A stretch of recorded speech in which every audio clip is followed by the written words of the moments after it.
I hope you like this audiobook. If you'd like to hear more, please support us on patreon.com. It really helps us keep going.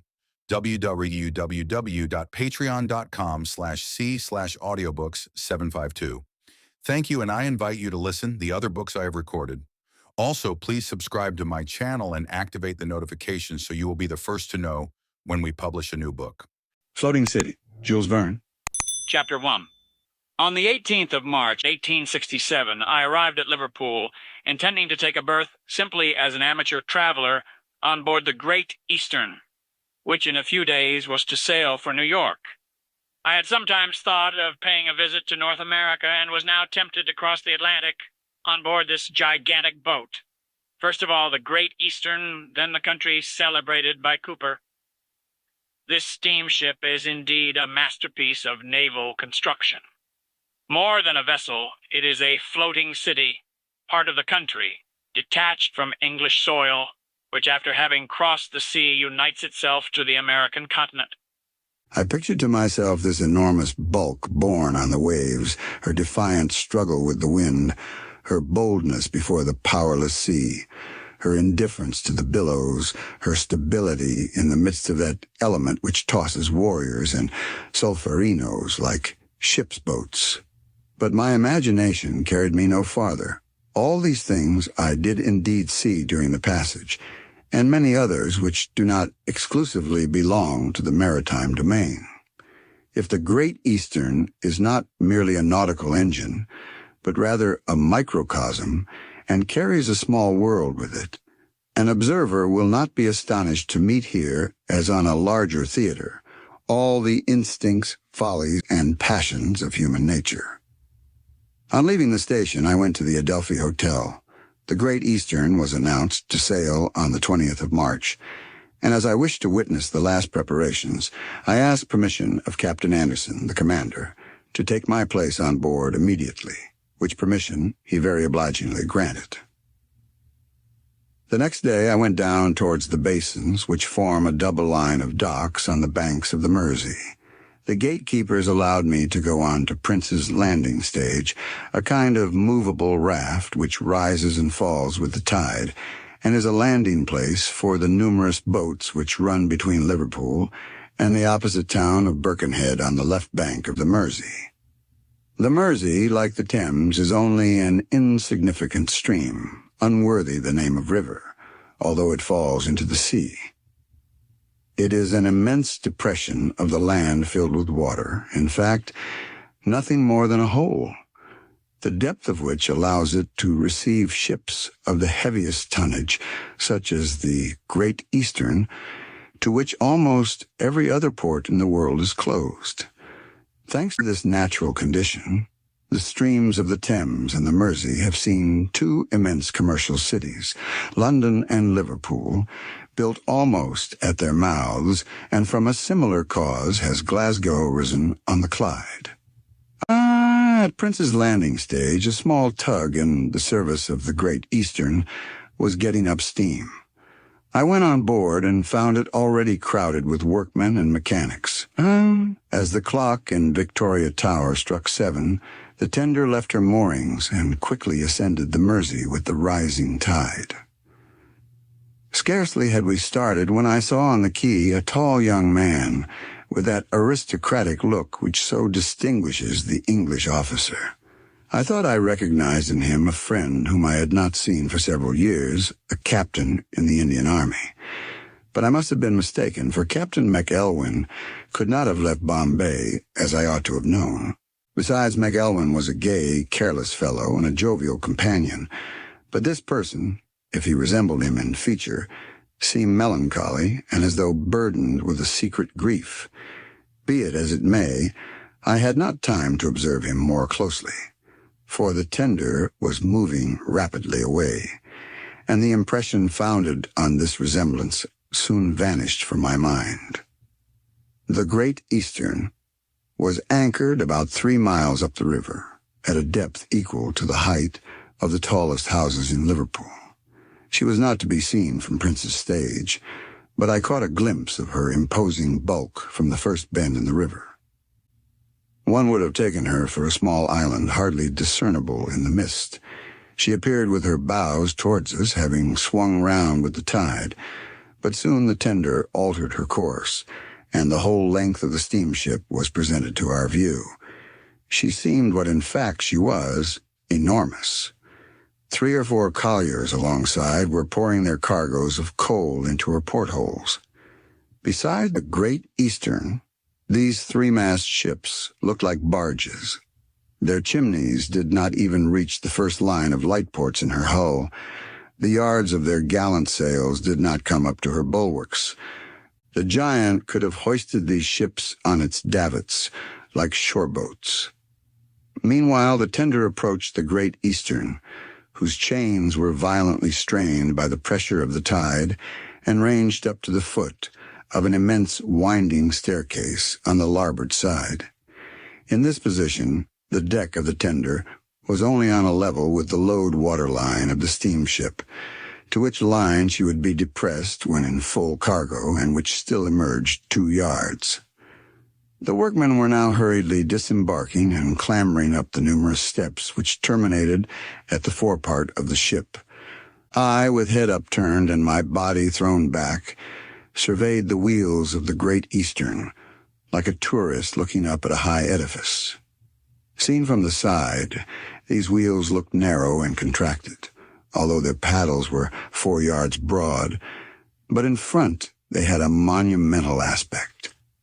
Their elegant fittings, the arrangements of the whole plan, the stays crossing each other to support the division of the triple center rim, the radius of red spokes, the machinery half lost in the shadow of the wide paddle boards, all this impressed the mind and awakened an idea of some gigantic and mysterious power.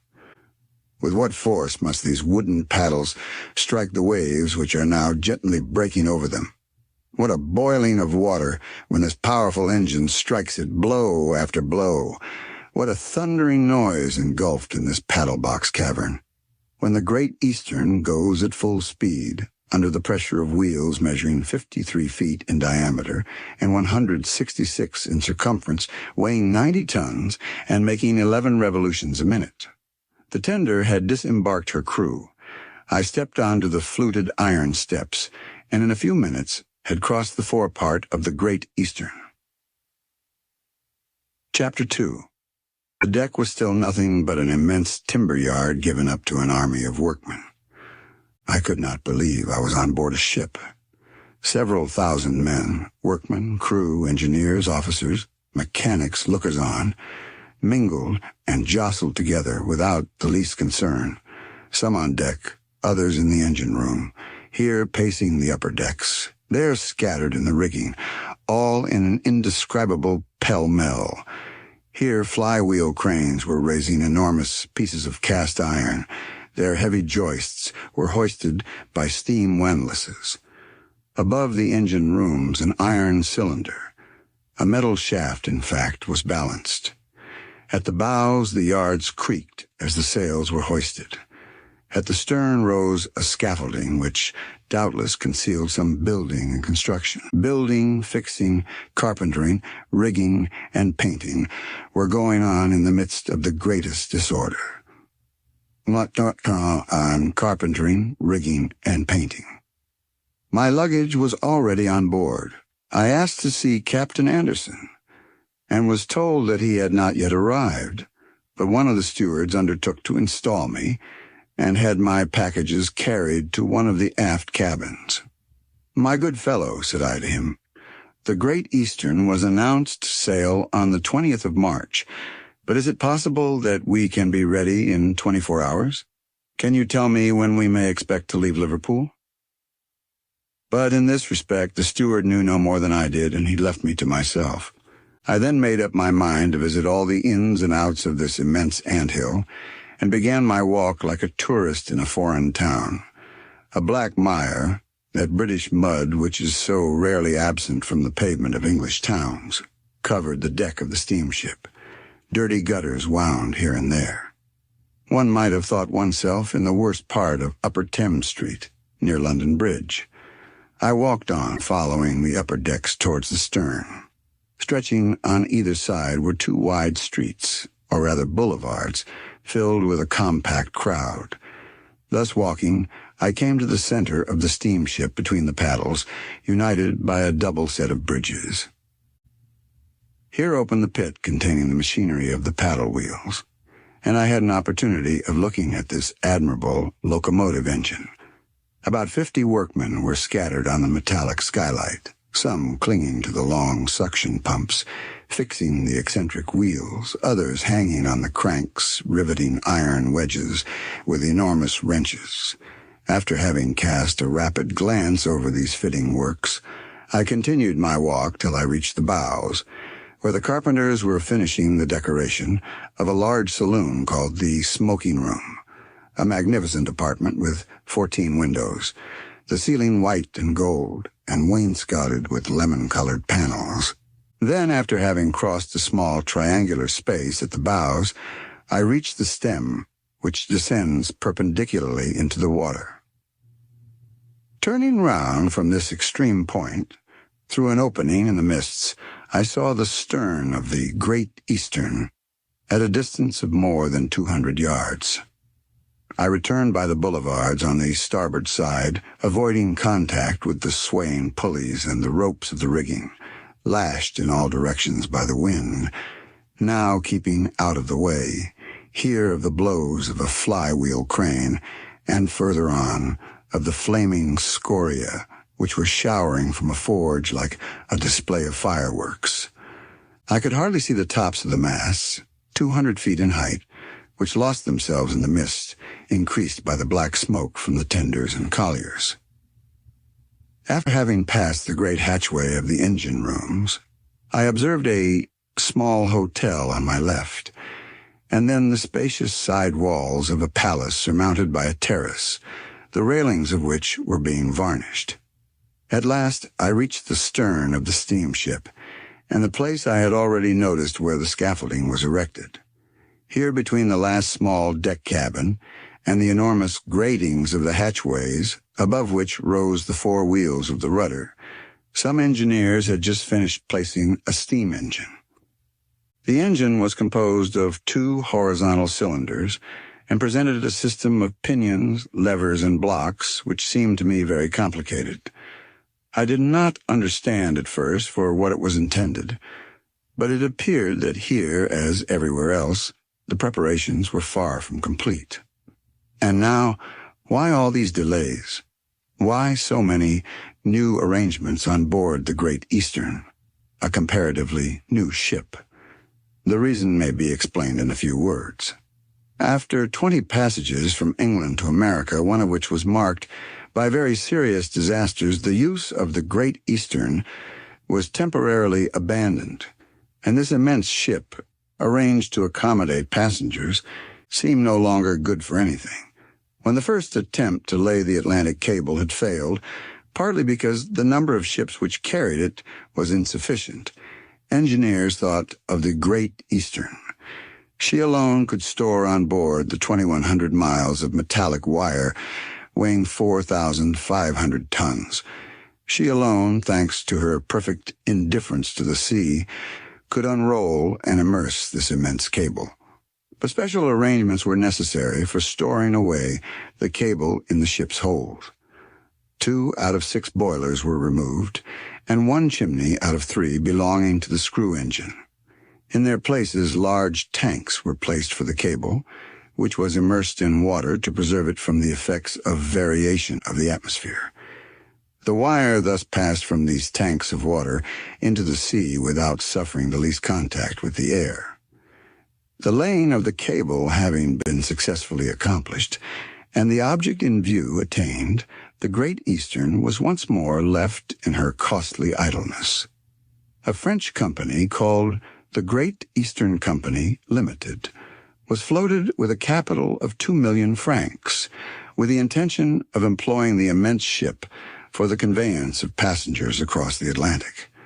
Thus the reason for rearranging the ship to this purpose and the consequent necessity of filling up the tanks and replacing the boilers, of enlarging the saloons in which so many people were to live during the voyage, and of building extra dining saloons, Finally, the arrangement of 1,000 berths in the sides of the gigantic hull. The Great Eastern was freighted to the amount of 25,000 francs a month. 2 contracts were arranged with G. Forrester and Company of Liverpool. The first to the amount of 538,750 francs for making new boilers for the screw. The second to the amount of 662,500 francs for general repairs and fixings on board. Before entering upon the last undertaking, the Board of Trade required that the ship's hull should undergo a strict examination. This costly operation accomplished, a long crack in her exterior plates was carefully repaired at a great expense, and the next proceeding was to fix the new boilers. The driving main shaft of the wheels, which had been damaged during the last voyage, had to be replaced by a shaft provided with 2 eccentric wheels which ensured the solidity of this important part. And now, for the first time, the Great Eastern was to be steered by steam. It was for this delicate operation that the engineers intended the engine which they had placed at the stern. The steersman, standing on the bridge between the signal apparatus of the wheels and the screw, has before his eyes a dial provided with a moving needle, which tells him every moment the position of his rudder. In order to modify it, he has only to press his hand lightly on a small wheel, measuring hardly a foot in diameter, and placed within his reach. Immediately the valves open, the steam from the boilers rushes along the conducting tubes into the 2 cylinders of the small engine. The pistons move rapidly, and the rudder instantly obeys. If this plan succeeds, a man will be able to direct the gigantic body of the Great Eastern with 1 finger. For 5 days, operations continued with distracting activity. These delays considerably affected the enterprise of the freighters, but the contractors could do no more. The day for setting sail was irrevocably settled for the 26th of March. The 25th still saw the deck strewn with all kinds of tools. During this last day, however, little by little, the gangways were cleared, the scaffoldings were taken down, the flywheel cranes disappeared, the fixing of the engines was accomplished, the last screws and nails were driven in, the reservoirs filled with oil, and the last slab rested on its metal mortise. This day the chief engineer tried the boilers. The engine rooms were full of steam. Leaning over the hatchway, enveloped in a hot mist, I could see nothing, but I heard the long pistons groaning, and the huge cylinders noisily swaying to and fro on their solid swing blocks. The muddy waters of the Mersey were lashed into foam by the slowly revolving paddle wheels. At the stern, the screw beat the waves with its 4 blades. The 2 engines, entirely independent of each other, were in complete working order. Towards 5 o'clock, a small steamer, intended as a shore boat for the Great Eastern, came alongside. Her movable engine was first hoisted on board by means of windlasses, but as for the steamer herself, she could not be embarked. Her steel hull was so heavy that the davits to which it was attached bent under the weight. Undoubtedly, this would not have occurred had they supported them with lifts. Therefore, they were obliged to abandon the steamer, but there still remained on the Great Eastern a string of 16 boats hanging to the davits. Everything was finished by evening. Not a trace of mud was visible on the well-swept boulevards, for an army of sweepers had been at work. There was a full cargo. Provisions, goods, and coal filled the steward's room, the store, and the coal houses. However, the steamer had not yet sunk to the load-water line, and did not draw the necessary 33 feet. It was an inconvenient position for the wheels, for the paddles, not being sufficiently immersed, caused a great diminution in the speed. Nevertheless, it was possible to set sail, and I went to bed with the hope of starting next day. I was not disappointed, for at break of dawn I saw the English, French, and American flags floating from the masts. Chapter 3. The Great Eastern was indeed preparing to sail. Already volumes of black smoke were issuing from the 5 chimneys, and hot steam filled the engine rooms. Some sailors were brightening up the 4 great fog cannons which were to salute Liverpool as we sailed by. The topmen climbed the yards, disentangled the rigging, and tightened the shrouds on the thick ropes fastened to the barricades. About 11 o'clock, the carpenters and painters put the finishing touches to their work, and then embarked on board the tender which awaited them. As soon as there was a sufficient pressure, the steam rushed into the cylinders of the rudder engine, and the engineers had the pleasure of seeing that this ingenious contrivance was an entire success. The weather was fine, with bright gleams of sunshine darting through the rapidly moving clouds. There must have been a strong breeze at sea, but we did not feel it. The officers were all dispersed about the deck, making preparations for getting under sail. The ship's officers were composed of the captain, the first officer, 2 assistant officers, 5 lieutenants, of whom one was a Frenchman, M.H., and a volunteer who was also French. Captain Anderson holds a high place in the commercial marine of England. It is to him we are indebted for the laying of the transatlantic cable, though it is true that if he succeeded where his predecessors had failed, it was because he worked under more favorable circumstances, having the Great Eastern at his command. Be it as it may, his success gained for him the title of Sir. I found him to be a very agreeable commander.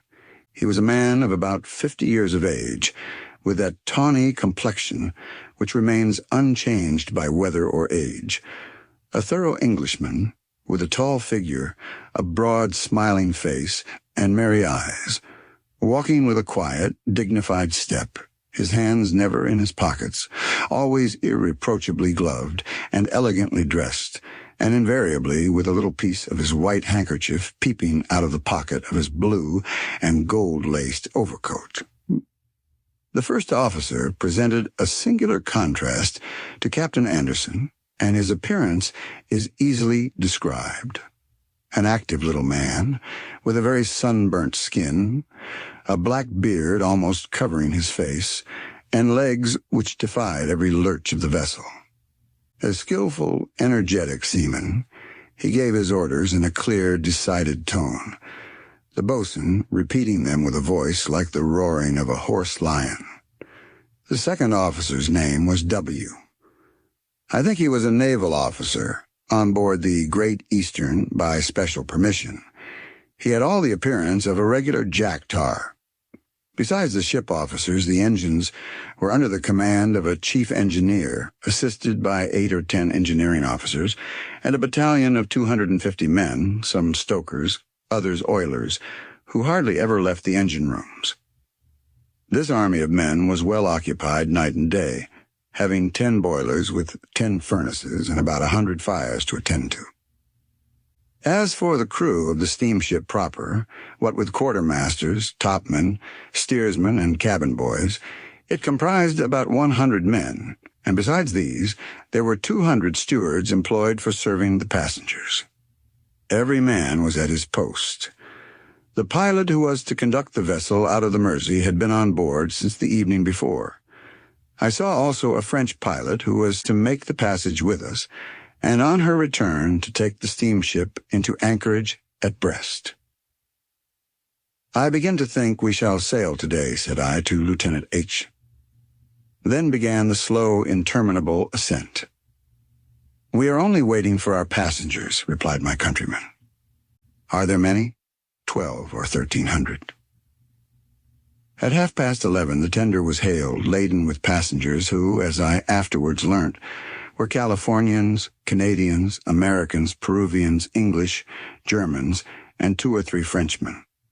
Among the most distinguished were the celebrated Cyrus Field of New York, the Honorable John Rose of Canada, the Honorable J. Mac Alpine of New York, Mr. and Mrs. Alfred Cohen of San Francisco, Mr. and Mrs. Whitney of Montreal, Captain McPH, and his wife.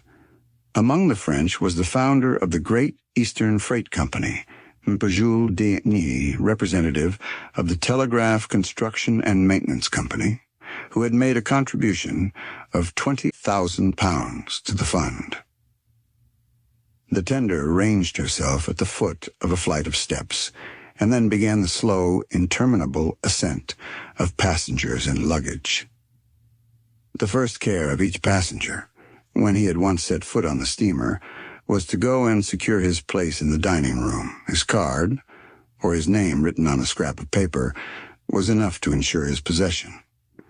I remained on deck in order to notice all the details of embarkation. At 12:30, the luggage was all on board, and I saw thousands of packages of every description, from chests large enough to contain a suite of furniture, to elegant little traveling cases and fanciful American and English trunks, heaped together pell-mell. All these were soon cleared from the deck and stowed away in the storerooms. Workmen and porters returned to the tender, which steered off after having blackened the side of the Great Eastern with her smoke. I was going back towards the bows when suddenly I found myself face to face with the young man I had seen on Prince's Landing Stage. He stopped on seeing me and held out his hand, which I warmly shook. "You, Fabian," I cried. "You here?"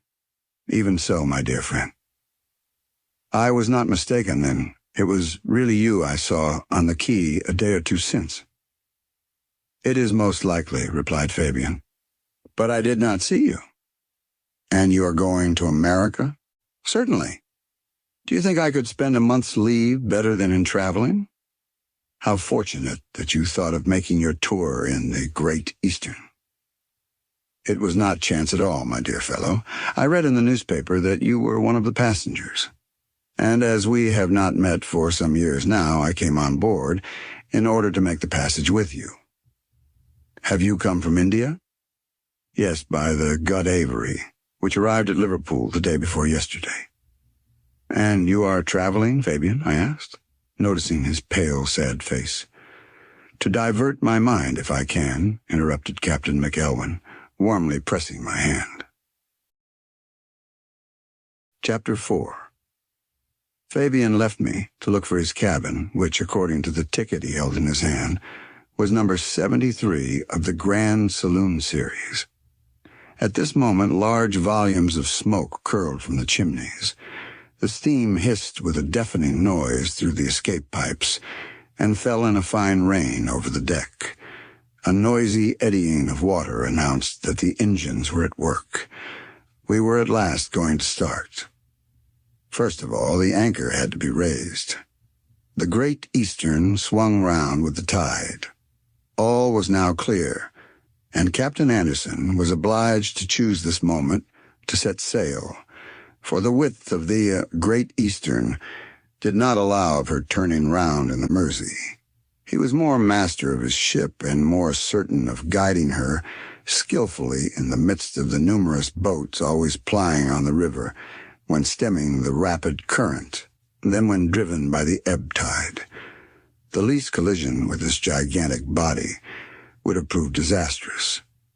To weigh anchor under these circumstances required considerable exertion, for the pressure of the tide stretched the chains by which the ship was moored, and besides this, a strong southwester blew with full force on her hull, so that it required powerful engines to hoist the heavy anchors from their muddy beds. An anchor boat, intended for this purpose, had just stoppered on the chains, but the windlasses were not sufficiently powerful, and they were obliged to use the steam apparatus which the Great Eastern had at her disposal. At the bows was an engine of 66 horsepower. In order to raise the anchors, it was only necessary to send the steam from the boilers into its cylinders to obtain immediately a considerable power which could be directly applied to the windlass on which the chains were fastened. This was done, but powerful as it was, this engine was found insufficient, and 50 of the crew were set to turn the capstan with bars. Thus the anchors were gradually drawn in, but it was slow work.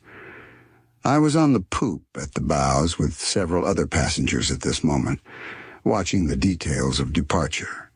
Near me stood a traveler who frequently shrugged his shoulders impatiently and did not spare disparaging jokes on the tardiness of the work. He was a thin, nervous little man with quick, restless eyes. A physiognomist could easily see that the things of this life always appeared on their funny side to this philosopher of Democrates' school, for his risible muscles were never still for a moment. But without describing him further, I need only say I found him a very pleasant fellow traveler. "I thought until now, sir," said he to me, "that engines were made to help men, not men to help engines." I was going to reply to this wise observation when there was a loud cry, and immediately my companion and I were hurled towards the bows. Every man at the capstan bars was knocked down. Some got up again, others lay scattered on the deck. A catch had broken, and the capstan, being forced round by the frightful pressure of the chains, the men, caught by the rebound, were struck violently on the head and chest. Freed from their broken rope bands, the capstan bars flew in all directions like grape shot, killing 4 sailors and wounding 12 others. Among the latter was the boatswain, a Scotchman from Dundee. The spectators hurried towards the unfortunate men. The wounded were taken to the hospital at the stern. As for the 4 already dead, preparations were immediately made to send them on shore.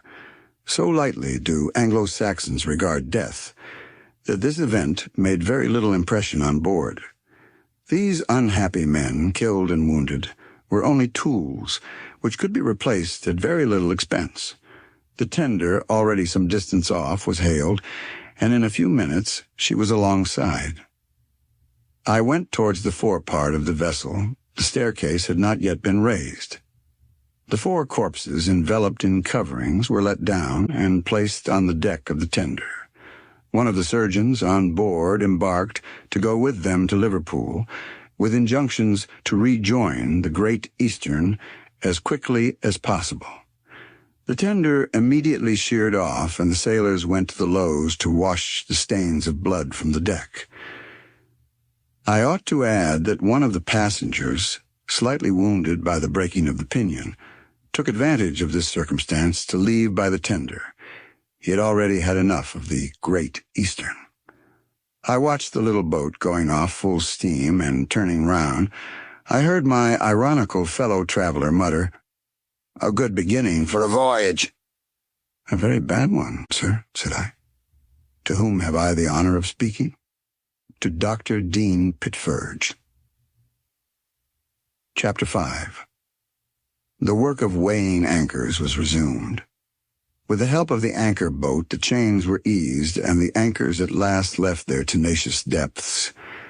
1:15 sounded from the Birkenhead clock towers. The moment of departure could not be deferred if it was intended to make use of the tide. The captain and pilot went on the footbridge. One lieutenant placed himself near the screw signal apparatus, another near that of the paddle wheel in case of the failure of the steam engine. 4 other steersmen watched at the stern, ready to put in action the great wheels placed on the gratings of the hatchings. The Great Eastern, making head against the current, was now only waiting to descend the river with the ebb tide. The order for departure was given. The paddles slowly struck the water. The screw bubbled at the stern, and the enormous vessel began to move. The greater part of the passengers on the poop were gazing at the double landscape of Liverpool and Birkenhead, studded with manufactory chimneys. The Mersey, covered with ships, some lying at anchor, others ascending and descending the river, offered only a winding passage for our steamship. But under the hand of a pilot, sensible to the least inclinations of her rudder, she glided through the narrow passages like a whaleboat beneath the oar of a vigorous steersman. At one time I thought that we were going to run foul of a brig which was drifting across the stream, her bows nearly grazing the hull of the Great Eastern. But a collision was avoided, and when from the height of the upper deck I looked at the ship, which was not of less than 700 or 800 tons burden, She seemed to me no larger than the tiny boats which children play with on the lakes of Regent's Park or the Serpentine. It was not long before the Great Eastern was opposite the Liverpool landing stages, but the 4 cannons which were to have saluted the town were silent out of respect to the dead, for the tender was disembarking them at this moment. However, loud hurrahs replaced the reports, which are the last expressions of national politeness. Immediately there was a vigorous clapping of hands and waving of handkerchiefs, with all the enthusiasm with which the English hail the departure of every vessel, be it only a simple yacht sailing round a bay. But with what shouts they were answered, what echoes they called forth from the quays. There were thousands of spectators on both the Liverpool and Birkenhead sides, and boats laden with sightseers swarmed on the Mersey. The sailors manning the yards of the Lord Clyde, lying at anchor opposite the docks, saluted the giant with their hearty cheers. But even the noise of the cheering could not drown the frightful discord of several bands playing at the same time. Flags were incessantly hoisted in honor of the Great Eastern, but soon the cries grew faint in the distance. Our steamship ranged near the Tripoli, a Cunard emigrant boat, which in spite of her 2,000 tons burden looked like a mere barge. Then the houses grew fewer and more scattered on both shores. The landscape was no longer blackened with smoke, and brick walls, with the exception of some long regular buildings intended for workmen's houses, gave way to the open country, with pretty villas dotted here and there. Our last salutation reached us from the platform of the lighthouse and the walls of the bastion. At 3 o'clock, the Great Eastern had crossed the bar of the Mersey and shaped her course down St. George's Channel.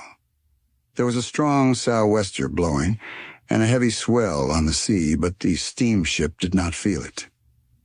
Every man at the capstan bars was knocked down.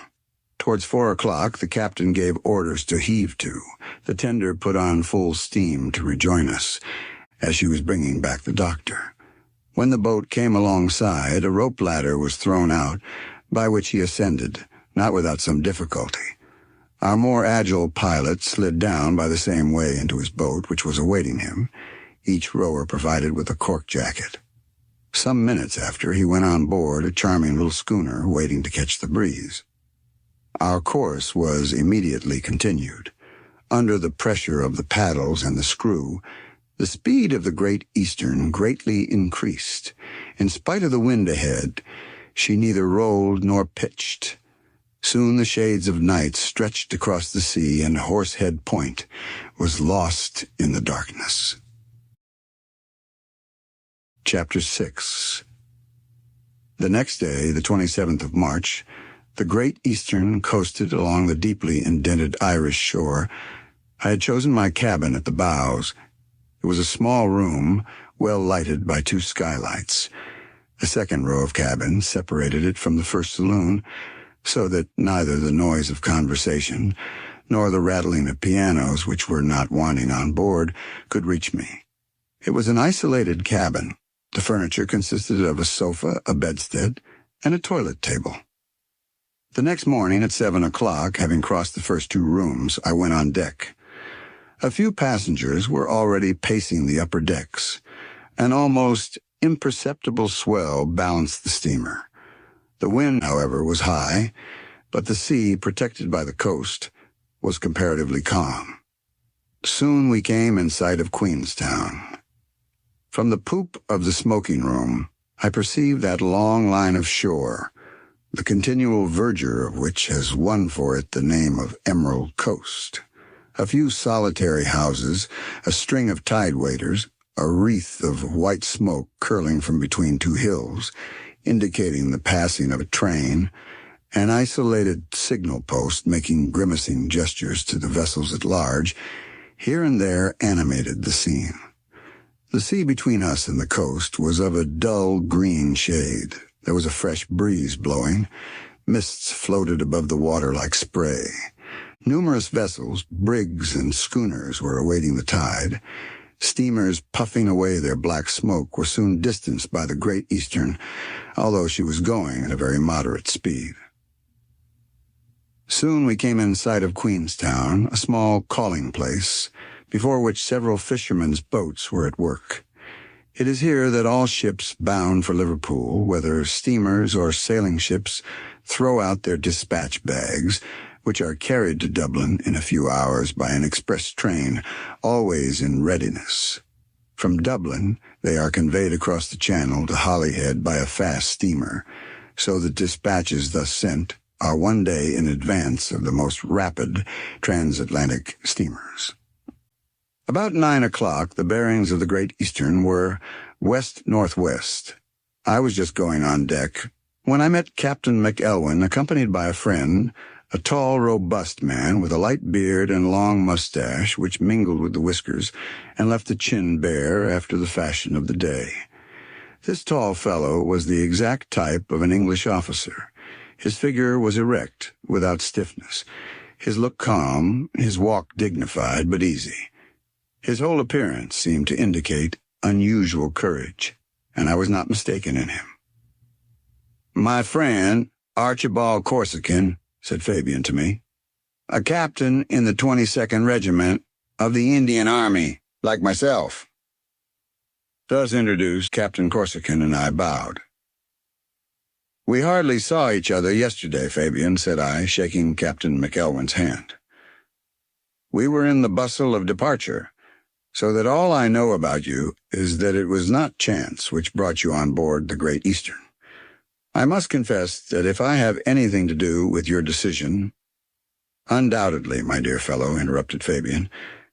"Captain Corsican and I came to Liverpool with the intention of taking our berths on board the China, a Cunard steamer, when we heard that the Great Eastern was going to attempt another passage from England to America.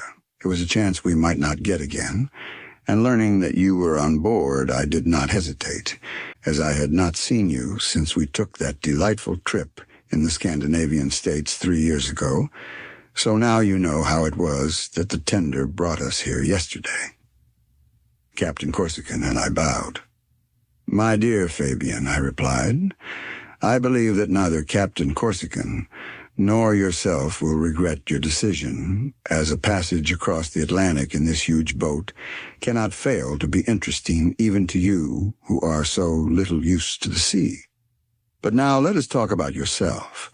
Your last letter, and it is not more than 6 weeks since I received it, bore the Bombay postmark, so that I was justified in believing you were still with your regiment." "We were so 3 weeks ago," said Fabian, "leading the half-military, half-country life of Indian officers, employing most of our time in hunting.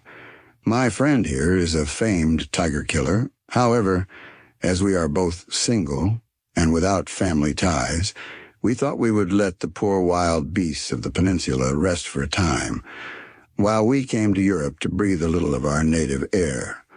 We obtained a year's leave, and traveling by way of the Red Sea, Suez, and France, we reached Old England with the utmost possible speed." "Old England," said Captain Corsican, smiling. "We are there no longer, Fabian. We are on board an English ship, but it is freighted by a French company, and it is taking us to America. 3 different flags float over our heads, signifying that we are treading on Franco-Anglo-American boards." "What does it matter?" replied Fabian, and a painful expression passed over his face.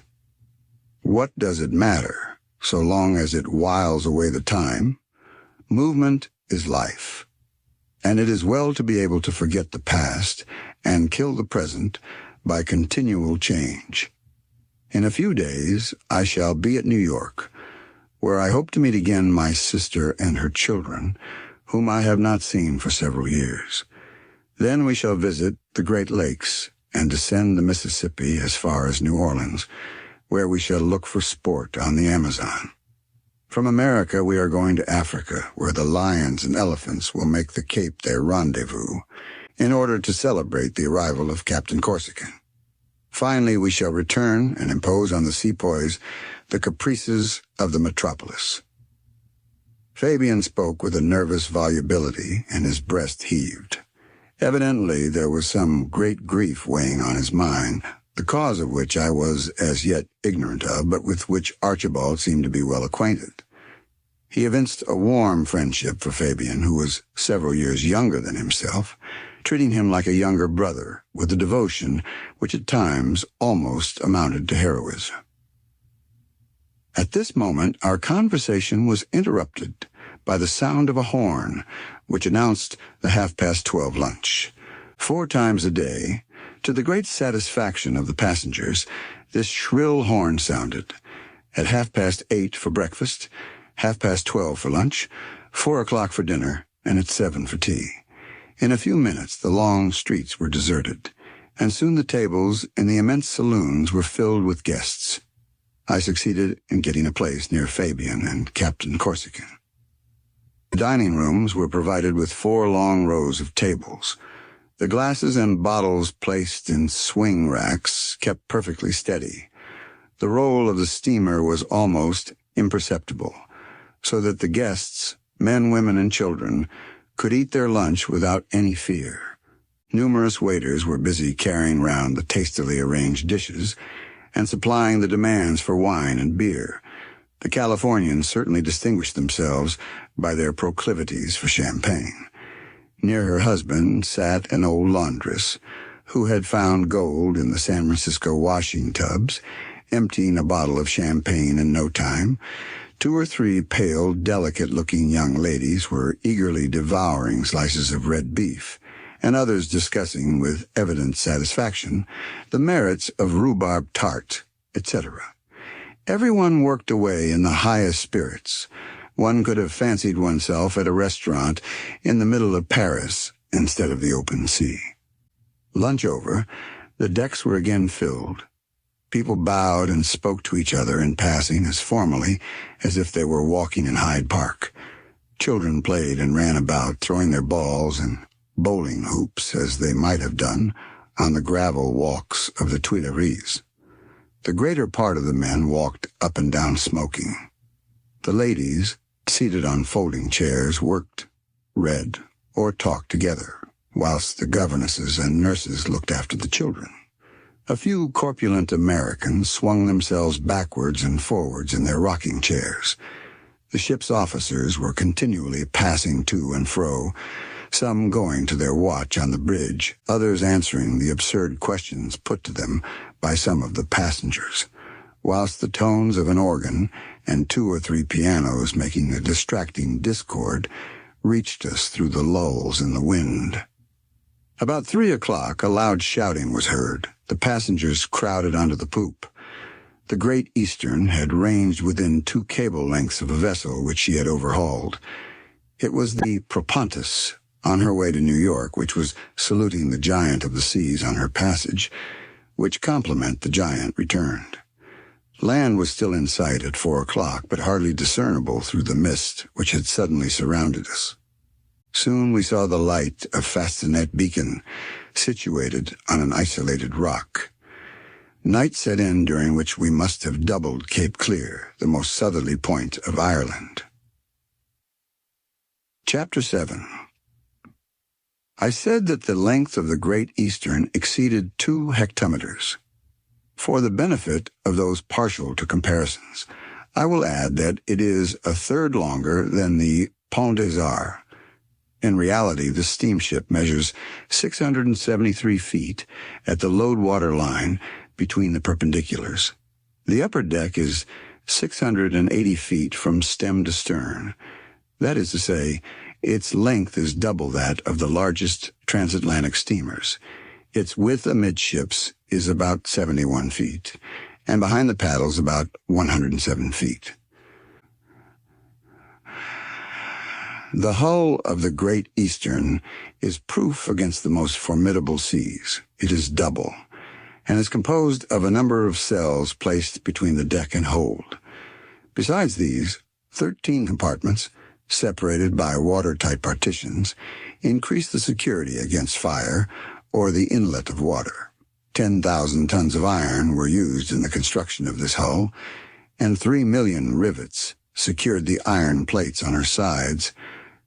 The Great Eastern draws 30 feet of water with a cargo of 28,500 tons, and with a light cargo from 20 to 30 feet. She is capable of receiving 10,000 passengers, so that out of the 373 principal districts in France, 274 are less populated than this floating sub-prefecture with its average number of passengers. The lines of the Great Eastern are very elongated. Her straight stem is pierced with hawse holes through which the anchor chains pass. No signs of dents or protuberances are to be seen on her finely cut bows, but the slight sweep of her rounded stern somewhat mars the general effect. From the deck rise 6 masts and 5 chimneys. The 3 masts in front are the foregigger and the foremast, both of the mizzenmasts, and the mainmast. The last 3 astern are the after-mainmast, mizzenmast, and aftergigger. The foremasts and the mainmasts carry the schooner sails, the topsails, and the gallant sails. The 4 other masts are only rigged with ordinary sails, the whole forming 5,400 square yards of good canvas. On the spacious mastheads of the second and third masts, a band of soldiers could easily maneuver. Of these 6 masts, supported by shrouds and metallic backstays, the second, third, and fourth are made of sheet iron and are really masterpieces of ironwork. At the base, they measure 43 inches in diameter, and the largest, the mainmast, rises to the height of 207 French feet, which is higher than the towers of Notre Dame. As to the chimneys, the 2 belonging to the paddle engine, and the 3 belonging to the screw. They are enormous cylinders, 90 feet high, supported by chains fastened to the upper deck. The arrangements with regard to the interior are admirable. The laundries and the crew's berths are shut off at the forepart. Then come the ladies' saloon and a grand saloon ornamented with lustres, swinging lamps, and pictures. These magnificent rooms are lighted by side skylights, supported on elegant gilded pillars, and communicate with the upper deck by wide staircases with metallic steps and mahogany balusters. On deck are arranged 4 rows of cabins separated by a passage. Some are reached by a landing, others on a lower story by private staircases. At the stern, the 3 immense dining rooms run in the same direction as the cabins. A passage leads from the saloons at the stern to those at the bows round the paddle engine, between its sheet iron partitions and the ship's offices. The engines of the Great Eastern are justly considered as masterpieces. I was going to say of clockwork, for there is nothing more astonishing than to see this enormous machine working with the precision and ease of a clock. A singular contrast to the screw, which works rapidly and furiously, as though getting itself into a rage. Independently of these 2 engines, the Great Eastern possesses 6 auxiliary ones to work the capstans, so that it is evident steam plays an important part on board. Such is this steamship without equal and known everywhere, which, however, did not hinder a French captain from making this naive remark in his logbook: "Passed the ship with 6 masts and 5 chimneys, supposed to be the Great Eastern." Chapter 8. On Wednesday night, the weather was very bad. My balance was strangely variable, and I was obliged to lean with my knees and elbows against the sideboard to prevent myself from falling. Portmanteaus and bags came in and out of my cabin. An unusual hubbub reigned in the adjoining saloon, in which 200 or 300 packages were making expeditions from one end to the other, knocking the tables and chairs with loud crashes. Doors slammed, the boards creaked, the partitions made that groaning noise peculiar to pine wood. Bottles and glasses jingled together in their racks, and a cataract of plates and dishes rolled about on the pantry floors. I heard the irregular roaring of the screw and the wheels beating the water, sometimes entirely immersed, and at others striking the empty air. By all these signs, I concluded that the wind had freshened, and the steamship was no longer indifferent to the billows.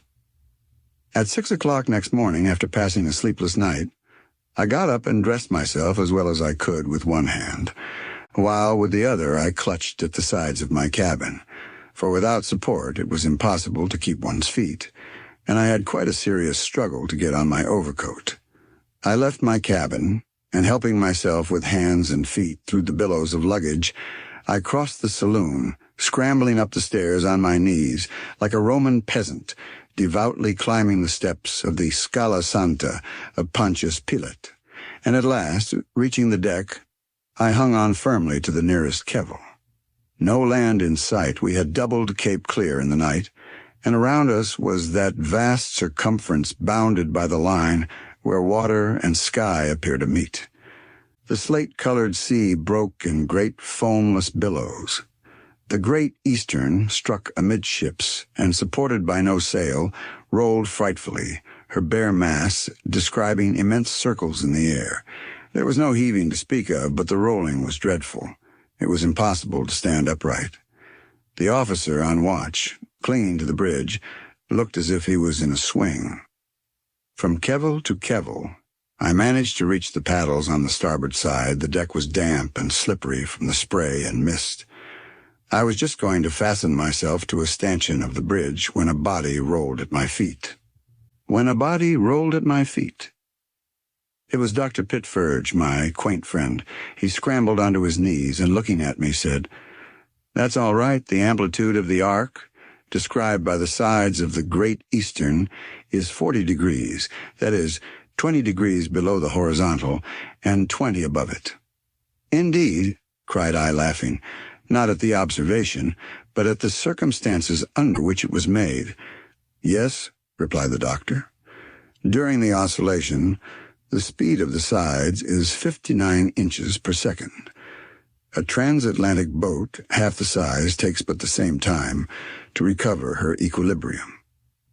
"Then," replied I, since that is the case, there is an excess of stability in the Great Eastern."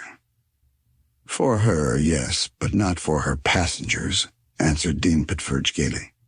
"For you see they come back to the horizontal quicker than they care for."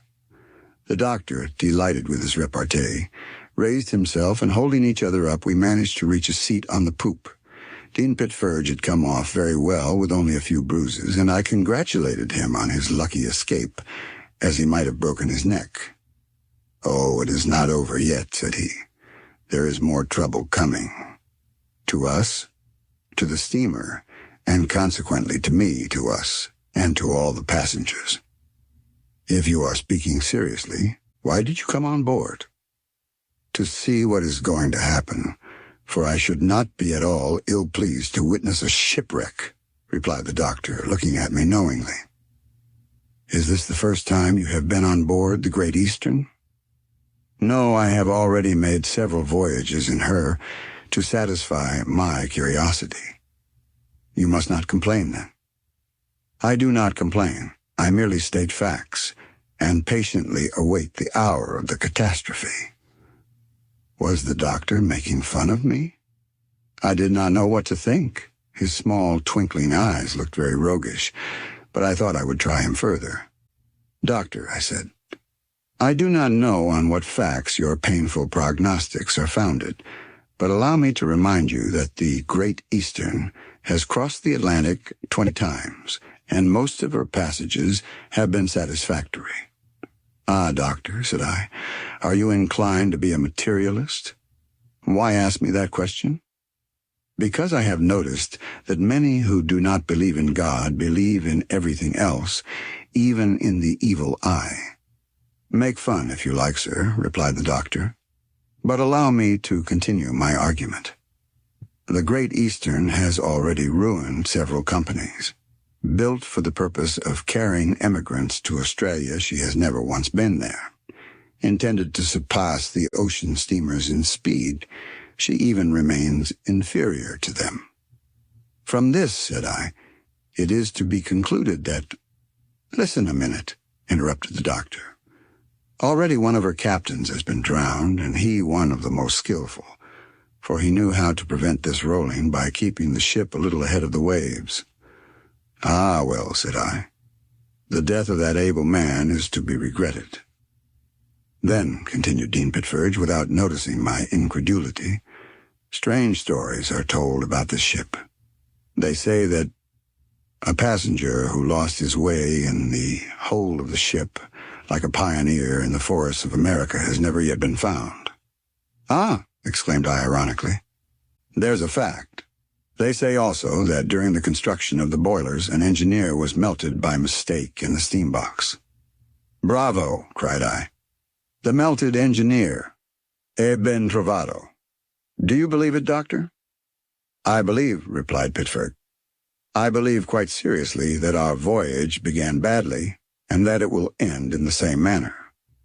But the Great Eastern is a solid structure, I said, and built so firmly that she is able to resist the most furious seas like a solid block. Solid she is, undoubtedly, resumed the doctor, but let her fall into the hollow of the waves and see if she will rise again. Maybe she is a giant, but a giant whose strength is not in proportion to her size. Her engines are too feeble for her. Have you ever heard speak of her 19th passage from Liverpool to New York? No, Doctor. Well, I was on board. We left Liverpool on a Tuesday, the 10th of December. There were numerous passengers and all full of confidence. Everything went well so long as we were protected by the Irish coast from the billows of the open sea. No rolling, no seasickness. The next day, even the same stability. The passengers were delighted. On the 12th, however, the wind freshened towards morning. The Great Eastern, heading the waves, rolled considerably. The passengers, men and women, disappeared into the cabins. At 4 o'clock, the wind blew a hurricane. The furniture began to dance. A mirror in the saloon was broken by a blow from the head of your humble servant. All the crockery was smashed to atoms. There was a frightful uproar. 8 shore boats were torn from the davits in one swoop. At this moment, our situation was serious. The paddle-wheel engine had to be stopped. An enormous piece of lead, displaced by a lurch of the vessel, threatened to fall into its machinery. However, the screw continued to send us on. Soon the wheels began turning again, but very slowly. One of them had been damaged during the stoppage, and its spokes and paddles scraped the hull of the ship. The engine had to be stopped again, and we had to content ourselves with the screw. The night was fearful. The fury of the tempest was redoubled. The Great Eastern had fallen into the trough of the sea and could not right herself. At break of day, there was not a piece of ironwork remaining on the wheels. They hoisted a few sails in order to right the ship, but no sooner were they hoisted than they were carried away. Confusion reigned everywhere. The cable chains, torn from their beds, rolled from one side of the ship to the other. A cattle pen was knocked in, and a cow fell into the ladies' saloon through the hatchway. Another misfortune was the breaking of the rudder chock, so that steering was no longer possible. Frightful crashes were heard. An oil tank, weighing over 3 tons, had broken from its fixings and, rolling across the 'tween decks, struck the sides alternately like a battering ram. Saturday passed in the midst of a general terror, the ship in the trough of the sea all the time. Not until Sunday did the wind begin to abate. An American engineer on board then succeeded in fastening the chains on the rudder. We turned little by little, and the Great Eastern righted herself. A week after we left Liverpool, we reached Queenstown. Now who knows, sir, where we shall be in a week? Chapter 9. It must be confessed the doctor's words were not very comforting. The passengers would not have heard them without shuddering. Was he joking, or did he speak seriously? Was it indeed true that he went with the Great Eastern in all her voyages to be present at some catastrophe? Everything is possible for an eccentric, especially when he is English. However, The Great Eastern continued her course, tossing like a canoe and keeping strictly to the loxodromic line of steamers. It is well known that on a flat surface, the nearest way from one point to another is by a straight line. On a sphere, it is the curved line formed by the circumference of great circles. Ships have an interest in following this route in order to make the shortest passage, but sailing vessels cannot pursue this track against a headwind, so that steamers alone are able to maintain a direct course and take the route of the great circles. This is what the Great Eastern did, making a little for the northwest. The rolling never ceased, that horrible seasickness, at the same time contagious and epidemic, made rapid progress. Several of the passengers, with wan, pallid faces and sunken cheeks, remained on deck. In order to breathe the fresh air, the greater part of them were furious at the unlucky steamship, which was conducting herself like a mere buoy, and at the freighter's advertisements, which had stated that seasickness was unknown on board.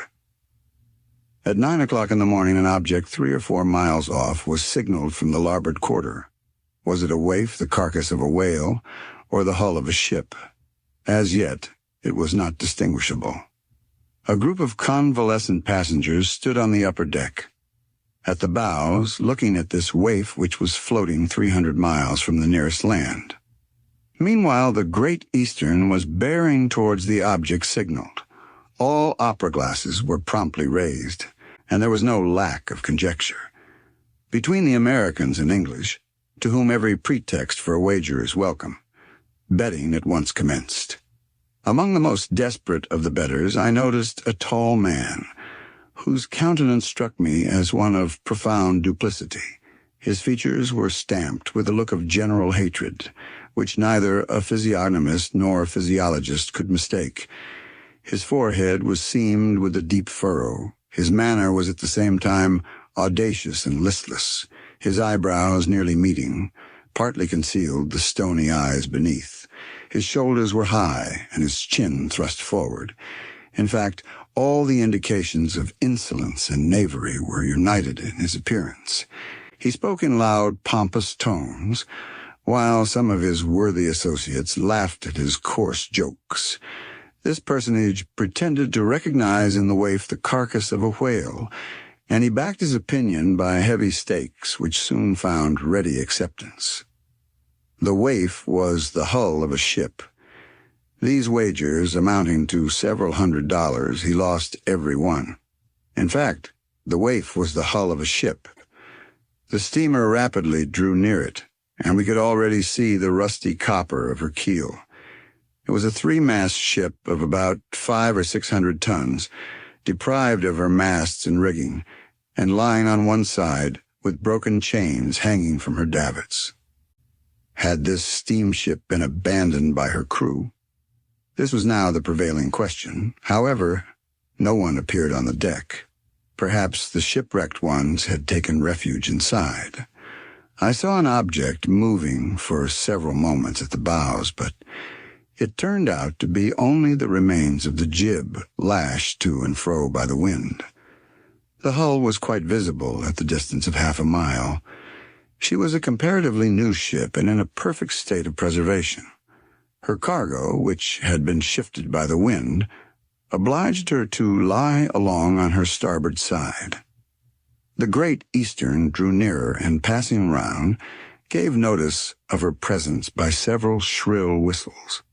But the waif remained silent and unanimated. Nothing was to be seen. Not even a shore boat from the wrecked vessel was visible on the wide expanse of water. The crew had undoubtedly had time to leave her. But could they have reached land, which was 300 miles off? Could a frail boat live on a sea like that which had rocked the Great Eastern so frightfully? And when could this catastrophe have happened? It was evident that the shipwreck had taken place farther west, for the wind and waves must have driven the hull far out of her course. These questions were destined to remain unanswered. When the steamship came alongside the stern of the wreck, I could read distinctly the name Lerida, but the port she belonged to was not given. A merchant vessel, or a man of war, would have had no hesitation in manning this hull, which undoubtedly contained a valuable cargo. But as the Great Eastern was on regular service, she could not take this waif in tow for so many hundreds of miles. It was equally impossible to return and take it to the nearest port. Therefore, to the great regret of the sailors, it had to be abandoned, and it was soon a mere speck in the distance.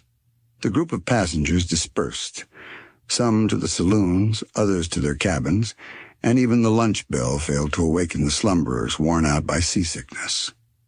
About noon, Captain Anderson ordered sail to be hoisted, so that the ship, better supported, did not roll so much. Chapter 9. In spite of the ship's disorderly conduct, life on board was becoming organized, for with the Anglo-Saxon, nothing is more simple. The steamboat is his street and his house for the time being. The Frenchman, on the contrary, always looks like a traveler. When the weather was favorable, the boulevards were thronged with promenaders who managed to maintain the perpendicular, in spite of the ship's motion, but with the peculiar gyrations of tipsy men. When the passengers did not go on deck, they remained either in their private sitting rooms or in the grand saloon, and then began the noisy discords of pianos, all played at the same time, which, however, seemed not to affect Saxon ears in the least. Among these amateurs I noticed a tall, bony woman, who must have been a good musician, for in order to facilitate reading her piece of music, she had marked all the notes with a number, and the piano keys with a number corresponding, so that if it was note 27, she struck key 27, if 53, key 53, and so on, perfectly indifferent to the noise around her, or the sound of other pianos in the adjoining saloons, and her equanimity was not even disturbed when some disagreeable little children thumped with their fists on the unoccupied keys. Whilst this concert was going on, a bystander would carelessly take up one of the books scattered here and there on the tables, and, having found an interesting passage, would read it aloud, whilst his audience listened good-humoredly and complimented him with a flattering murmur of applause. Newspapers were scattered on the sofas, generally American and English, which always look old, although the pages have never been cut. It is a very tiresome operation, reading these great sheets, which take up so much room, but the fashion being to leave them uncut. So they remain. One day I had the patience to read the New York Herald from beginning to end under these circumstances, and judge if I was rewarded for my trouble when I turned to the column headed, Private. MX begs the pretty Miss Z, whom he met yesterday in 25th Street omnibus, to come to him tomorrow at his rooms, No. 17, St. Nicholas Hotel. He wishes to speak of marriage with her. What did the pretty Miss Z do? I don't even care to know. I passed the whole of the afternoon in the grand saloon talking and observing what was going on about me. Conversation could not fail to be interesting, for my friend Dean Pitferge was sitting near me. "Have you quite recovered from the effects of your tumble?" I asked him. "Perfectly," replied he, "but it's no go." "What is no go?" "You?" "No, our steamship. The screw boilers are not working well. We cannot get enough pressure." "You are anxious, then, to get to New York?" "Not in the least. I speak as an engineer, that is all. I am very comfortable here, and shall sincerely regret leaving this collection of originals which chance has thrown together for my recreation." "Originals?" cried I, looking at the passengers who crowded the saloon. "But all those people are very much alike?" "Nonsense!" exclaimed the doctor. "One can see you have hardly looked at them. The species is the same, I allow, but in that species, what a variety there is. Just notice that group of men down there with their easy-going air, their legs stretched on the sofas, and hats screwed down on their heads. They are Yankees, pure Yankees, from the small states of Maine, Vermont, and Connecticut, the produce of New England. Energetic and intelligent men, rather too much influenced by the reverends, and who have the disagreeable fault of never putting their hands before their mouths when they sneeze. Ah, my dear sir, they are true Saxons, always keenly alive to a bargain. Put two Yankees in a room together, and in an hour they will each have gained $10 from the other.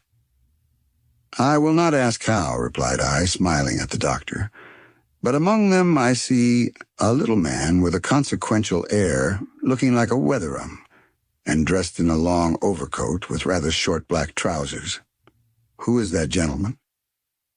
He is a Protestant minister, a man of importance in Massachusetts, where he is going to join his wife, an ex-governess advantageously implicated in a celebrated lawsuit. And that tall, gloomy-looking fellow, who seems to be absorbed in calculation. That man calculates, in fact, said the doctor. He is forever calculating. Problems? No, his fortune. He is a man of importance. At any moment he knows almost to a farthing what he is worth. He is rich. A fourth part of New York is built on his land. A quarter of an hour ago he possessed $1,625,367.50. But now he has only $1,625,367.25. How came this difference in his fortune? Well, he has just smoked a $quarter-dollar cigar. Dr. Dean Pitferge amused me with his clever repartees, so I pointed out to him another group stowed away in a corner of the saloon. They, said he, are people from the far west. The tallest, who looks like a head clerk, is a man of importance, the head of a Chicago bank. He always carries an album under his arm with the principal views of his beloved city.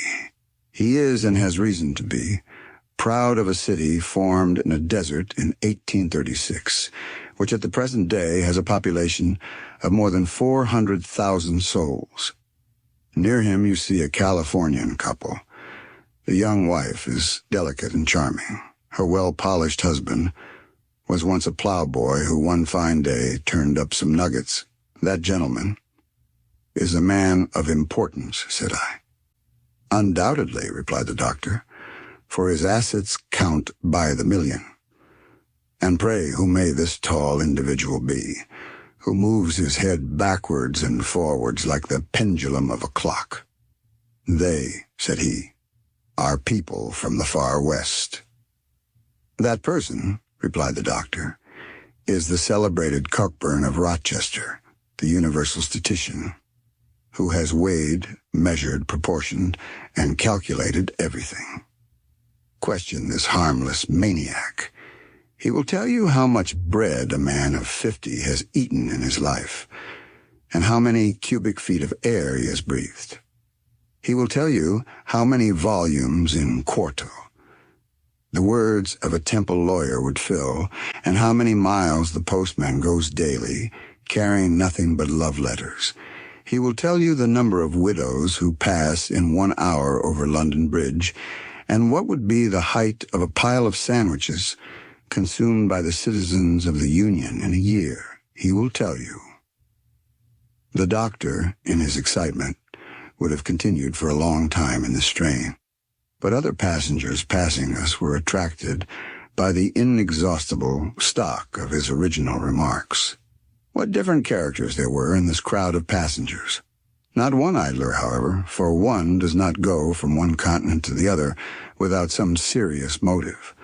The most part of them were undoubtedly going to seek their fortunes on American ground, forgetting that at 20 years of age a Yankee has made his fortune, and that at 25 he is already too old to begin the struggle.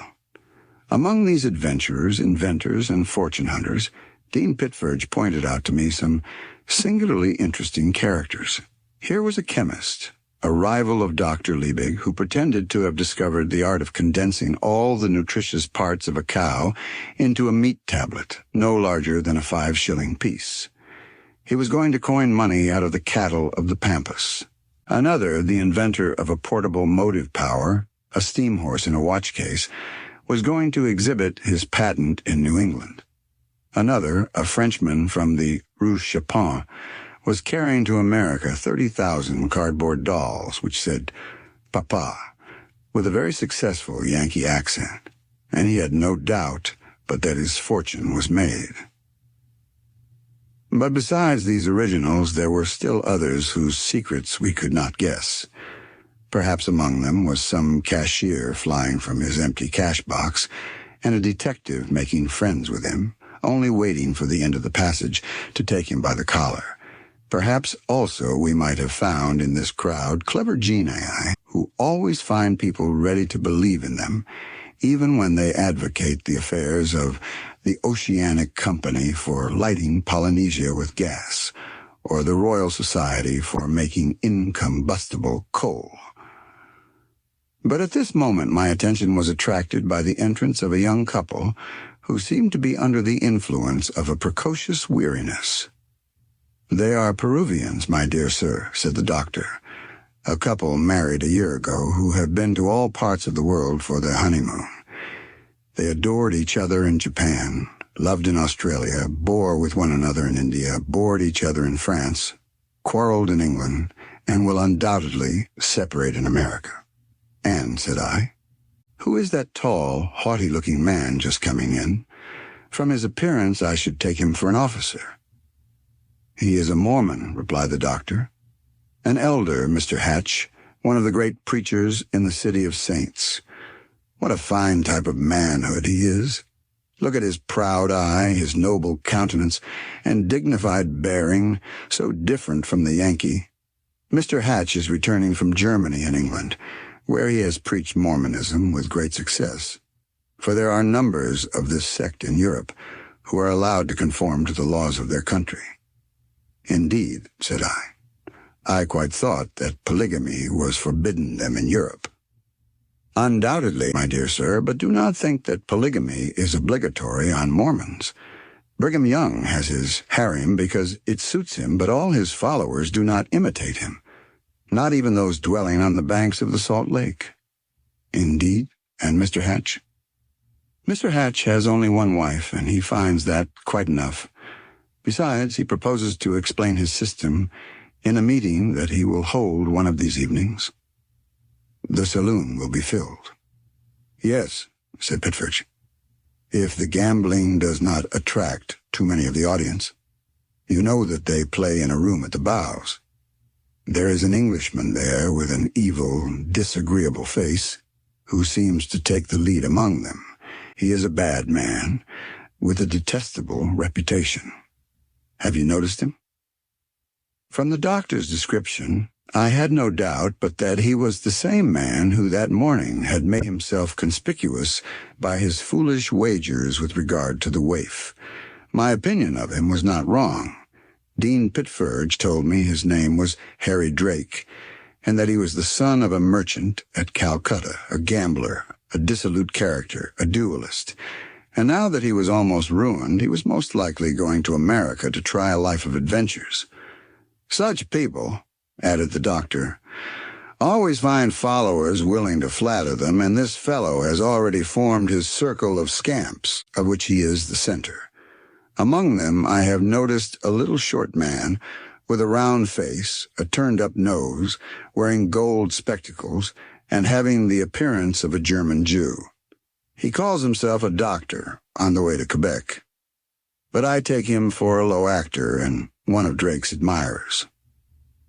At this moment, Dean Pitferge, who easily skipped from one subject to another, nudged my elbow. I turned my head towards the saloon door. A young man about 28 and a girl of 17 were coming in arm in arm. "A newly married pair?" asked I. "I often see them leaning over the railings of the engine room." "No," replied the doctor in a softened tone. "An engaged couple who are only waiting for their arrival in New York to get married. They have just made the tour of Europe, of course, with their family's consent, and they know now that they are made for one another. Nice young people. It is a pleasure to look at them. I often see them leaning over the railings of the engine rooms, counting the turns of the wheels, which do not go half fast enough for their liking. Ah, sir, if our boilers were heated like those two youthful hearts, see how our speed would increase. Chapter 1. This day at 12:30, a steersman posted up on the Grand Saloon door following observation. Latitude 51 degrees 15 N, Elan 18 degrees 13 W, dist Fascinet 323 miles. This signified that at noon we were 323 miles from the Fascinet lighthouse, the last which we had passed on the Irish coast, and at 51 degrees 15 north latitude and 18 degrees 13 west longitude from the meridian of Greenwich. It was the ship's bearing, which the captain thus made known to the passengers every day. By consulting this bearing and referring it to a chart, the course of the Great Eastern might be followed.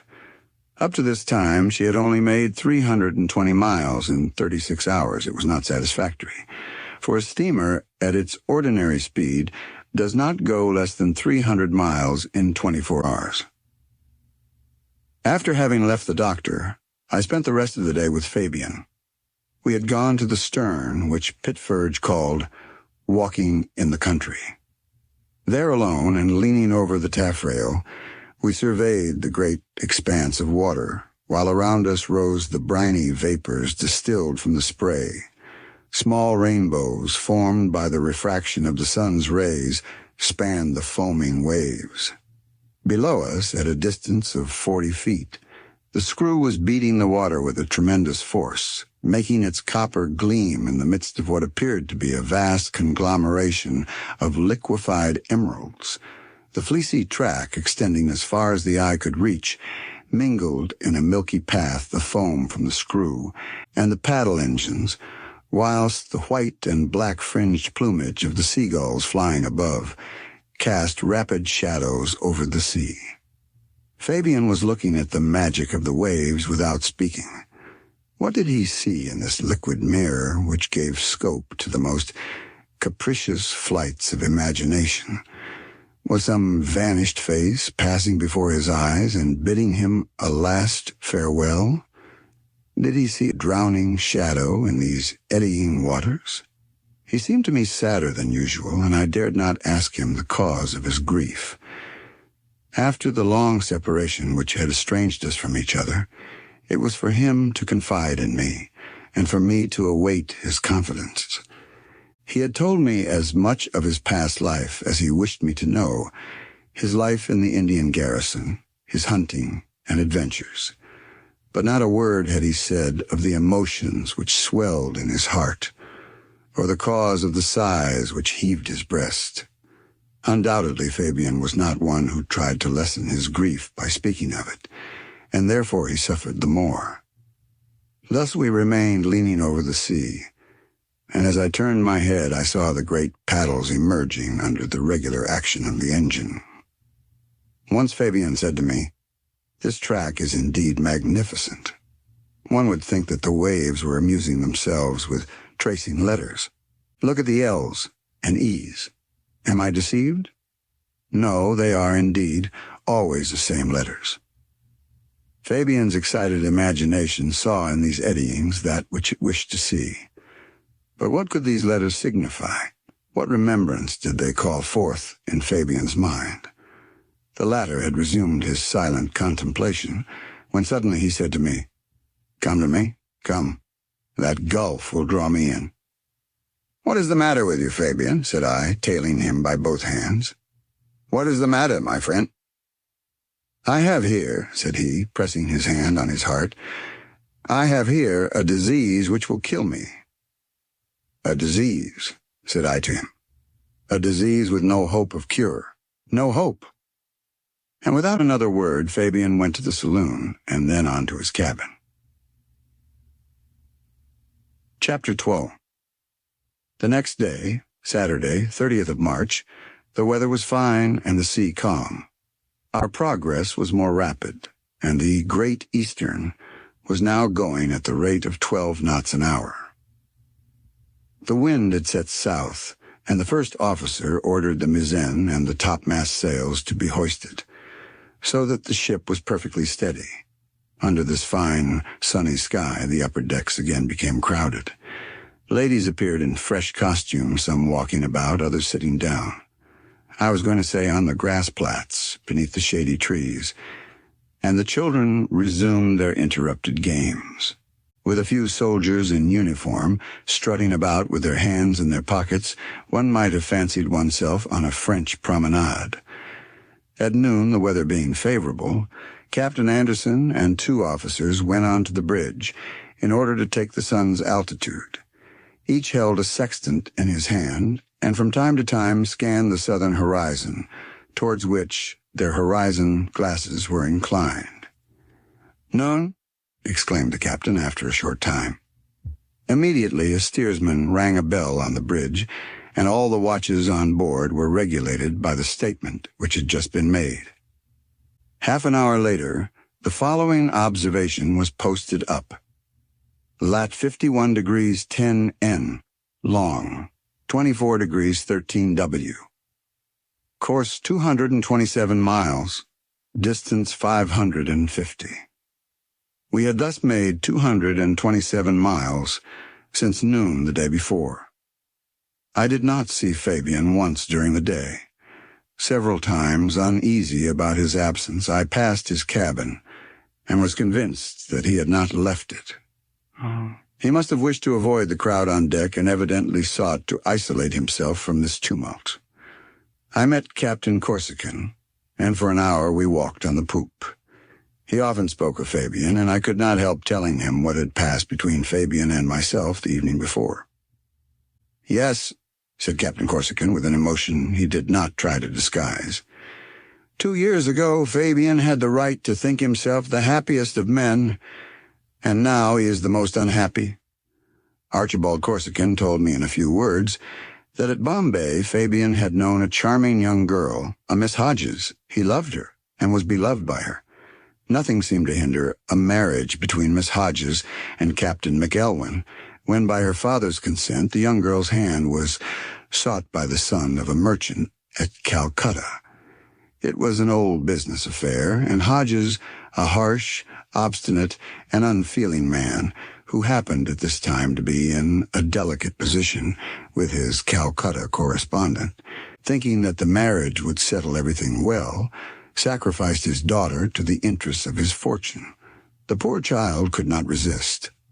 They put her hand into that of the man she did not and could not love, and who, from all appearance, had no love for her. It was a mere business transaction and a barbarous deed. The husband carried off his wife the day after they were married, and since then, Fabian has never seen her whom he has always loved. This story showed me clearly that the grief which seemed to oppress Fabian was indeed serious. "What was the young girl's name?" asked I of Captain Corsican. "Ellen Hodges," replied he.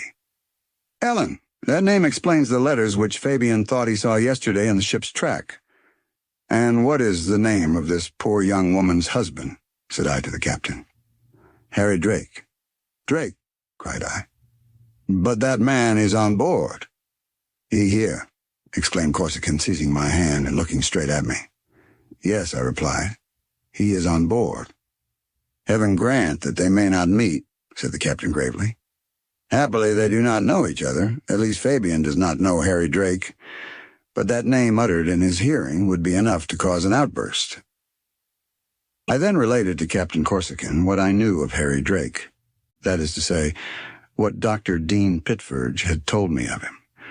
I described him such as he was, an insolent, noisy adventurer, already ruined by gambling and other vices, and ready to do anything to get money. At this moment Harry Drake passed close to us. I pointed him out to the captain, whose eyes suddenly grew animated, and he made an angry gesture, which I arrested. "Yes," said he, "there is the face of a villain. But where is he going? To America, they say, to try and get by chance what he does not care to work for. Poor Ellen, murmured the captain. Where is she now? Perhaps this wretch has abandoned her. Or why should she not be on board? Said Corsican, looking at me. He made an angry gesture, which I arrested. This idea crossed my mind for the first time, but I rejected it. No, Ellen could not be on board. She could not have escaped Dr. Pitferge's inquisitive eye. No, she cannot have accompanied Drake on this voyage. May what you say be true, sir, replied Captain Corsican. For the sight of that poor victim, reduced to so much misery, would be a terrible blow to Fabian. I do not know what would happen, for Fabian is a man who would kill Drake like a dog. I ask you, as a proof of your friendship, never to lose sight of him, so that if anything should happen, one of us may be near to throw ourselves between him and his enemy. You understand, a duel must not take place between these two men, alas, neither here nor elsewhere. A woman cannot marry her husband's murderer, however unworthy that husband may have been. I well understood Captain Corsican's reason. Fabian could not be his own justiciary, was foreseeing from a distance coming events. But how is it that the uncertainty of human things is so little taken into account?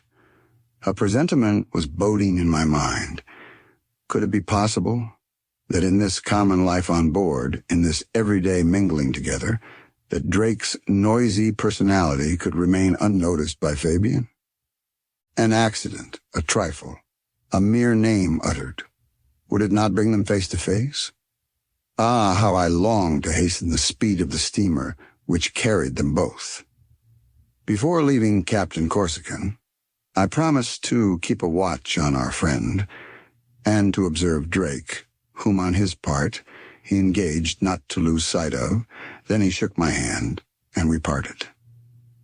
Towards evening, a dense mist swept over the ocean, and the darkness was intense. The brilliantly lighted saloons contrasted singularly with the blackness of the night.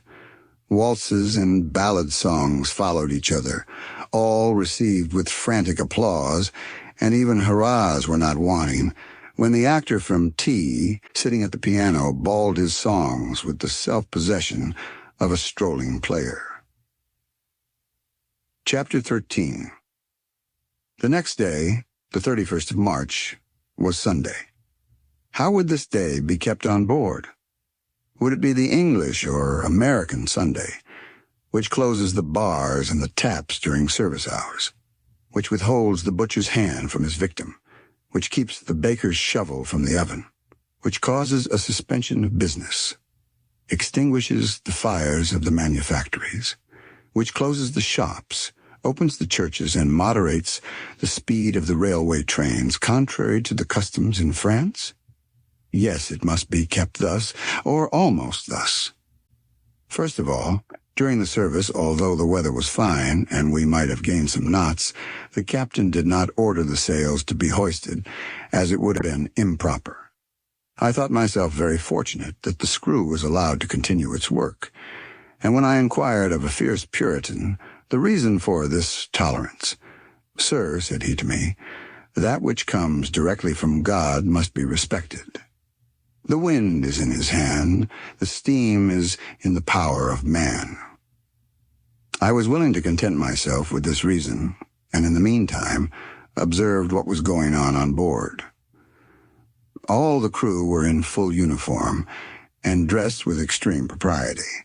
I should not have been surprised to see the stokers working in black clothes. The officers and engineers wore their finest uniforms with gilt buttons. Their shoes shone with a British luster, and rivaled their glazed hats with an intense irradiation. All these good people seemed to have hats and boots of a dazzling brightness. The captain and the first officer set the example, and with new gloves and military attire, glittering and perfumed, they paced up and down the bridges, awaiting the hour for service. The sea was magnificent and resplendent beneath the first rays of a spring sun. Not a sail in sight. The Great Eastern occupied alone the center of the immense expanse.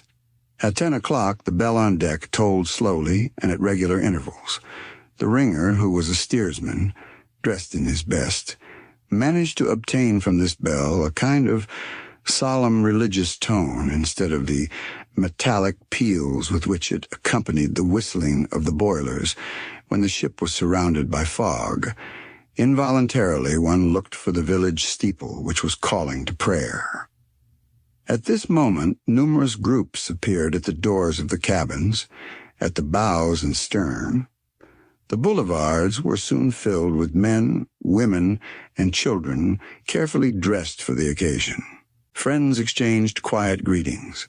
Everyone held a prayer book in his hand, and all were waiting for the last bell which would announce the beginning of service. I saw also piles of Bibles, which were to be distributed in the church, heaped upon trays generally used for sandwiches.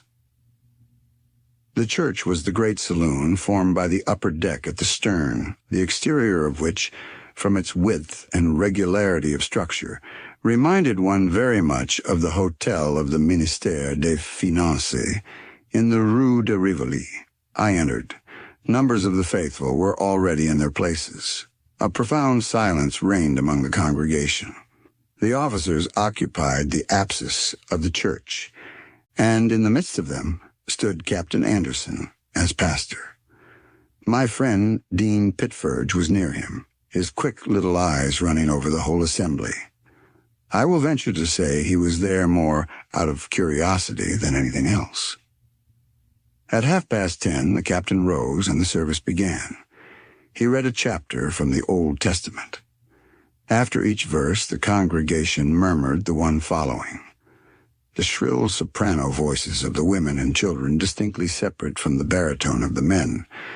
This biblical dialogue lasted for about half an hour, and the simple, at the same time impressive ceremony, was performed with a puritanical gravity. Captain Anderson, assuming the office of pastor on board, in the midst of the vast ocean, and speaking to a crowd of listeners hanging, as it were, over the verge of an abyss, claimed the respect and attention of the most indifferent.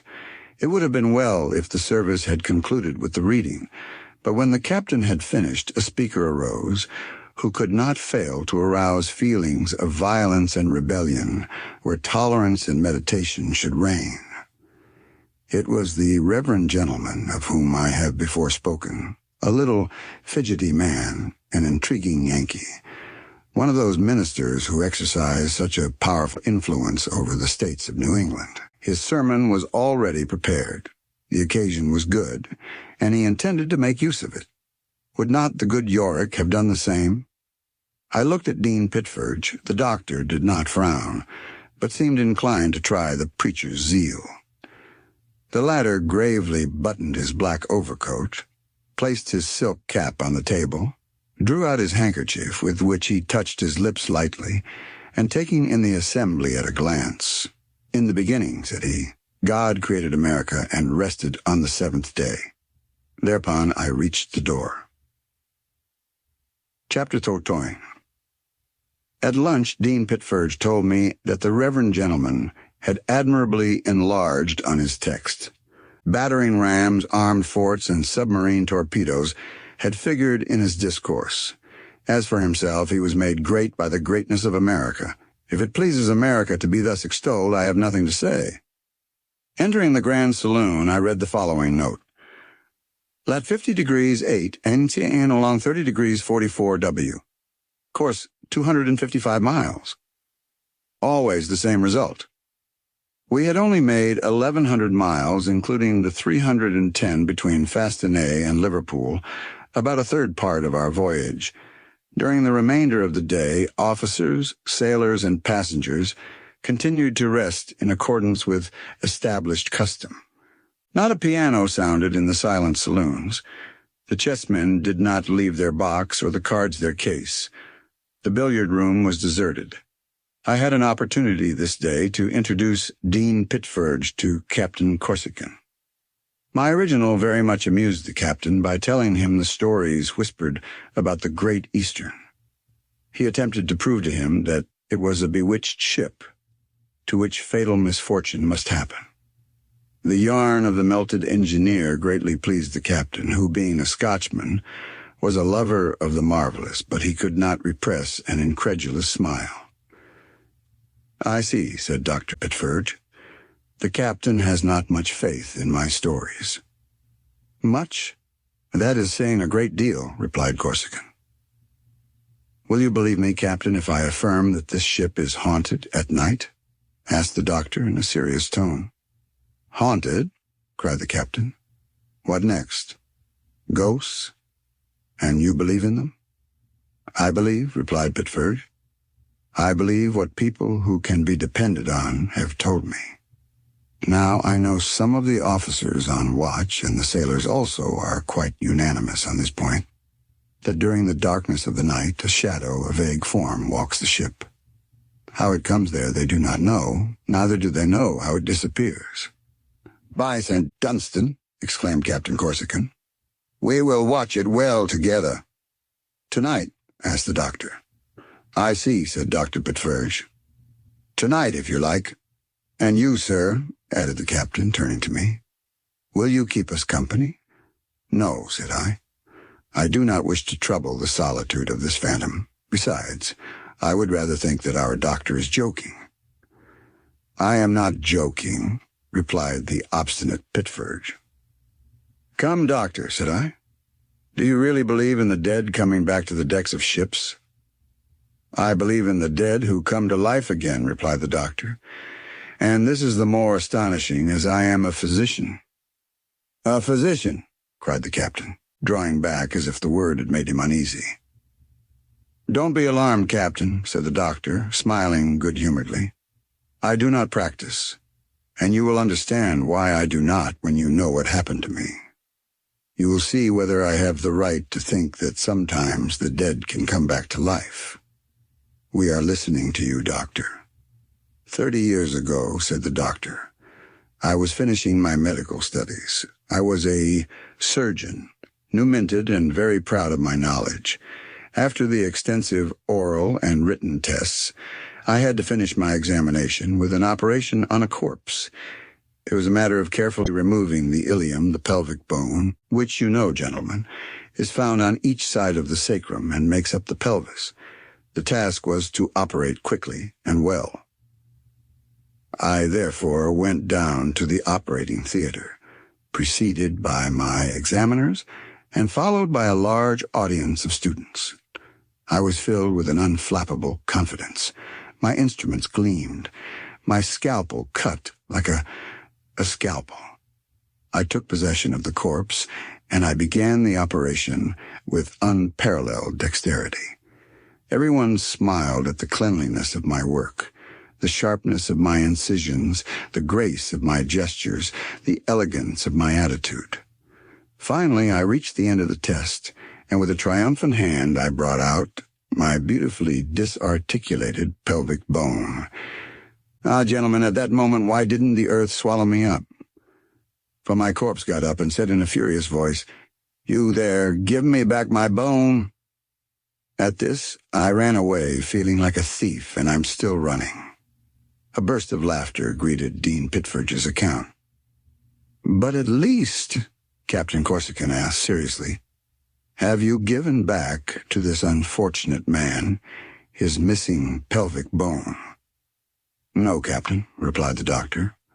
"I did not have the courage for that, but," he added, pulling from his pocket a knife with 45 blades, "I made it into a very useful handle." Chapter 15. The next day, the 1st of April, the aspect of the sea was truly spring-like. It was as green as the meadows beneath the sun's rays. This April sunrise on the Atlantic was superb. The waves spread themselves out voluptuously, while porpoises gamboled in the ship's milky track. When I met Captain Corsican, he informed me that the ghost announced by the doctor had not thought proper to make its appearance. Undoubtedly, the night was not dark enough for it.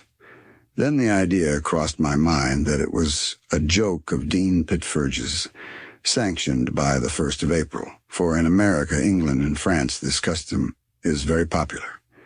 Mystifiers and mystified were not wanting. Some laughed, others were angry. I even believe that blows were exchanged among some of the Saxons. But these blows never ended in fighting, for it is well known that in England, duels are liable to very severe punishment. Even officers and soldiers are not allowed to fight under any pretext whatever. The homicide is subject to the most painful and ignominious punishments. I remember the doctor telling me the name of an officer who was sent to a convict prison for 10 years for having mortally wounded his adversary in a very honorable engagement. One can understand that in face of this severe law, duels have entirely disappeared from British customs. The weather being so fine, a good observation could be made, which resulted in the following statement. Lat 48 degrees 47 lie and 36 degrees 48 L, distant 250 miles only. The slowest of the transatlantic steamers would have had the right to offer to take us in tow. This state of things very much annoyed Captain Anderson. The engineers attributed the failure of pressure to the insufficient ventilation of the new furnaces. But for my part, I thought that the diminution of speed was owing to the diameter of the wheels having been imprudently made smaller. However, today, about 2 o'clock, there was an improvement in the ship's speed. It was the attitude of the two young lovers which revealed this change to me. Leaning against the bulwarks, they murmured joyful words, clapped their hands, and looked smilingly at the escape pipes, which were placed near the chimneys, the apertures of which were crowned with a white wreath of vapor. The pressure had risen in the screw boilers. As yet, it was only a feeble breath of air, a wavering blast. But our young friends drank it in eagerly with their eyes. No, not even Denis Papin could have been more delighted when he saw the steam half raise the lid of his celebrated saucepan. "They smoke! They smoke!" cried the young lady, whilst a light breath also escaped from her parted lips. "Let us go and look at the engine," said the young man, placing her arm in his. Dean Pitferge had joined me, and we followed the loving couple onto the upper deck. "How beautiful is youth," remarked the doctor. "Yes," said I, "youth affianced." Soon we also were leaning over the railing of the engine rooms. There, in the deep abyss, at a distance of 60 feet below us, we saw the 4 long horizontal pistons swaying one towards the other, and with each movement moistened by drops of lubricating oil. In the meanwhile, the young man had taken out his watch, and the girl, leaning over his shoulder, followed the movement of the minute hand, whilst her lover counted the revolutions of the screw. "1 minute," said she. 37 turns," exclaimed the young man. 37.5, observed the doctor, who had entered into the work. "And a half," cried the young lady. "You hear, Edward?" "Thank you, sir," said she, favoring the worthy Pitferge with one of her most pleasing smiles. Chapter 16. Going back to the Grand Saloon, I saw the following program posted on the door. "This night, part first, Ocean Time, Mr. McAlpine. Song, Beautiful Isle of the Sea. Mr. Ewing, reading Mr. Afflute. Piano solo, Chant du Berger, Mrs. Alloway. Scotch song, Dr. T. O. 10 minutes interval. Part second, piano solo, Mr. Paul Fee. Burlesque, Lady of Lions, Dr. T. Entertainment, Sir James Anderson. Song, Happy Moment. Mr. Norval. Song, You Remember, Mr. Ewing. Finale, God Save the Queen." As may be seen, it was a complete concert with a first part, entr'acte, second part, and finale. But it seems there was something wanting in the program, for I heard someone mutter behind me, "What? No Mendelssohn." I turned and saw that it was a steward, who thus protested against the omission of of his favorite music. I went on deck and began to look for MacElvin. Corsican had just told me that Fabian had left his cabin, and I wanted, without intruding myself on him, to draw him out of his isolation. I found him at the bows. We talked for some time, but he made no allusion to his past life. At times he was silent and pensive, absorbed in his thoughts, no longer listening to me and pressing his breast, as if to restrain a painful spasm. Whilst we were walking together, Harry Drake passed us several times, always the same noisy, gesticulating man, obstructive as would be a windmill in a ballroom. Was I mistaken? I could not say, for I had already anticipated it in my mind. But it seemed to me that Harry Drake stared at Fabian with a persistency which the latter must have noticed, for he said to me, "Who is that man?" "I don't know," I replied. "I don't like his looks," added Fabian. "Put two ships in the open sea without wind or tide, and at last they will come together. Throw two planets into space, and they will fall one on the other. Place two enemies in the midst of a crowd, and they will inevitably meet. It is fatality, a question of time, that is all." In the evening, the concert took place according to the program. The grand saloon, filled with the audience, was brilliantly lighted.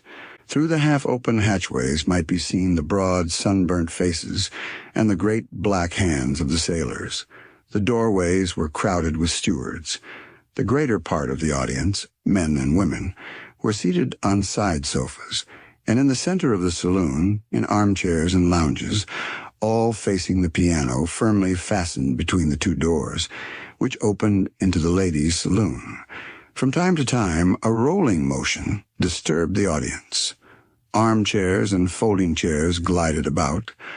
A kind of swell caused a similar undulatory movement to all. They caught hold of one another silently and without making any joke. But upon the whole, there was not much fear of falling, thanks to the subsidence. The concert opened with the Ocean Times.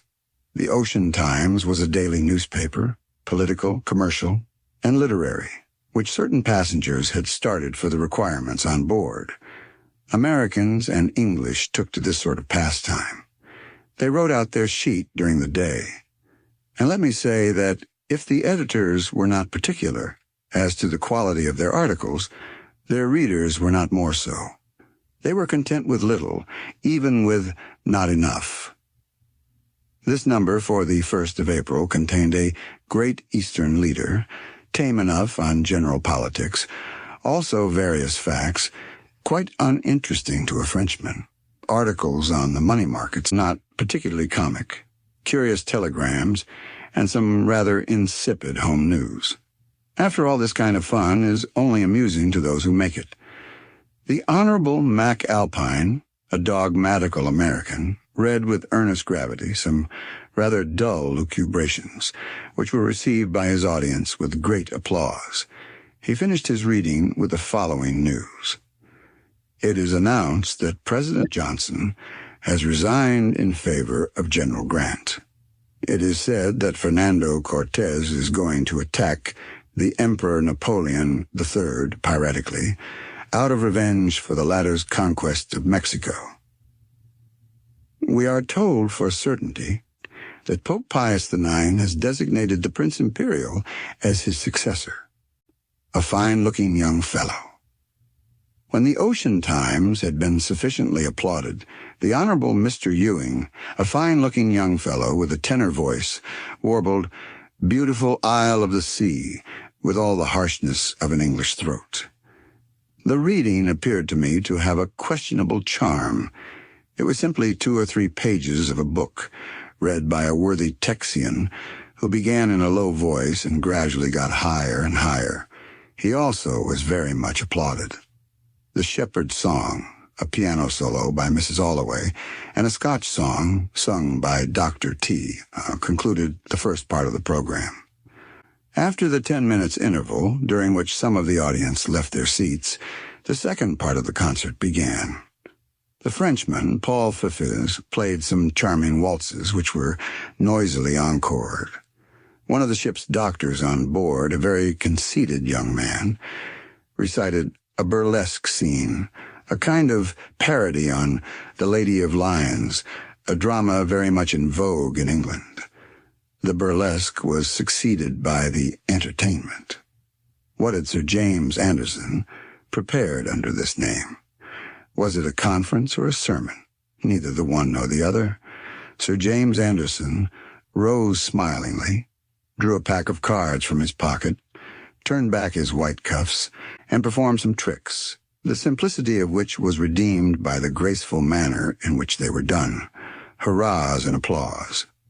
After the happy moment and remember, sung by Mr. Norville and Mr. Ewing, the program announced, God Save the Queen, but some Americans begged Paul, as he was a Frenchman, to play the national French anthem. Immediately, my agreeable countrymen began the inevitable Partons pour la Syrie, energetic demands from a party of Northmen who wished to hear the Marseillaise, and without being pressed further, the obedient pianists, with a compliance which betokened rather a musical facility than political convictions, vigorously attacked the song of Rouget de Lille. This was the grand success of the evening, and the assembly, standing, slowly sang the national anthem, which praised God to bless the Queen. Upon the whole, this soirée was as good as amateur soirées generally are. That is to say, it was chiefly a success for the performers and their friends. Fabian did not show himself there at all. Chapter 13. During Monday night, the sea was very stormy. Once more the partitions began creaking, and again the luggage made its way through the saloons. When I went on deck about 7 o'clock in the morning, the wind had freshened, and it was raining.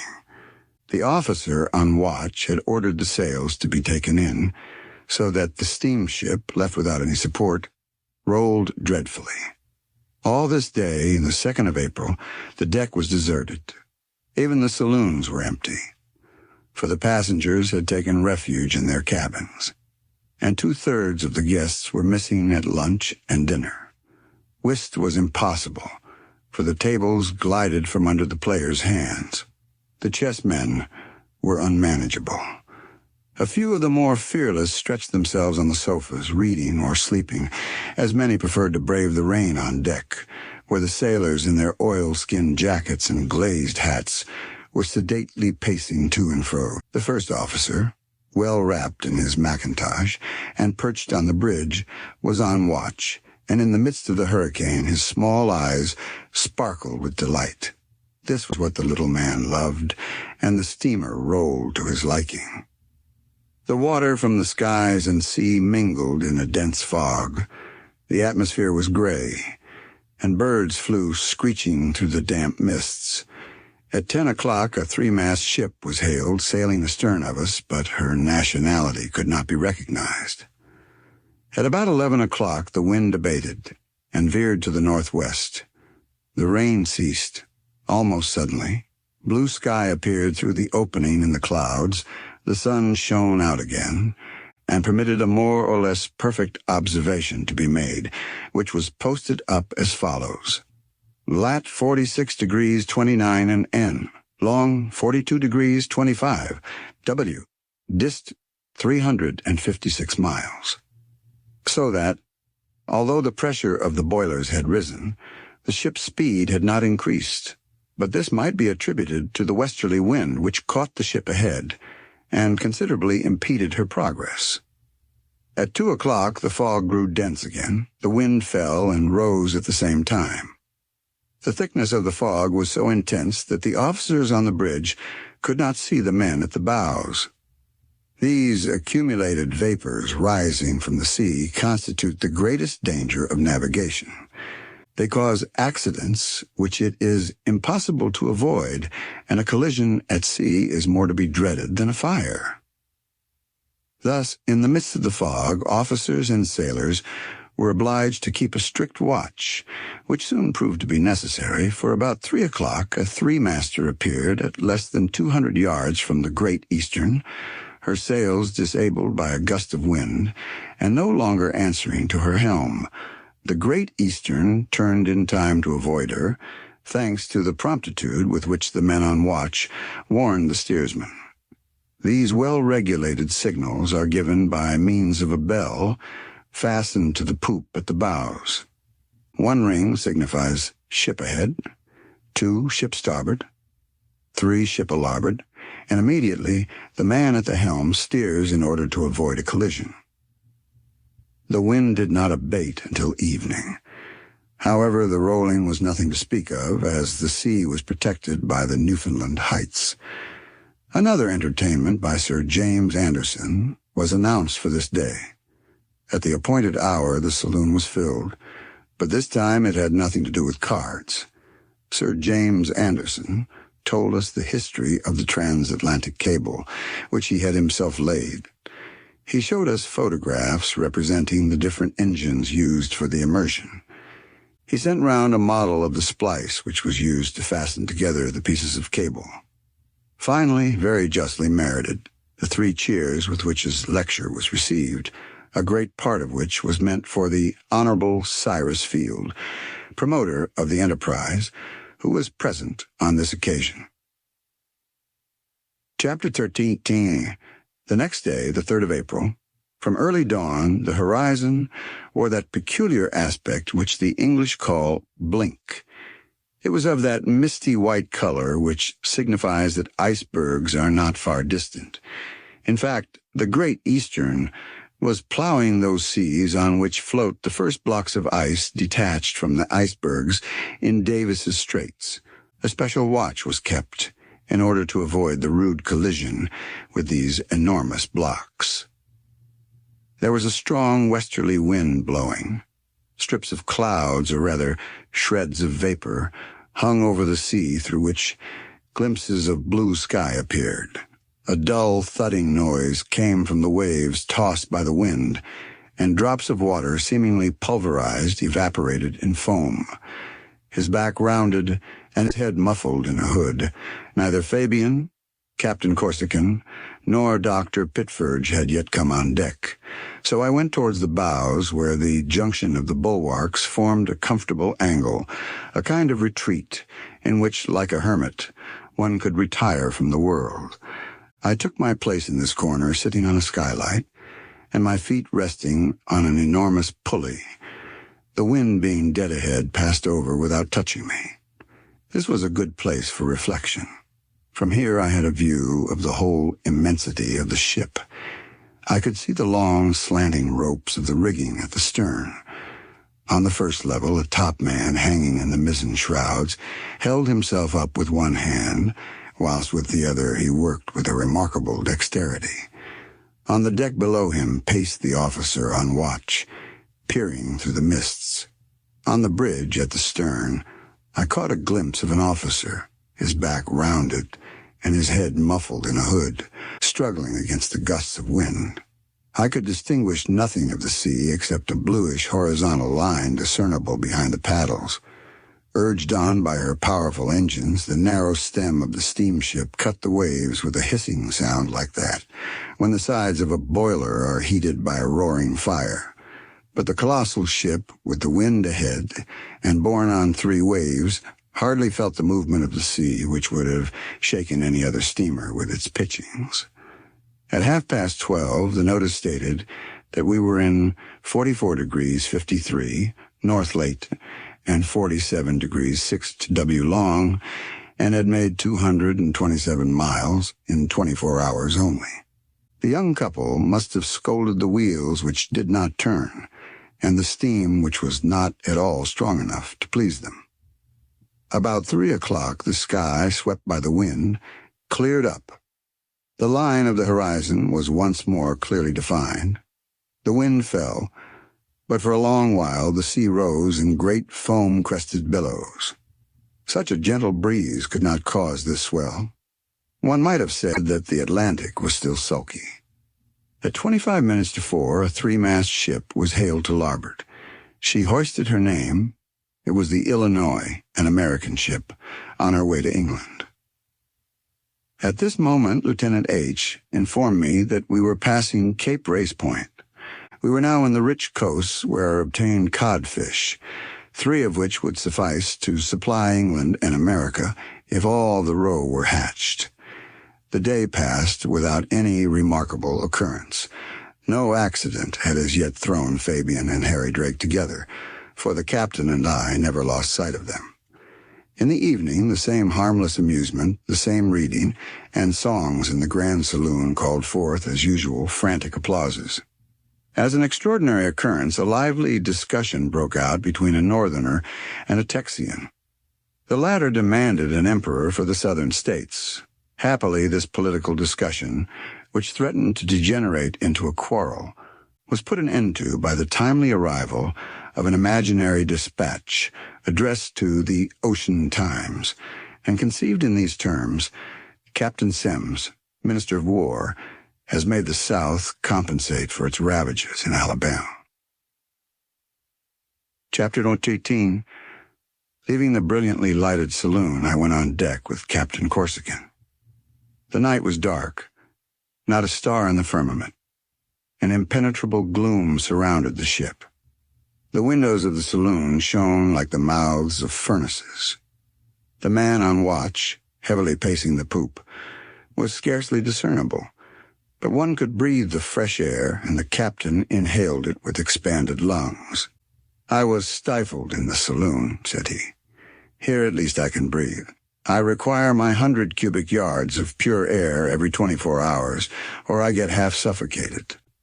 "Breathe, Captain. Breathe at your ease," said I to him. "The breeze does not stint your wants. Oxygen is a good thing, but it must be confessed Parisians and Londoners know it only by reputation." "Yes," replied the captain, "and they prefer carbonic acid." "Ah, well, everyone to his liking. For my own part, I detest it, even in champagne." Thus talking, we paced up and down the deck on the starboard side, sheltered from the wind by the high partitions of the deck cabins. Great wreaths of smoke, illuminated with sparks, curled from the black chimneys. The noise of the engines accompanied the whistling of the wind in the shrouds, which sounded like the chords of a harp. Mingling with this hubbub, each quarter of an hour came the cry of the sailors on deck: "All's well, all's well." In fact, no precaution had been neglected to ensure the safety of the ship on these coasts frequented by icebergs. The captain had a bucket of water drawn every half hour in order to ascertain the temperature, and if it had fallen 1 degree, he immediately changed his course, for he knew that the Peruvian had been seen but a fortnight since, blocked up by icebergs in this latitude. It was therefore a danger to be avoided. His orders for night were to keep a strict lookout. He himself remained on the bridge with an officer each side of him, one at the wheel signal, the other at the screw. Besides these, a lieutenant and 2 men kept watch on the poop, whilst a quartermaster with a sailor stood at the stern. The passengers might therefore rest quietly. After noticing these arrangements, we went back again to the stern, as we had made up our minds to stay some time longer, walking on deck like peaceful citizens taking an evening stroll in their town squares. The place seemed deserted. Soon, however, our eyes grew accustomed to the darkness, and we perceived a man leaning perfectly motionless, with his elbow on the railing. Corsican, after looking at him attentively for some time, said to me, "It is Fabian." It was indeed Fabian. We recognized him, but absorbed as he was in a profound contemplation, he did not see us. His eyes were fixed on an angle of the upper deck. I saw them gleam in the dark. What was he looking at? How could he pierce this black gloom? I thought it better to leave him to his reflections, but Captain Corsican went up to him. "Fabian," said he. Fabian did not answer. He had not heard. Again Corsican called him. He shuddered and turned his head for a moment, saying, "Hush." Then with his hand he pointed to a shadow which was slowly moving at the further end of the upper deck. It was this almost invisible figure that Fabian was looking at, and smiling sadly he murmured, "The Black Lady. The Black Lady." I shuddered. Captain Corsican took hold of my arm, and I felt that he also was trembling. The same thought had struck us both. This shadow was the apparition about which Dean Pitferge had spoken. Fabian had relapsed into his dreamy contemplation. I, with a heaving breast and awestruck glance, looked at this human figure, the outline of which was hardly discernible, but presently it became more defined. It came forward, stopped, turned back, and then again advanced, seeming to glide rather than walk. At 10 steps from us, it stood perfectly still. I was then able to distinguish the figure of a slender female, closely wrapped in a kind of brown burnous, and her face covered with a thick veil. "A mad woman? A mad woman, is it not?" murmured Fabian. It was indeed a mad woman. But Fabian was not asking us, he was speaking to himself. In the meantime, the poor creature came still nearer to us. I thought I could see her eyes sparkle through her veil when they were fixed on Fabian. She went up to him. Fabian started to his feet, electrified. The veiled woman put her hand on her heart as though counting its pulsation. Then, gliding swiftly away, she disappeared behind the angle of the upper deck. Fabian staggered and fell on his knees, his hands stretched out before him. "It is she," he murmured. Then, shaking his head, "What an hallucination," he added. Captain Corsican then took him by the hand. "Come, Fabian, come," said he, and he led away his unhappy friend. Chapter 9. Corsican and I could no longer doubt but that it was Ellen, Fabian's betrothed, and Harry Drake's wife. Chance had brought all three together on the same ship. Fabian had not recognized her, although he had cried, "It is she, it is she." And how was it possible that he could have done so? But he was not mistaken in saying, "a mad woman." Ellen was mad, undoubtedly. Grief, despair, love frozen in her heart, contact with the worthless man who had snatched her from Fabian, ruin, misery, and shame had broken her spirit. It was on this subject that Corsican and I spoke the following morning. We had no doubt as to the identity of the young woman. It was Ellen, whom Harry Drake was dragging with him to the American continent. The captain's eyes glowed with a dark fire at the thought of this wretch, and I felt my heart stir within me. What were we against the husband, the master? Nothing. But now, what was most important was to prevent another meeting between Fabian and Ellen, for Fabian could not fail at last to recognize his betrothed, and thus the catastrophe we wished to avoid would be brought about. At the same time, we had reason to hope that these two poor creatures would not see each other again, as the unhappy Ellen never appeared in the daytime, either in the saloons or on the deck. Only at night, perhaps eluding her jailer, she came out to bathe herself in the damp air and demand of the wind a smooth passage. In 4 days, at the latest, the Great Eastern must reach New York Harbor. Therefore, we might hope that accident would not dally with our watchfulness, and that Fabian would not discover Ellen during this time. But we made our calculations without thinking of events. The steamer's course had been slightly altered in the night, 3 times the ship, being in water 27 degrees Fahrenheit, that is to say, 5 degrees below zero, had been turned towards the south. There was no longer any doubt of icebergs being very near, for the sky that morning had a peculiarly brilliant aspect. The atmosphere was misty, and the northern sky glittered with an intense reverberation, evidently produced by the powerful rejection from the icebergs. There was a piercing wind, and about 10 o'clock the deck was powdered by a slight snowfall. Then dense fog surrounded us, in which we gave warning of our approach by deafening whistles, which scared away the flocks of seagulls in the ship's yards.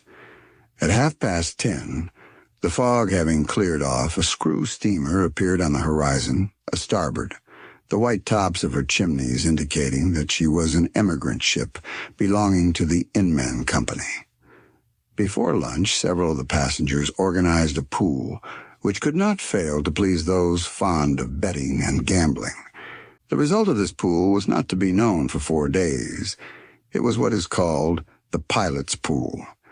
When a ship arrives at the landfalls, everyone knows that a pilot comes on board, so they divide the 24 hours of the day and night into 48 half hours, or 96 quarters, according to the number of the passengers. Each player stakes $1 and draws one of the half or quarter hours. The winner of the 48 or $96 is the one during whose quarter of an hour the pilot comes on board. From this it may be seen that the game is very simple. It is not a race course, but a quarter of an hour race. It was a Canadian, the Honorable McAlpine, who undertook the management of the affair. He easily collected 96 players, including several professed gamblers, not the least among those ready for gain. I, following the general example, staked my $1, and fate allotted me the 94th quarter. It was a bad number, and one which left me no chance of profit. The fact is, these divisions are reckoned from noon to noon, so that there are night as well as day quarters, and as it is very seldom that ships venture close in the dark, the chance of a pilot coming on board then is very small. However, I easily consoled myself. Going down into the saloon, I saw a lecture announced. The Utah missionary was going to hold a meeting on Mormonism, a good opportunity for those wishing to initiate themselves in the mysteries of the City of Saints. Besides, this elder, Mr. Hatch, was an orator of no mean power. The execution could not fail to be worthy of the work. The announcement of the conference was received very favorably by the passengers. The observation posted up was as follows. Lat 42 degrees 32 NN, plump. 51 degrees 59 W, course 254 miles. About 3 o'clock in the afternoon, the steersman signaled a large 4-mast steamer which slightly changed its course in order to give the Great Eastern its number. It was the Atlanta, one of the largest boats running between London and New York, calling at Brest on the way. After having saluted us, which we returned, in a short time she was out of sight. At this moment, Dean Pitferge, in a vexed tone, informed me that Mr. Hatch's lecture was forbidden, as the wives of the Puritans on board did not approve of their husbands becoming acquainted with the mysteries of Mormonism. Chapter 20. At 4 o'clock, the sky, which had been overcast, cleared up, the sea grew calm, and the ship was so steady one might almost have thought oneself on terra firma. This gave the passengers the idea of getting up races. Epsom turf could not have afforded a better coursing ground, and as for horses, they were well replaced by pure Scotchmen, as good as any Gladiator or La Touque. The news soon spread. Sportsmen immediately hurried to the field. An Englishman, the Honorable J. McCarthy, was appointed commissioner, and the competitors presented themselves without delay. They were half a dozen sailors, kind of centaurs, man and horse at the same time, all ready to try for the prize. The 2 boulevards formed the race course. The runners were to go 3 times round the ship, thus making a course of about 1,300 yards, which was quite enough. Soon the galleries were invaded by crowds of spectators, all armed with opera glasses.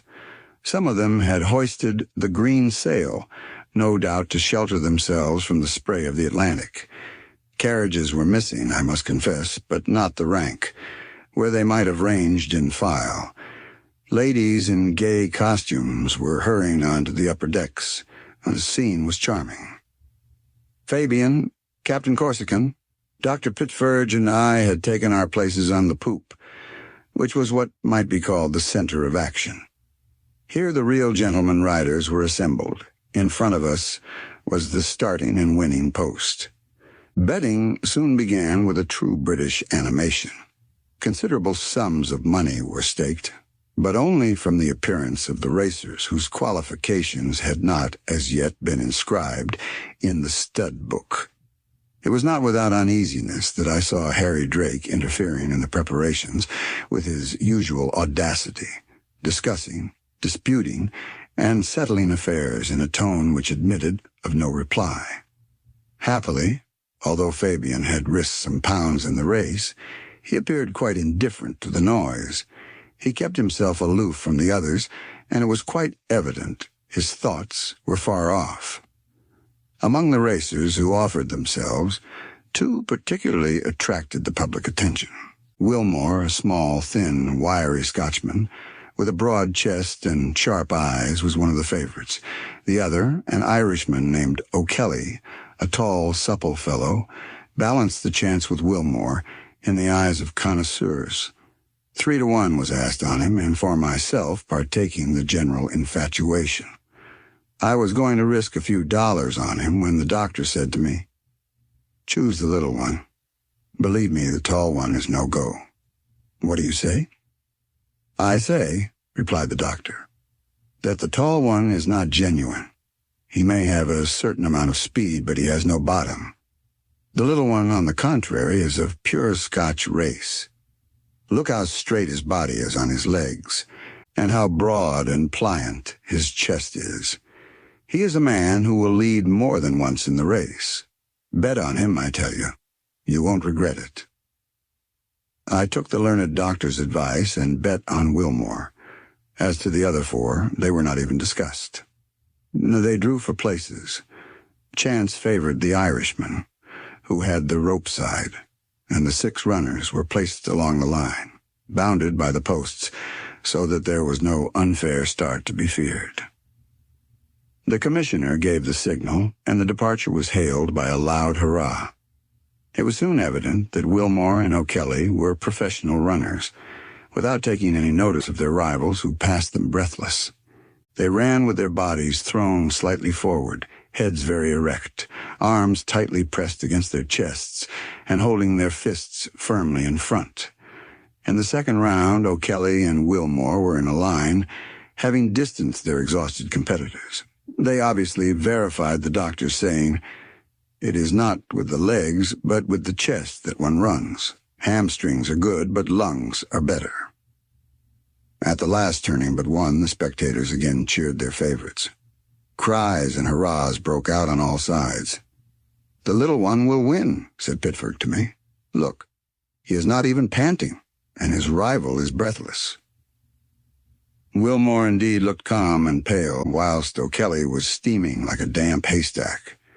He was pumped out, to use a sportsman's slang expression, but both of them kept the same line. At last they passed the upper decks, the hatchway of the engine rooms, the winning post. "Hurrah, hurrah for Wilmore!" cried some. "Hurrah for O'Kelly!" chimed in others. "Wilmore has won." "No, they are together." The truth was, Wilmore had won, but by hardly half a head, so the Honorable McCarthy decided. However, the discussion continued, and even came to words. The partisans of the Irishman, and particularly Harry Drake, maintained that it was a dead heat, and that they ought to go again. But at this moment, urged by an irresistible impulse, Fabian went up to Harry Drake and said to him in a cold tone, "You are wrong, sir. The winner was the Scotch sailor." "What do you say?" he asked in a threatening tone. "I say you are wrong," answered Fabian quietly.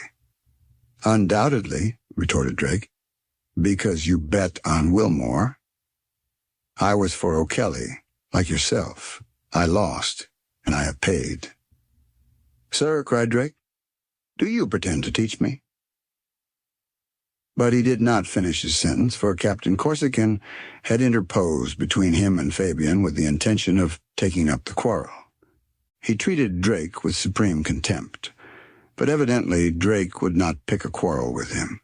So when Corsican had finished, he crossed his arms, and addressing himself to Fabian, "This gentleman," said he with an evil smile, "this gentleman wants someone to fight his battles for him." Fabian grew pale. He would have sprung at Drake, But I held him back, and the scoundrel's companions dragged him away. Not, however, before he had cast a look of hatred at his enemy. Captain Corsican and I went below with Fabian, who contented himself by saying, "The first opportunity I have, I will box that impudent fellow's ears." He treated Drake with supreme contempt. Chapter 20. From Thursday night to Saturday, the Great Eastern was crossing the Gulf Stream, the water of which is of a dark color. The surface of the current forcing its way against the waters of the Atlantic is even slightly convex. It is, in fact, a river running between two liquid shores and one of the largest in the world, for it reduces the Amazon and Mississippi to mere brooks in comparison. This day, the 5th of April, began with a magnificent sunrise. The waves glittered, and a warm southwest wind was wafted through the rigging. It was the beginning of the fine weather. The sun, which had clothed the fields of the continent with verdure, caused fresh costumes to bloom on board. Vegetation is sometimes behindhand, but fashion never. Soon the boulevards, filled with groups of promenaders, looked like the Champs-Élysées on a fine Sunday afternoon in May. I did not see Captain Corsican once that morning. Wishing to hear of Fabian, I went to his cabin and knocked at the door, but getting no answer, I opened it and went in. Fabian was not there. I went on deck again, but could find neither my friends nor the doctor. The idea then crossed my mind to find out where the unfortunate Ellen was confined. What cabin did she occupy? Where had Drake shut her up? In whose care was the poor creature left when Drake abandoned her for whole days? Most likely with some disinterested stewardess or an indifferent nurse. I wished to know how it was, not from any vain motive of curiosity, but simply in Ellen and Fabian's interest, if it was only to prevent a meeting, always to be dreaded. I began my search with the cabin near the ladies' saloon and went along the passages of both stories. This inspection was easy enough, as the names of the occupants were written on each door in order to facilitate the steward's work. I did not see Harry Drake's name, but this did not surprise me much, as I had no doubt he had preferred the more isolated cabins at the stern. In matter of comfort, however, no difference existed between the cabins at the bows and those at the stern, for the freighters had only admitted one class of passengers. I next went towards the dining saloons, keeping carefully to the side passages, which wound between the double row of cabins. All these rooms were occupied, and all had the name of the passengers outside, but Harry Drake's name was not to be seen. This time the absence of his name astonished me, for I thought I had been all over our floating city, and I was not aware of any part more secluded than this. I inquired of a steward, who told me there were yet 100 cabins behind the dining saloons. "How do you get to them?" I asked. "By a staircase at the end of the upper deck." "Thank you. And can you tell me which cabin Mr. Harry Drake occupies?" "I do not know, sir," replied the steward. Again I went on deck, and following the steward's direction, at last came to the door at the top of the stairs. This staircase did not lead to any large saloons, but simply to a dimly lighted landing, round which was arranged a double row of cabins. Harry Drake could hardly have found a more favorable place in which to hide Ellen. The greater part of the cabins were unoccupied. I went along the landing. A few names were written on the doors, but only 2 or 3 at the most. Harry Drake's name was not among them, and as I had made a very minute inspection of this compartment, I was very much disappointed at my ill success. I was going away when suddenly a vague, almost inaudible murmur caught my ear. It proceeded from the left side of the passage. I went towards the place. The sounds, at first faint, grew louder, and I distinguished a kind of plaintive song, or rather melopoeia, the words of which did not reach me. I listened. It was a woman singing, but in this unconscious voice one could recognize a mournful wail. Might not this voice belong to the mad woman? My presentiments could not deceive me. I went quietly nearer to the cabin, which was numbered 775. It was the last in this dim passage, and must have been lighted by the lowest light ports in the hull of the Great Eastern. There was no name on the door, and Harry Drake had no desire that anyone should know the place where he confined Ellen. I could not distinctly hear the voice of the unfortunate woman. Her song was only a string of unconnected sentences like one speaking in sleep, but at the same time it was sweet and plaintive. Although I had no means of recognizing her identity, I had no doubt but that it was Ellen singing. I listened for some minutes and was just going away when I heard a step on the landing. Could it be Harry Drake? I did not wish him to find me here for Fabian and Ellen's sake. Fortunately, I could get on deck without being seen by a passage leading around the cabins. However, I stopped to know who it really was that I had heard. The darkness partially hid me, and standing behind an angle of the passage, I could see without being myself in sight. Fabian went near to the cabin doors. In the meantime, the sound of the footsteps had ceased, and with it, as a strange coincidence, Ellen's voice. I waited, and soon the song began again, and the boards creaked under a stealthy tread. I leaned forward, and in the dim, uncertain light which glimmered through the creaks of the cabin doors, I recognized Fabian. It was my unhappy friend. What instinct could have led him to this place? Had we then discovered the young woman's retreat before me? I did not know what to think. Fabian slowly advanced along the passage, listening, following the voice, as if it was a thread drawing him unconsciously on, and in spite of himself. It seemed to me that the song grew fainter as he approached, and that the thread thus held was about to break. Fabian went quite near to the cabin doors and then stopped. How those sad accents must have rent his heart, and how his whole being must have thrilled as he caught some tone in the voice which reminded him of the past. But how was it, ignorant as he was of Harry Drake being on board, that he had any suspicion of Ellen's presence? No, it was impossible. He had only been attracted by the plaintive accents which insensibly responded to the great grief weighing down his spirit. Fabian was still listening. What was he going to do?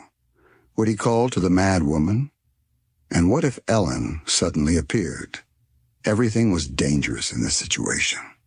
However, Fabian came nearer still to the door of her cabin. The song, which was growing fainter and fainter, suddenly died away, and a piercing shriek was heard. Had Ellen, by a magnetic communication, felt him whom she loved so near her? Fabian's attitude was desperate. He had gathered himself up. Was he going to break the door open? I thought he would, so I rushed up to him. He recognized me. I dragged him away, and he made no resistance, but asked me in a hollow voice, "Do you know who that unhappy woman is?" "No, Fabian, no." "It is the mad woman," said he in an unnatural voice. "But this madness is not without remedy. I feel that a little devotion, a little love, would cure the poor woman." "Come, Fabian," said I. "Come away." We went on deck, but Fabian did not utter another word. I did not leave him, however, until he had reached his cabin. Chapter 23. Some moments later I met Captain Corsican and told him of the scene I had just witnessed. He understood as well as I did that the situation of affairs was growing more and more serious. Could I have foreseen all that would happen, how I should have longed to hasten the speed of the Great Eastern and put the broad ocean between Fabian and Harry Drake. On leaving each other, Captain Corsican and I agreed to watch the actors in this drama more narrowly than ever. The Australasian, a Cunard steamer running between Liverpool and New York, was expected this day. She was to leave America on Wednesday morning and therefore would not be long before passing us. A watch was kept. However, she did not come in sight. About 11 o'clock, the English passengers organized a subscription on behalf of the wounded on board, some of whom had not been able to leave the hospital. Among them was the boatswain, threatened with an incurable lameness. There was soon a long list of signatures, not, however, without some objections having been raised. At noon, a very exact observation was able to be made long, 58 degrees 37 W, lat 41 degrees 41, 11 inches in.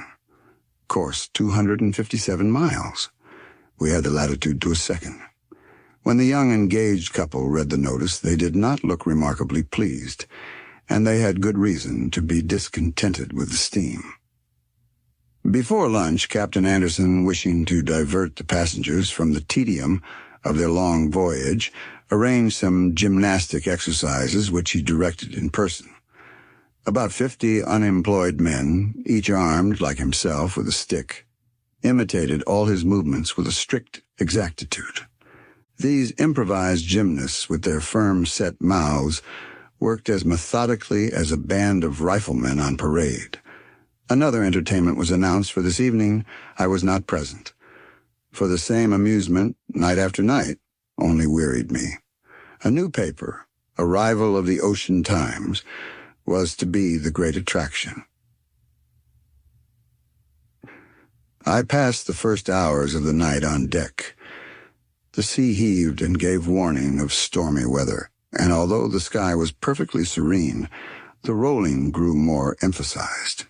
Lying on a seat of the upper deck, I could admire the host of constellations with which the firmament was bespangled, and although there are only 5,000 stars in the whole extent of the celestial sphere, which are visible to the naked eye, this evening I thought I could see millions.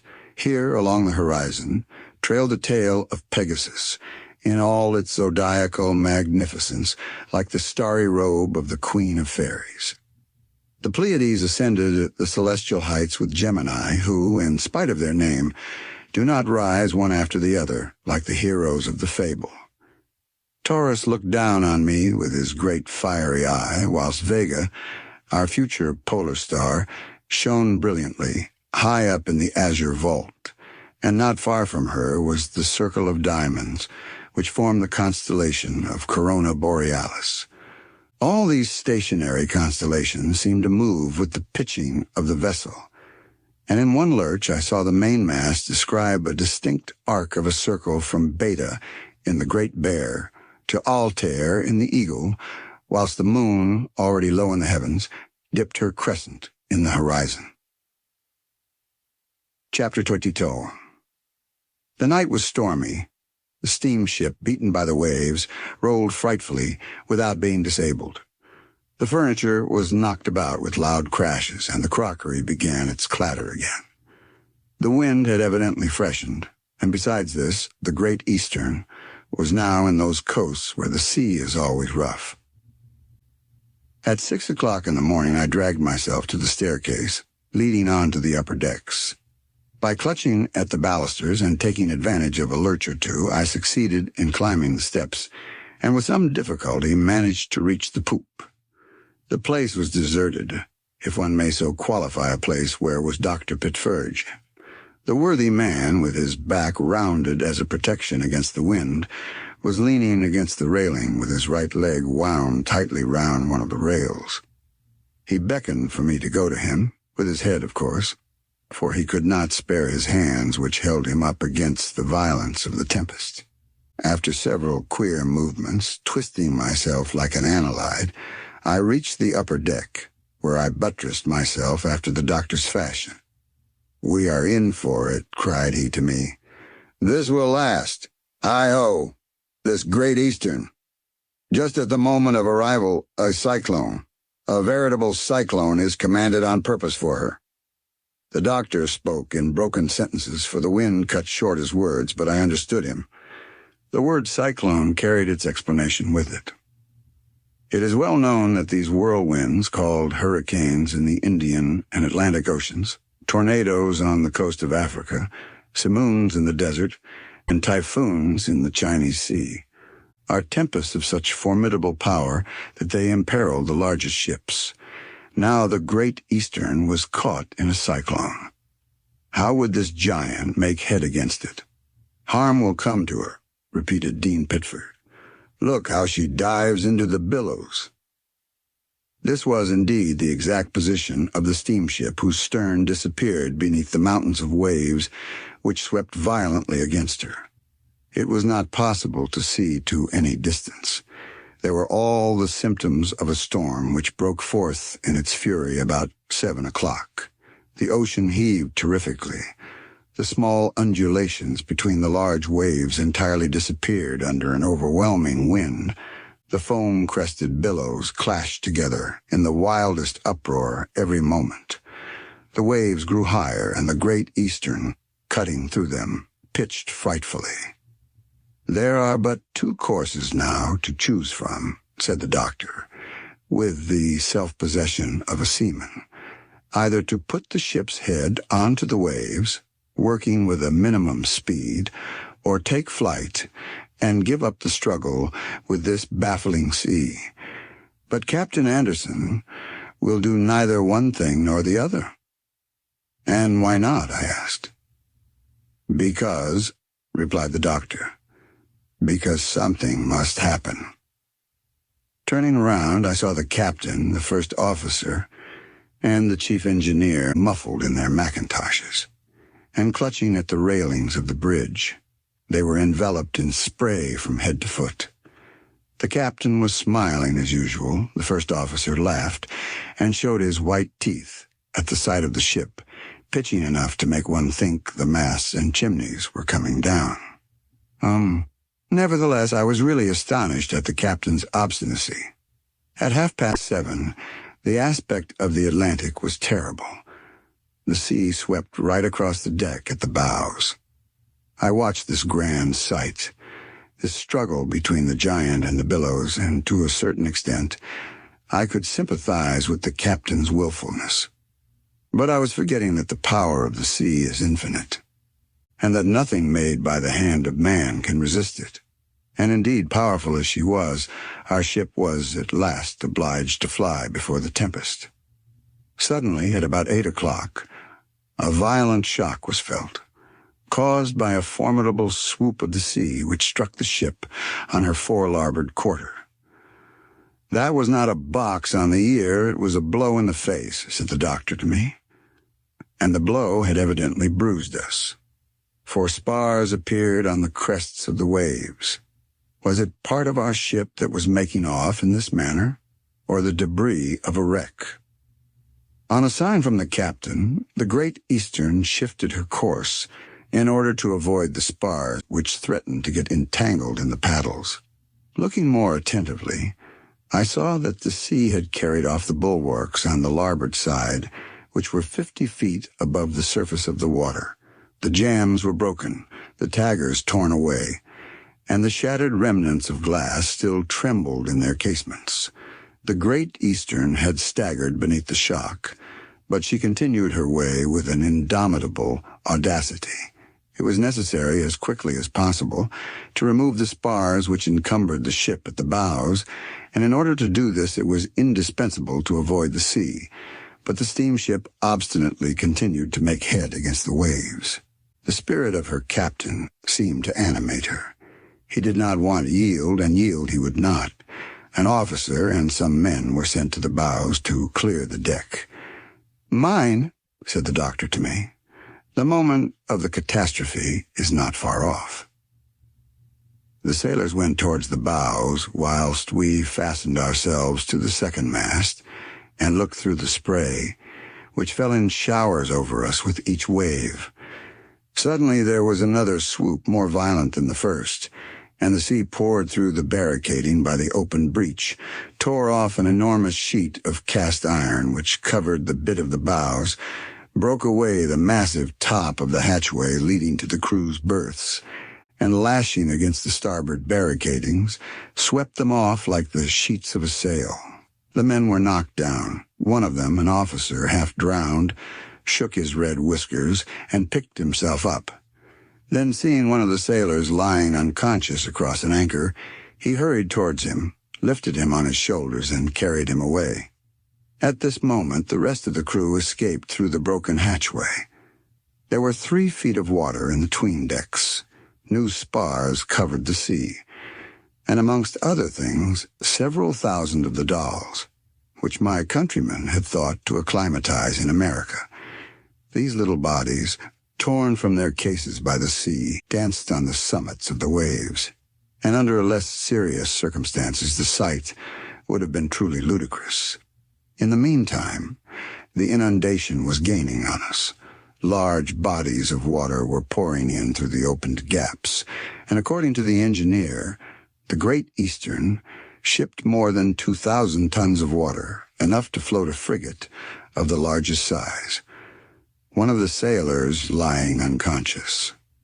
"Well," exclaimed the doctor, whose hat had been blown off in the hurricane, "to keep in this position is impossible. It is foolhardy to hold on any longer. We ought to take flight. The steamship going with her battered stem ahead is like a man swimming between 2 currents with his mouth open." This Captain Anderson understood at last, for I saw him run to the little wheel on the bridge which commanded the movement of the rudder. The steam immediately rushed into the cylinders at the stern, and the giant, turning like a canoe, made head towards the north and fled before the storm. At this moment the captain, generally so calm and self-possessed, cried angrily, "My ship is disgraced." Chapter 20. Scarcely had the Great Eastern tacked and presented her stern to the waves than the pitching gave way to perfect steadiness. Breakfast was served, and the greater part of the passengers, reassured by the ship's stillness, came into the dining rooms and took their repast without fear of another shock. Not a plate fell off the table, and not a glass emptied its contents onto the cloth, although the racks had not even been put up. But 3/4 of an hour later the furniture was set in motion again, and the crockery clattered together on the pantry shelves, for the Great Eastern had resumed her westerly course, which for the time had been interrupted. I went on deck again with Dr. Pitferge, who, seeing the man belonging to the doll, said to him, "Your little people have been put to a severe test, sir. Those poor babies will never prattle in the United States." "Pshaw," replied the enterprising Parisian. "The stock was insured, and my secret has not perished with it." It was evident my countryman was not a man to be easily disheartened. He bowed to us with a pleasant smile, and we continued our way to the stern, where a steersman told us that the rudder chains had been jammed in the interval between the 2 swoops. "If that accident had happened when we were turning," said Pitford to me, "I cannot say what would have become of us, for the sea would have rushed in overwhelming torrents. The steam pumps have already begun to reduce the water, but there is more coming yet." "And what of the unfortunate sailor?" asked I of the doctor. "He is severely wounded on his head, poor fellow. He is a young married fisherman, the father of 2 children, and this is his first voyage. The doctor seems to think there is hope of his recovery, and that is what makes me fear for him, but we shall soon see for ourselves." A report was spread that several men had been washed overboard, but happily there was no foundation for it. "We have resumed our course at last," said I. "Yes," replied the doctor. "The westerly course, against wind and tide, there is no doubt about that," added he, catching hold of a kevel to prevent himself from rolling on the deck. "Do you know what I should do with the Great Eastern if she belonged to me?" "No. Well, I would make a pleasure boat of her and charge 10,000 francs a head. There would only be millionaires on board, and people who were not pressed for time. I would take a month or 6 weeks going from England to America, the ship never against the waves, and the wind always ahead or astern. There should be no rolling, no pitching, and I would pay 100 FF in any case of seasickness." "That is a practical idea," said I. "Yes," replied Pitford, "there's money to be gained or lost by that." In the meantime, the Great Eastern was slowly but steadily continuing her way. The swell was frightful, but her straight stem cut the waves regularly and shipped no more water. It was no longer a metal mountain, making against a mountain of water, but as sedentary as a rock, the Great Eastern received the billows with perfect indifference. The rain fell in torrents, and we were obliged to take refuge under the eaves of the grand saloon. With the shower, the violence of the wind and sea assuaged. The western sky grew clear, and the last black clouds vanished in the opposite horizon. At 10 o'clock, the hurricane sent us a farewell gust. At noon, an observation was able to be made, and was as follows. Lat 49 degrees 50 N. Long 61 degrees 57 W. Course 193 miles.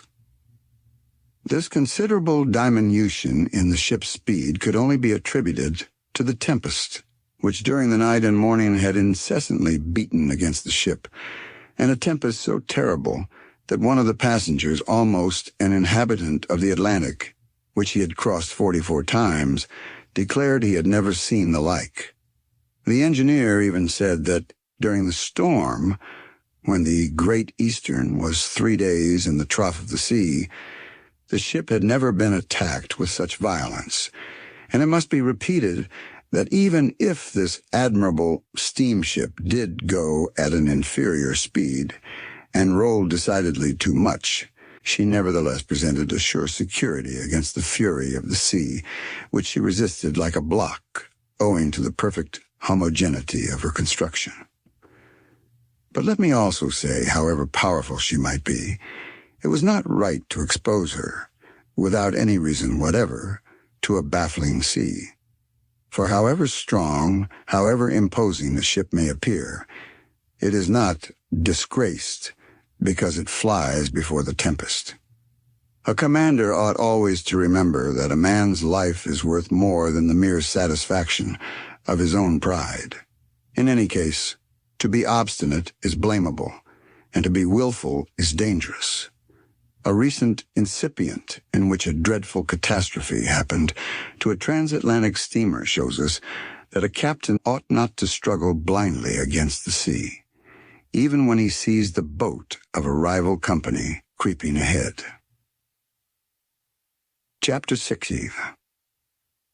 In the meantime, the pumps were exhausting the lake which had been formed in the hold of the Great Eastern, like a lagoon in the middle of an island. Powerfully and rapidly worked by steam, they speedily restored to the Atlantic that which belonged to it. The rain had ceased and the wind freshened again, but the sky, swept by the tempest, was clear. I stayed several hours after dark walking on deck. Great floods of light poured from the half-opened hatchways of the saloons, and at the stern stretched a phosphorescent light as far as the eye could reach, streaked here and there by the luminous crests of the waves. The stars reflected in the lactescent water appeared and disappeared, as though peering through rapidly driving clouds. Night had spread her somber covering far and near. Forward roared the thunder of the wheels, whilst beneath me I heard the clanking of the rudder chains. Going back to the saloon door, I was surprised to see there a compact crowd of spectators, and to hear vociferous applauses, for, in spite of the day's disasters, the entertainment was taking place as usual. Not a thought of the wounded, and perhaps dying sailor. The assembly seemed highly animated, and loud hurrahs hailed the appearance of a troop of minstrels on board the Great Eastern. The black or blackened according to their origin, were no others than sailors in disguise. They were dressed in cast-off trumpery, ornamented with sea biscuits for buttons. The opera glasses which they sported were composed of 2 bottles fastened together, and their Jew's harps consisted of catgut stretched on cork. These merry andrews were amusing enough upon the whole. They sang comic songs and improvised a mixture of puns and and bull stories. The uproarious cheers with which their performances were greeted only made them increase their contortions and grimaces, until one of them, as nimble as a monkey, finished the performance by dancing the sailor's hornpipe. However amusing the minstrels may have been, they had not succeeded in attracting all the passengers. Numbers of them had flocked to their usual haunt, the smoking room, and were eagerly pressing round the gaming tables, where enormous stakes were being made, some defending their acquisitions during the voyage, others trying to conquer late by making rash wagers at the last moment. The room was in a violent uproar. One could hear the voice of the money agent crying the stakes, the oaths of the losers, the clinking of gold, and the rustling of dollar papers. Then there was a sudden lull. The uproar was silenced by a bold stake, but as soon as the result was known, the noise was redoubled. A troupe of minstrels. I very seldom entered the smoking room, for I have a horror of gambling. It is always a vulgar and often an unhealthy pastime, and it is a vice which does not go alone. The man who gambles will find himself capable of any evil.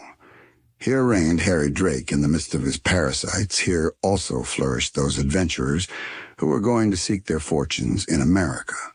I always avoided a meeting with these boisterous men, so this evening I passed the door without going in, when my attention was arrested by a violent outburst of cries and curses. I listened, and after a moment's silence, to my great astonishment, I thought I could distinguish Fabian's voice. What could he be doing in this place? Had he come here to look for his enemy, and thus the catastrophe, until now avoided, been brought about? I quickly pushed the door open. At this moment the uproar was at its height. In the midst of the crowd of gamblers I saw Fabian, standing facing Harry Drake. I hurried towards him. Harry Drake had undoubtedly grossly insulted him, for Fabian was aiming a blow with his fist at him, and if it did not reach the place it was intended for, it was only because Corsican suddenly appeared and stopped him with a quick gesture. But addressing himself to his enemy, Fabian said, in a cold, sarcastic tone, "Do you accept that blow?" "Yes," replied Drake, "and here is my card." Thus, in spite of our efforts, an inevitable fatality had brought these two deadly enemies together. It was too late to separate them now. Events must take their course. Captain Corsican looked at me, and I was surprised to see sadness rather than annoyance in his eyes. In the meantime, Fabian picked up the card which Harry Drake had thrown on the table. He held it between the tips of his fingers as if loath to touch it. Corsican was pale, and my heart beat wildly. At last, Fabian looked at the card and read the name on it. Then, with a voice stifled by passion, he cried, "Harry Drake, you." "The same, Captain McElwyn," quietly replied Fabian's rival. We were not deceived if Fabian was ignorant until now of Drake's name. The latter was only too well aware of Fabian's presence on the Great Eastern. "Do you accept that blow?" Chapter Trixian. The next day at break of dawn I went in search of Captain Corsican, whom I found in the Grand Saloon. He had passed the night with Fabian, who was still suffering from the shock which the name of Ellen's husband had given him. Did a secret intuition tell him that Drake was not alone on board? Had Ellen's presence been revealed to him by the appearance of this man? Lastly, could he guess that the poor crazed woman was the young girl whom he so fondly loved? Corsican could not say, for Fabian had not uttered one word all night. Corsican resented Fabian's wrongs with a kind of brotherly feeling. The intrepid nature of the latter had from childhood irresistibly attracted him, and he was now in the greatest despair. "I came in too late," said he to me. "Before Fabian could have raised his hand, I ought to have struck that wretch." "Useless violence," replied I. "Harry Drake would not have risked a quarrel with you. He has a grudge against Fabian, and a meeting between the two had become inevitable." "You are right," said the captain. "That rascal has got what he wanted. He knew Fabian, his past life, and his love. Perhaps Ellen, deprived of reason, betrayed her secret thoughts, or rather, Did not Drake, before his marriage, learn from the loyal young woman all he was ignorant of regarding her past life? Urged by a base impulse, and finding himself in contact with Fabian, he has waited for an opportunity in which he could assume the part of the offended. This scoundrel ought to be a clever duelist. Yes, replied I. He has already had 3 or 4 encounters of the kind. My dear sir, said the captain, it is not the duel in itself which I fear for Fabian. Captain McElwain is one of those who never trouble themselves about danger, but it is the result of this engagement which is to be dreaded. If Fabian were to kill this man, however vile he may be, it would place an impossible barrier between Ellen and himself, and heaven knows the unhappy woman needs a support like Fabian in the state she now is. True, said I. Whatever happens, we can but hope that Harry Drake will fall. Justice is on our side. Certainly, replied the captain, but one cannot help feeling distressed to think that, even at the risk of my own life, I could not have spared Fabian this small. Captain, said I, taking the hand of this devoted friend, Drake has not sent his seconds yet, so that, although circumstances are against us, I do not despair. Do you know any means of preventing the duel? None at present. At the same time, if the meeting must take place, it seems to me that it can only do so in America, and before we get there, chance, which has brought about this state of things, will perhaps turn the scales in our favor. Captain Corsican shook his head like a man who had no faith in the efficacy of chance in human affairs. At this moment, Fabian went up the stairs leading to the deck. I only saw him for a moment, but I was struck by the deadly pallor of his face. The wound had been reopened, and it was sad to see him wandering aimlessly about, trying to avoid us. Even friendship may be troublesome at times, and Corsican and I thought it better to respect his grief rather than interfere with him. But suddenly Fabian turned, and coming towards us said, "The mad woman, was she? It was Ellen, was it not? Poor Ellen." He was still doubtful and went away without waiting for an answer, which we had not the courage to give. Chapter 6. At noon, Drake had not sent Fabian his seconds to my knowledge, and these were preliminaries which could not be dispensed with if Drake determined to demand immediate satisfaction. Might we not take hope from this delay?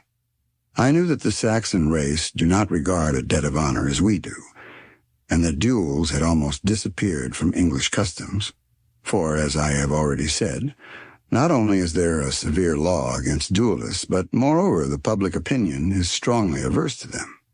At the same time, in this, which was an uncommon case, the engagement had evidently been voluntarily sought for.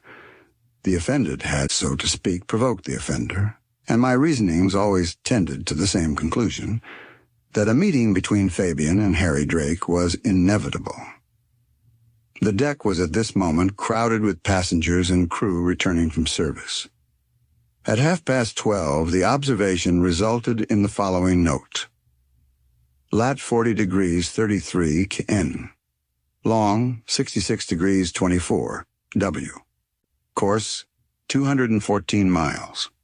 Thus, the Great Eastern was only 348 miles from Sandy Hook Point, a narrow tongue of land which forms the entrance to the New York harbor. It would not be long before we were in American seas. I did not see Fabian in his usual place at lunch, but Drake was there, and although talkative, he did not appear to be quite at his ease. Was he trying to drown his fears in wine? I cannot say, but he indulged in bountiful libations with his friends. Several times I saw him leering at me, but insolent as he was, he dared not look me in the face. Was he looking for Fabian among the crowd of guests? I noticed he left the table abruptly before the meal was finished, and I got up immediately in order to observe him, but he went to his cabin and shut himself up there. I went up on deck. Not a wave disturbed the calm surface of the sea, and the sky was unsullied by a cloud. The two mirrors mutually reflected their azure hue. I met Dr. Pitferge, who gave me bad news of the wounded sailor. The invalid was getting worse, and in spite of the doctor's assurance, it was difficult to think that he could recover. At 4 o'clock, a few minutes before dinner, a ship was hailed to larboard.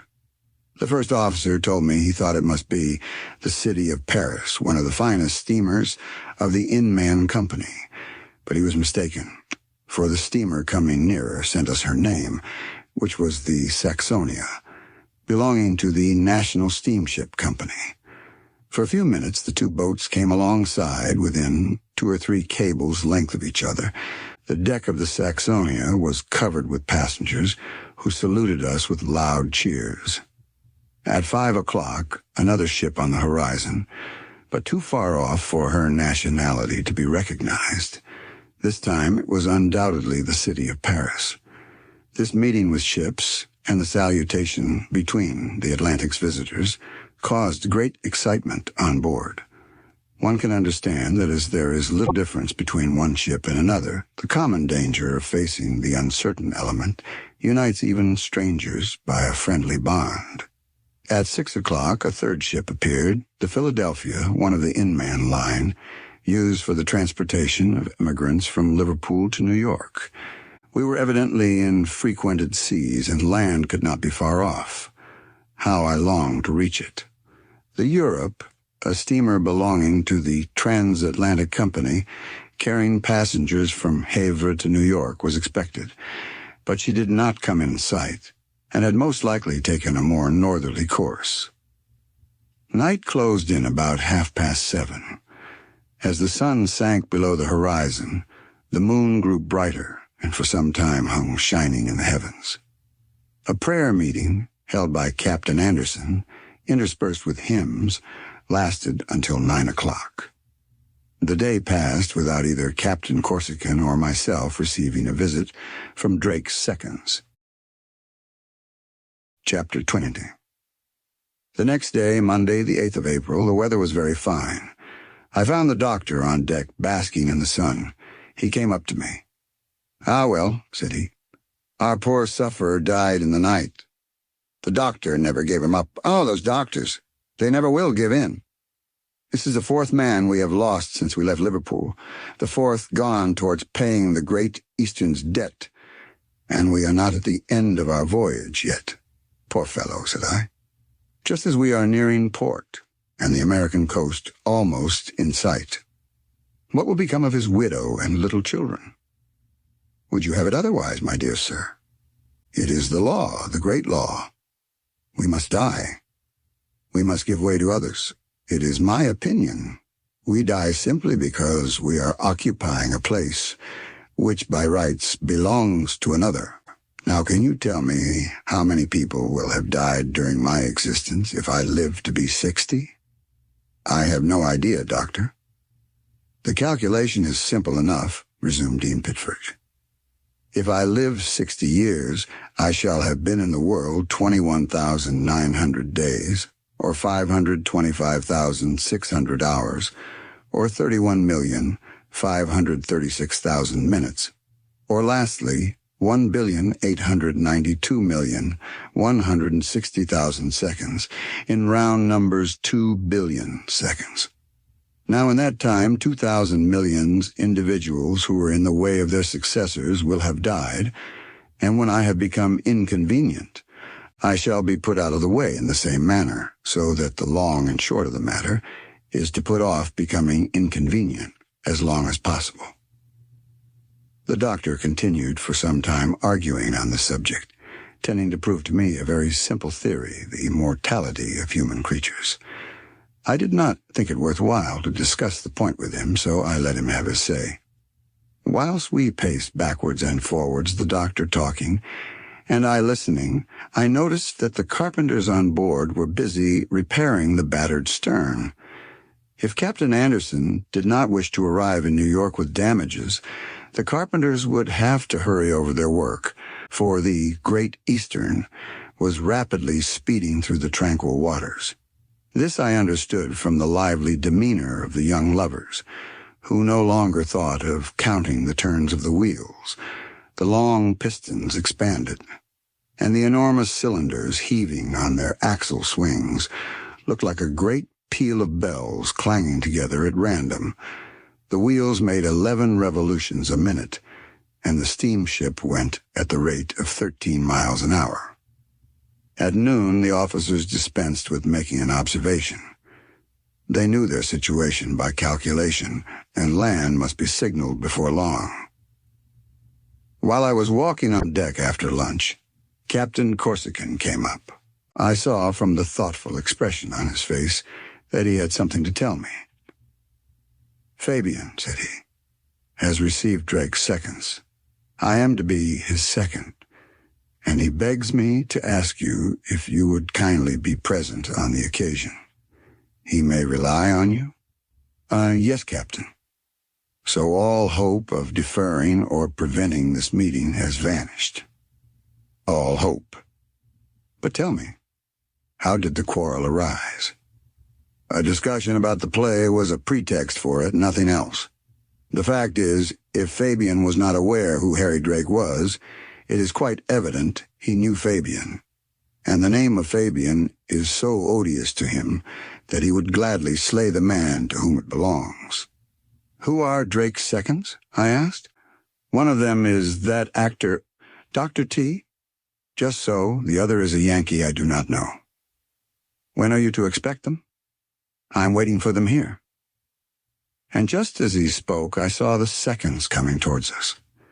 Dr. T cleared his throat. He undoubtedly thought a great deal more of himself as the representative of a rogue. His companion, another of Drake's associates, was one of those extraordinary merchants who has always for sale anything you may ask him to buy.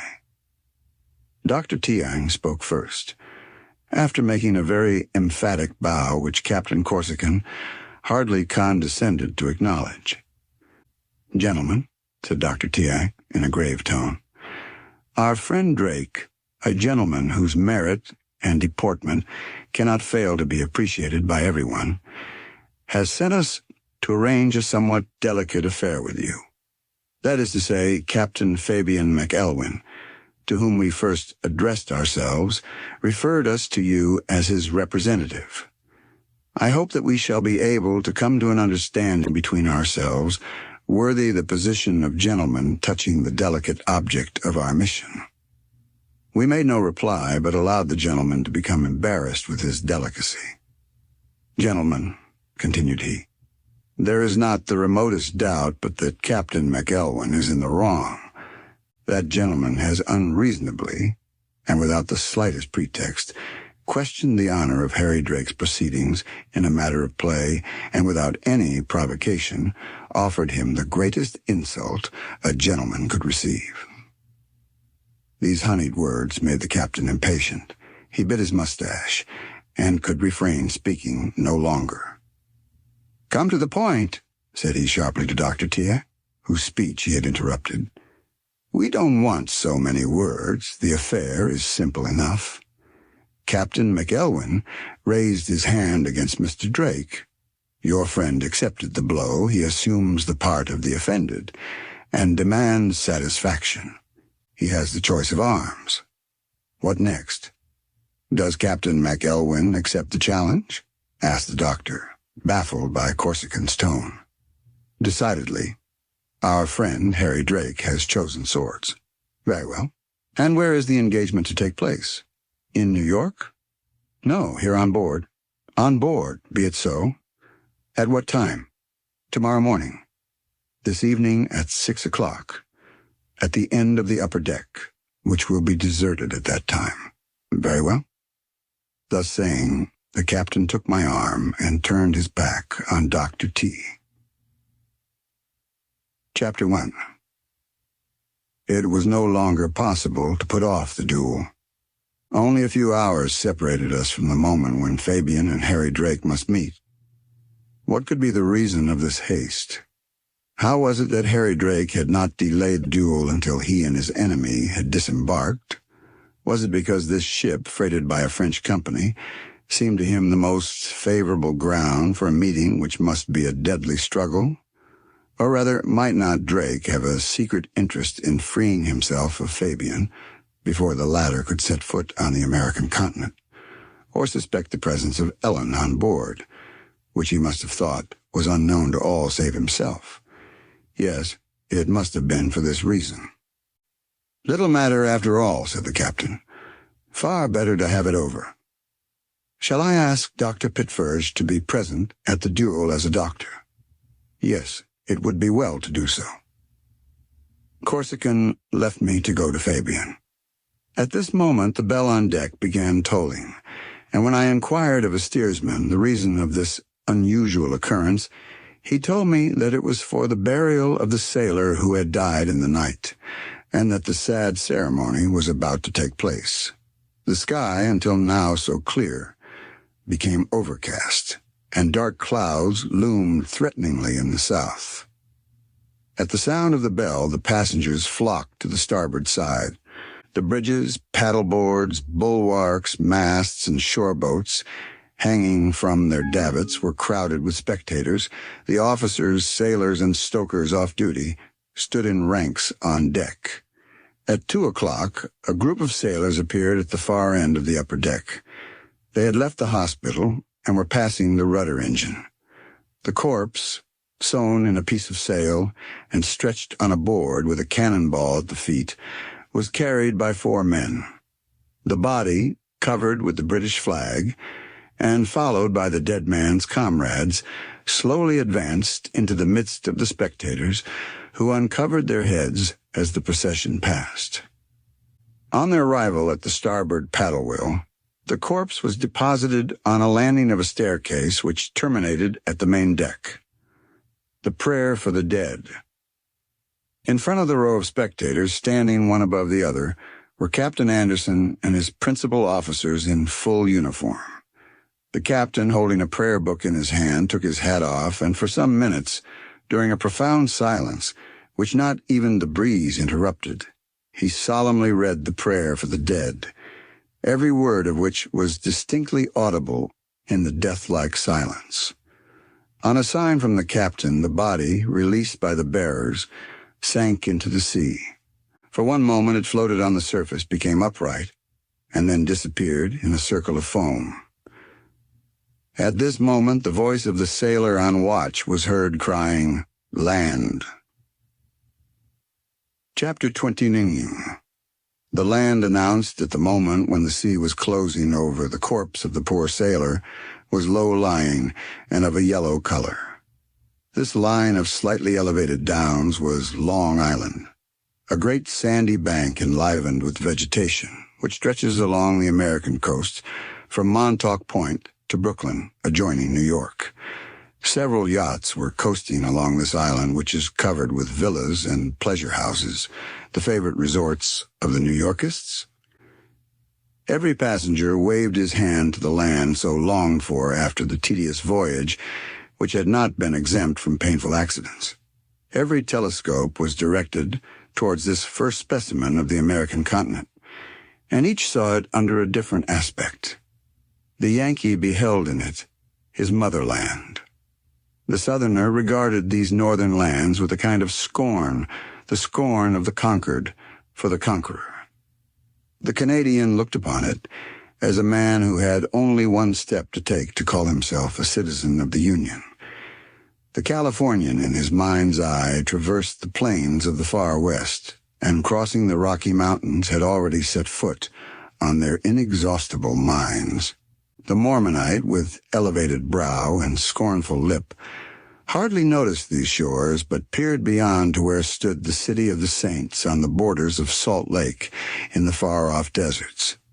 As for the young lovers, this continent was to them the promised land. In the meanwhile, the sky was growing more and more threatening. A dark line of clouds gathered in the zenith, and a suffocating heat penetrated the atmosphere as though a July sun was shining directly above us.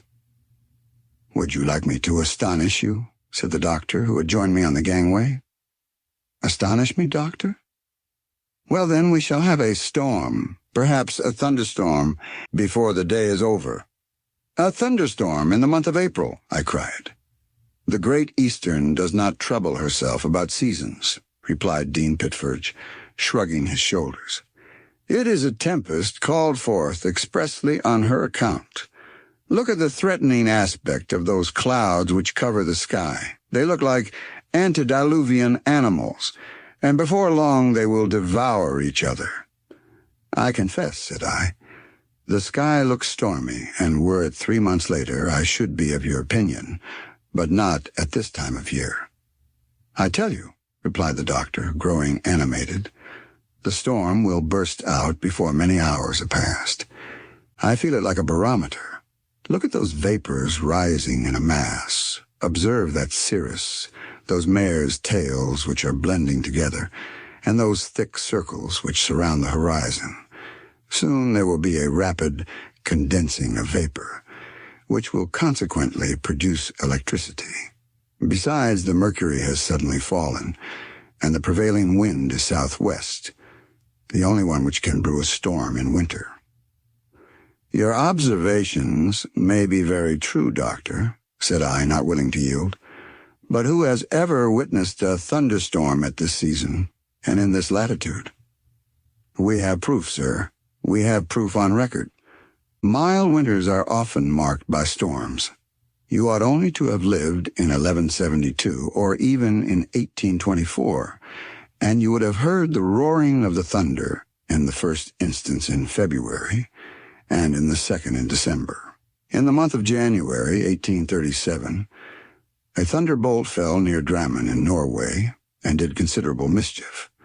Last year, in the month of February, fishing smacks from Treport were struck by lightning. If I had time to consult statistics, I would soon put you to silence." "Well, Doctor, since you will have it so, we shall soon see. At any rate, you are not afraid of thunder?" "Not I," replied the doctor. "The thunder is my friend. Better still, it is my doctor." "Your doctor?" "Most certainly. I was struck by lightning in my bed on the 13th of July, 1867, at Kew near London, and it cured me of paralysis in my right arm when the doctors had given up the case as hopeless." "You must be joking." "Not at all. It is an economical treatment by electricity. My dear sir, there are many very authentic facts which prove that thunder surpasses the most skillful physicians, and its intervention is truly marvelous in apparently hopeless cases." "Nevertheless," said I have little trust in your doctor and would not willingly consult him." "Because you have never seen him at work. Stay. Here is an instance which I have heard of as occurring in 1817. A peasant in Connecticut, who was suffering from asthma, supposed to be incurable, was struck by lightning in a field and radically cured. In fact, I believe the doctor would have been capable of making the thunder into pills. 'Laugh, ignoramus,' said he to me. 'You know nothing either of the weather or medicine.'" Chapter 22. Dean Pitford's left me, but I remained on deck watching the storm rise. Corsican was still closeted with Fabian, who was undoubtedly making some arrangements in case of misfortune. I then remembered that he had a sister in New York, and I shuddered at the thought that perhaps we should have to carry to her the news of her brother's death. I should like to have seen Fabian, but I thought it better not to disturb either him or Captain Corsican. At 4 o'clock we came in sight of land stretching before Long Island. It was Fire Island. In the center rose a lighthouse which shone over the surrounding land. The passengers again invaded the upper decks and bridges. All eyes were strained towards the coast, distant about 6 miles. They were waiting for the moment when the arrival of the pilot should settle the great pool business. It may be thought that those who had night quarters, and I was of the number, had given up all pretensions, and that those with the day quarters, except those included between 4 and 6 o'clock, had no longer any chance. Before night, the pilot would come on board and settle this affair, so that all the interest was now concentrated in the 7 or 8 persons to whom fate had attributed the next quarters. The latter were taking advantage of their good luck, selling, buying, and reselling their chances. Bartering with such energy, one might almost have fancied oneself in the Royal Exchange. I remained on deck watching the storm rise. A small schooner was signaled to starboard. At 16 minutes past 4, a small schooner bearing towards the steamship was signaled to starboard. There was no longer any possible doubt of its being the pilot's boat, and he would be on board in 14 or 15 minutes at the most. The struggle was now between the possessors of the second and third quarters from 4 to 5 o'clock. Demands and offers were made with renewed vivacity. Then absurd wagers were laid even on the pilot's person, the tenor of which I have faithfully given. $10 that the pilot is married, $20 that he is a widower, $30 that he has a mustache, $60 that he has a wart on his nose, $100 that he will step on board with his right foot first. He will smoke. He will have a pipe in his mouth. No, a cigar. No, yes, no. And 20 other wagers, quite as ridiculous, which found those more absurd still to accept them. In the meanwhile, the little schooner was sensibly approaching the steamship, and we could distinguish her graceful proportions.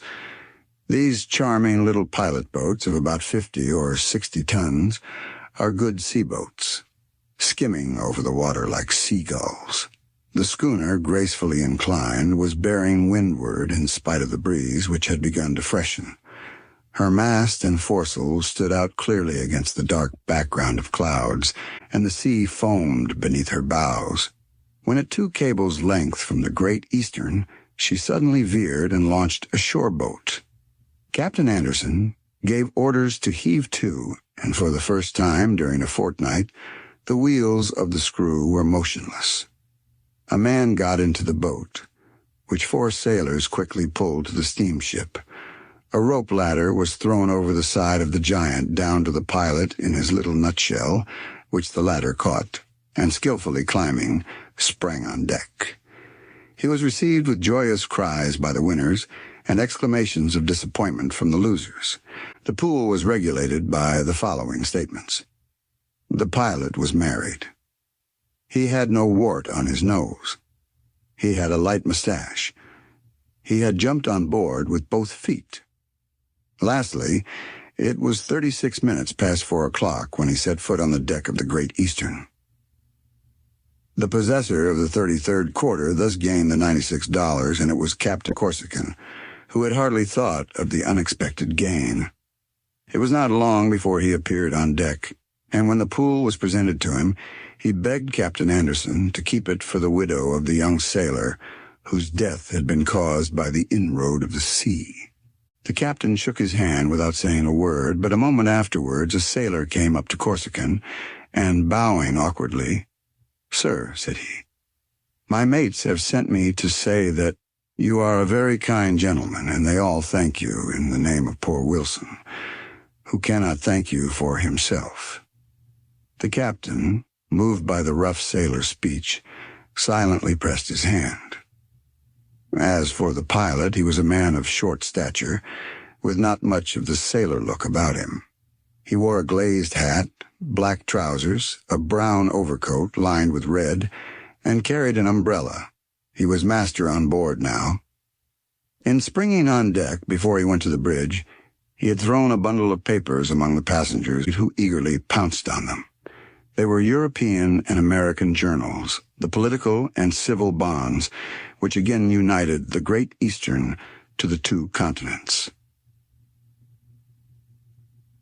Chapter 20. The storm was gathering, and a black arch of clouds had formed over our heads. The atmosphere was misty. Nature was evidently about to justify Dr. Pitferge's presentiments. The steamship had slackened her speed, and the wheels only made 3 or 4 revolutions a minute. Volumes of white steam escaped from the half-open valves. The anchor chains were cleared, and the British flag floated from the mainmast. These arrangements Captain Anderson had made preparatory to mooring. The pilot, standing on the top of the starboard paddle, guided the steamship through the narrow passages, but the tide was already turning, so that the Great Eastern could not yet cross the bar of the Hudson, and we must wait till next day. At 5:15, by the pilot's order, the anchors were let go. The chains rattled through the hawse holes with a noise like thunder. I even thought for a moment that the storm had burst forth. When the anchors were firmly embedded in the sand, the Great Eastern, swung round by the ebb tide, remained motionless, and not a wave disturbed the surface of the water. At this moment the steward's trumpet sounded for the last time. It called the passengers to their farewell dinner. The society of freighters would be prodigal with the champagne, and no one wished to be absent. An hour later the saloons were crowded with guests, and the deck deserted. However, 7 persons left their places unoccupied. The 2 adversaries who were going to stake their lives in a duel, the 4 seconds, and the doctor, who was to be present at the engagement. The time and the place for the meeting had been well chosen. There was not a creature on deck. The passengers were in the dining rooms, the sailors in their berths, the officers absorbed with their own particular bottles, and not a steersman on board, for the ship was motionless at anchor. At 5:10, the doctor and I were joined by Fabian and Captain Corsican. I had not seen Fabian since the scene in the smoking room. He seemed to me sad, but very calm. The thought of the duel troubled him little, apparently. His mind was elsewhere, and his eyes wandered restlessly in search of Ellen. He fielded out his hand to me without saying a word. "Has not Harry Drake arrived?" asked the captain of me. "Not yet," I replied. "Let us go to the stern. That is the place of rendezvous." Fabian, Captain Corsican, and I walked along the upper decks.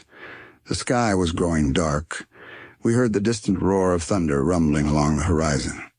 It was like a monotonous bass, enlivened by the hips and hurrahs issuing from the saloons. Flashes of lightning darted through the black clouds, and the atmosphere was powerfully charged with electricity. So, at 5:20, Harry Drake and his seconds made their appearance. The gentleman bowed to us, which honor we strictly returned. Drake did not utter a word, but his face showed signs of ill-concealed excitement.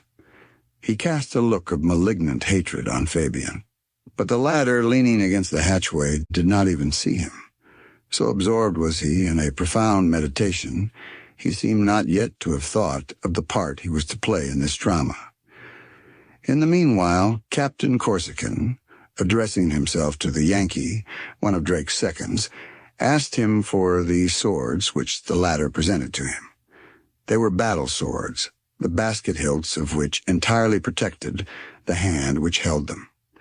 Corsican took them, bent, and measured them, and then allowed the Yankee to choose. Whilst these preparations were being made, Harry Drake had taken off his hat and jacket, unbuttoned his shirt, and turned up his sleeves. Then he seized his sword, and I saw that he was left-handed, which gave him, accustomed to right-handed antagonists, an unquestionable advantage. Fabian had not yet left the place where he was standing. One would have thought that these preparations had nothing to do with him. Captain Corsican went up to him, touched him, and showed him the sword. Fabian looked at the glittering steel, and it seemed as if his memory came back to him at that moment. He grasped his sword with a firm hand. "Right," he murmured. "I remember." Then he placed himself opposite Harry Drake, who immediately assumed the defensive. "Proceed, gentlemen," said the captain. They immediately crossed swords. From the first clashing of steel, several rapid passes on both sides, certain extrications, parries, and thrusts, proved to me the equality and strength of the opponents. I augured well for Fabian. He was cool, self-possessed, and almost indifferent to the struggle, certainly less affected by it than were his own seconds. Harry Drake, on the contrary, scowled at him with flashing eyes and clenched teeth. his head bent forward and his whole countenance indicative of a hatred which deprived him of all composure. He had come there to kill, and kill he would. After the first engagement, which lasted some minutes, swords were lowered. With the exception of a slight scratch on Fabian's arm, neither of the combatants had been wounded. They rested, and Drake wiped off the perspiration with which his face was bathed. The storm now burst forth in all its fury. The thunder was continuous, and broke out in loud, deafening reports. The atmosphere was charged with electricity to such an extent that the swords were gilded with luminous crests, like lightning conductors in the midst of thunderclouds. After a few moments' rest, Corsican again gave the signal to proceed, and Fabian and Harry Drake again fell to work. This time the fight was much more animated. Fabian defending himself with astounding calmness, Drake madly attacking him. Several times I expected a stroke from Fabian, which was not even attempted. Suddenly, after some quick passes, Drake made a rapid stroke. I thought that Fabian must have been struck in the chest, but warding off the blow, he struck Harry Drake's sword smartly. The latter raised and covered himself by a swift semicircle, whilst the lightning rent the clouds overhead. Suddenly, and without anything to explain this strange surrender of himself, Fabian dropped his sword. Had he been mortally wounded without our noticing it? The blood rushed wildly to my heart. Fabian's eyes had grown singularly animated. Defend yourself," roared Drake, drawing himself up like a tiger ready to spring onto his prey. I thought that it was all over with Fabian, disarmed as he was. Corsican threw himself between him and his enemy to prevent the latter from striking a defenseless man. But now Harry Drake in his turn stood motionless. I turned and saw Ellen, pale as death, her hands stretched out, coming towards the duelists. Fabian, fascinated by this apparition, remained perfectly still. You, cried Harry Drake to Ellen. You here?" His uplifted blade gleamed as though on fire. One might have said it was the sword of the archangel Michael in the hands of a demon. Suddenly a brilliant flash of lightning lit up the whole stern. I was almost knocked down and felt suffocated, for the air was filled with sulfur. But by a powerful effort, I regained my senses. I had fallen on one knee, but I got up and looked around. Ellen was leaning on Fabian. Harry Drake seemed petrified and remained in the same position, but his face had grown black. Had the unhappy man been struck when attracting the lightning with his blade? I turned and saw Ellen, pale as death. Ellen left Fabian and went up to Drake with her face full of holy compassion. She placed her hand on his shoulder. Even this light touch was enough to disturb the equilibrium, and Drake fell to the ground a corpse. Ellen bent over the body, whilst we drew back, terrified. The wretched Harry Drake was dead. "Struck by lightning," said Dean Pitford, catching hold of my arm. "Struck by lightning! Will you not now believe in the intervention of thunder?" Had Harry Drake indeed been struck by lightning, as Dean Pitford affirmed, or rather, as the doctor on board said, had a blood vessel broken in his chest, I can only say there was nothing now but a corpse before our eyes. Chapter 24. The next day, Tuesday, the 9th of April, the Great Eastern weighed anchor and set sail to enter the Hudson, the pilot guiding her with an unerring eye. The storm had spent itself in the night, and the last black clouds disappeared below the horizon. The aspect of the sea was enlivened by a flotilla of schooners waiting along the coast for the breeze. A small steamer came alongside, and we were boarded by the officer of the New York Sanitary Commissioners. It was not long before we passed the lightboat which marks the channels of the Hudson, and ranged near Sandy Hook Point, where a group of spectators greeted us with a volley of hurrahs. When the Great Eastern had gone round the interior bay formed by Sandy Hook Point, through the flotilla of fishing smacks, I caught a glimpse of the verdant heights of New Jersey, the enormous forts on the bay, then the low line of the great city stretching between the Hudson and East River. In another hour, after having ranged opposite the New York Keys, the Great Eastern was moored in the Hudson, and the anchors became entangled in the submarine cable, which must necessarily be broken on her departure. Then began the disembarkation of all my fellow voyagers whom I should never see again, Californians, Southerners, Mormonites, and the young lovers. I was waiting for Fabian and Corsican. I had been obliged to inform Captain Anderson of the incidents relating to the duel which had taken place on board. The doctors made their report, and nothing whatever having been found wrong in the death of Harry Drake, orders were given that the last duties might be rendered to him on land. At this moment, Cockburn the statistician, who had not spoken to me the whole of the voyage, came up and said, "Do you know, sir, how many turns the wheels have made during our passage?" "I do not, sir." 100,723. I really, sir. And the screw?" 608,130. "I am much obliged to you, sir, for the information."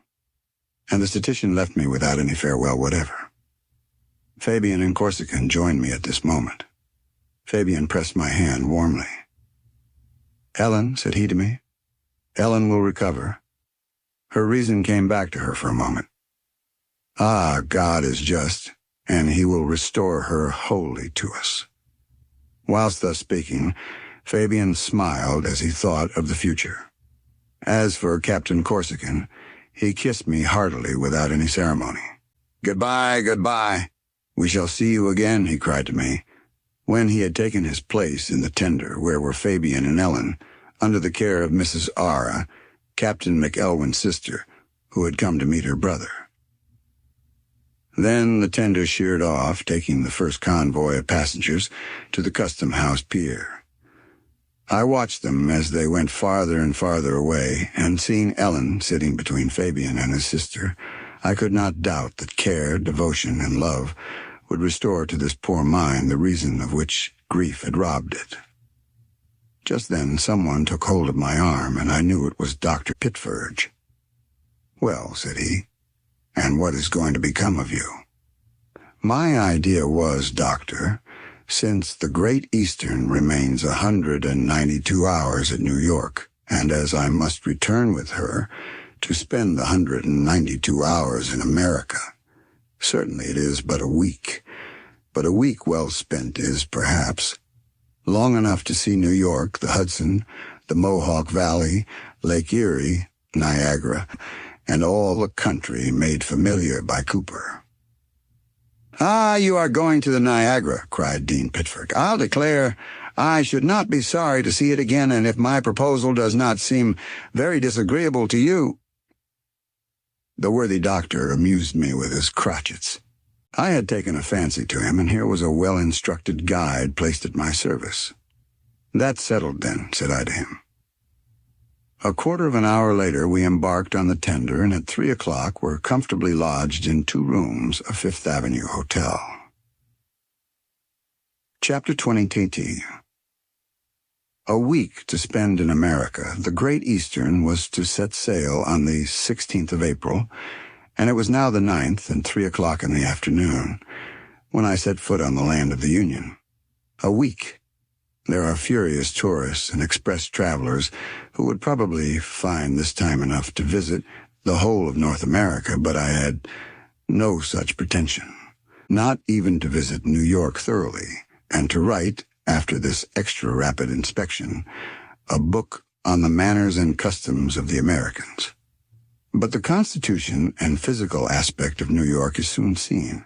It is hardly more varied than a chessboard. The streets, cut at right angles, are called avenues when they are straight, and streets when irregular. The numbers on the principal thoroughfares are a very practical but monotonous arrangement. American cars run through all the avenues. Anyone who has seen 1/4 of New York knows the whole of the great city, except, perhaps, that intricacy of streets and confused alleys appropriated by the commercial population. New York is built on a tongue of land, and all its activity is centered on the end of that tongue.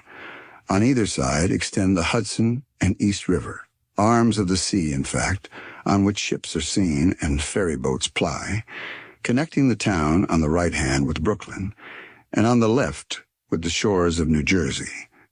A single artery intersects the symmetrical quarters of New York, and that is Old Broadway, the Strand of London, and the Boulevard Montmartre of Paris, hardly passable at its lower end where it is crowded with people, and almost deserted higher up, a street where sheds and marble palaces are huddled together, a stream of carriages, omnibuses, cabs, drays, and wagons, with the pavement for its banks, across which a bridge has been thrown for the traffic of foot passengers.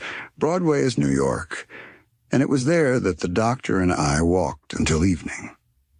After having dined at Fifth Avenue Hotel, I ended my day's work by going to the Barnum Theater, where they were acting a play called New York Streets, which attracted a large audience.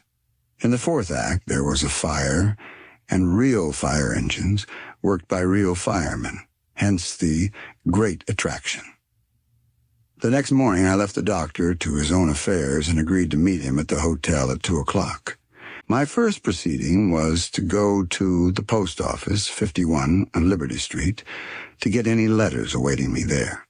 Then I went to number 2, Bowling Green, at the bottom of Broadway, the residence of the French consul, Mille Baron Gaudry-Boyau, who received me very kindly. From here I made my way to cash a draft at Hoffman's. Lastly, I went to number 25, 36th Street, where resided Mrs. R. Enos Fabian's sister. I was impatient to get news of Ellen and my 2 friends, and here I learned that, following the doctor's advice, Mrs. R. Enos Fabian and Corsican had left New York, taking with them the young lady, thinking that the air and quiet of the country might have a beneficial effect on her. A line from Captain Corsican informed me of this sudden departure. The kind fellow had been to Fifth Avenue Hotel without meeting me, but he promised to keep me acquainted with their whereabouts. They thought of stopping at the first place that attracted Ellen's attention, and staying there as long as the charm lasted. He hoped that I should not leave without bidding them a last farewell. Yes, were it but for a few hours, I should be happy to see Ellen, Fabian, and Corsican once again. But such are the drawbacks of traveling. Hurried as I was, they gone, and I going, each our separate ways, it seemed hardly likely I should see them again. At 2 o'clock I returned to the hotel and found the doctor in the bar-room, which was full of people. It is a public hall where travelers and passers-by mingled together, finding gratis iced water, biscuits, and cheese. "Well, doctor," said I, "when shall we start?" "At 6 o'clock this evening." "Shall we take the Hudson Railroad?" "No, the St. John, a wonderful steamer, another world, a Great Eastern of the river, one of those admirable locomotive engines which go along with a will. I should have preferred showing you the Hudson by daylight, but the St. John only goes at night. Tomorrow at 5 o'clock in the morning we shall be at Albany. At 6 o'clock we shall take the New York Central Railroad, and in the evening we shall sup at Niagara Falls." I did not discuss the doctor's program, but accepted it willingly. The hotel lift hoisted us to our rooms, and some minutes later we descended with our tourist knapsacks. A fly took us in a quarter of an hour to the pier on the Hudson, before which was the St. John, the chimneys of which were already crowned with wreaths of smoke. Chapter 20. The St. John and its sister ship, the Dean Richmond, are 2 of the finest steamships on the river. They are buildings rather than boats. Terraces rise one above another, with galleries and verandas. One would almost have thought it was a gardener's floating plantation. There are 20 flagstaffs, fastened with iron tressings, which consolidate the whole building. The two enormous paddle boxes are painted al fresco like the tympans in the Church of St. Mark at Venice. Behind each wheel rises the chimney of the two boilers, the latter placed outside, instead of in the hull of the steamship, a good precaution in case of explosion. In the center, between the paddles, is the machinery, which is very simple, consisting only of a single cylinder, a piston worked by a long cross-beam, which rises and falls like the monstrous hammer of a forge, and a single crank, communicating the movement to the axles of the massive wheels. Passengers were already crowding onto the deck of the St. John. Dean Pitferge and I went to secure a cabin. We got one which opened into an immense saloon, a kind of gallery with a vaulted ceiling, supported by a succession of Corinthian pillars. Comfort and luxury everywhere. Carpets, sofas, ottomans, paintings, mirrors, even gas, made in a small gasometer on board. At this moment the gigantic engine trembled and began to work. I went on to the upper terraces. At the stern was a gaily painted house, which was the steersman's room, where 4 strong men stood at the spokes of the double rudder wheel. After walking about for a few minutes, I went down onto the deck, between the already heated boilers from which light blue flames were issuing. Of the Hudson, I could see nothing. Night came, and with it a fog thick enough to be cut. The St. John snorted in the gloom like a true mastodon. We could hardly catch a glimpse of the lights of the town scattered along the banks of the river, or the lanterns of ships ascending the dark water with shrill whistles. At 8 o'clock I went to the saloon. The doctor took me to have supper at a magnificent restaurant placed between the decks, where we were served by an army of black waiters.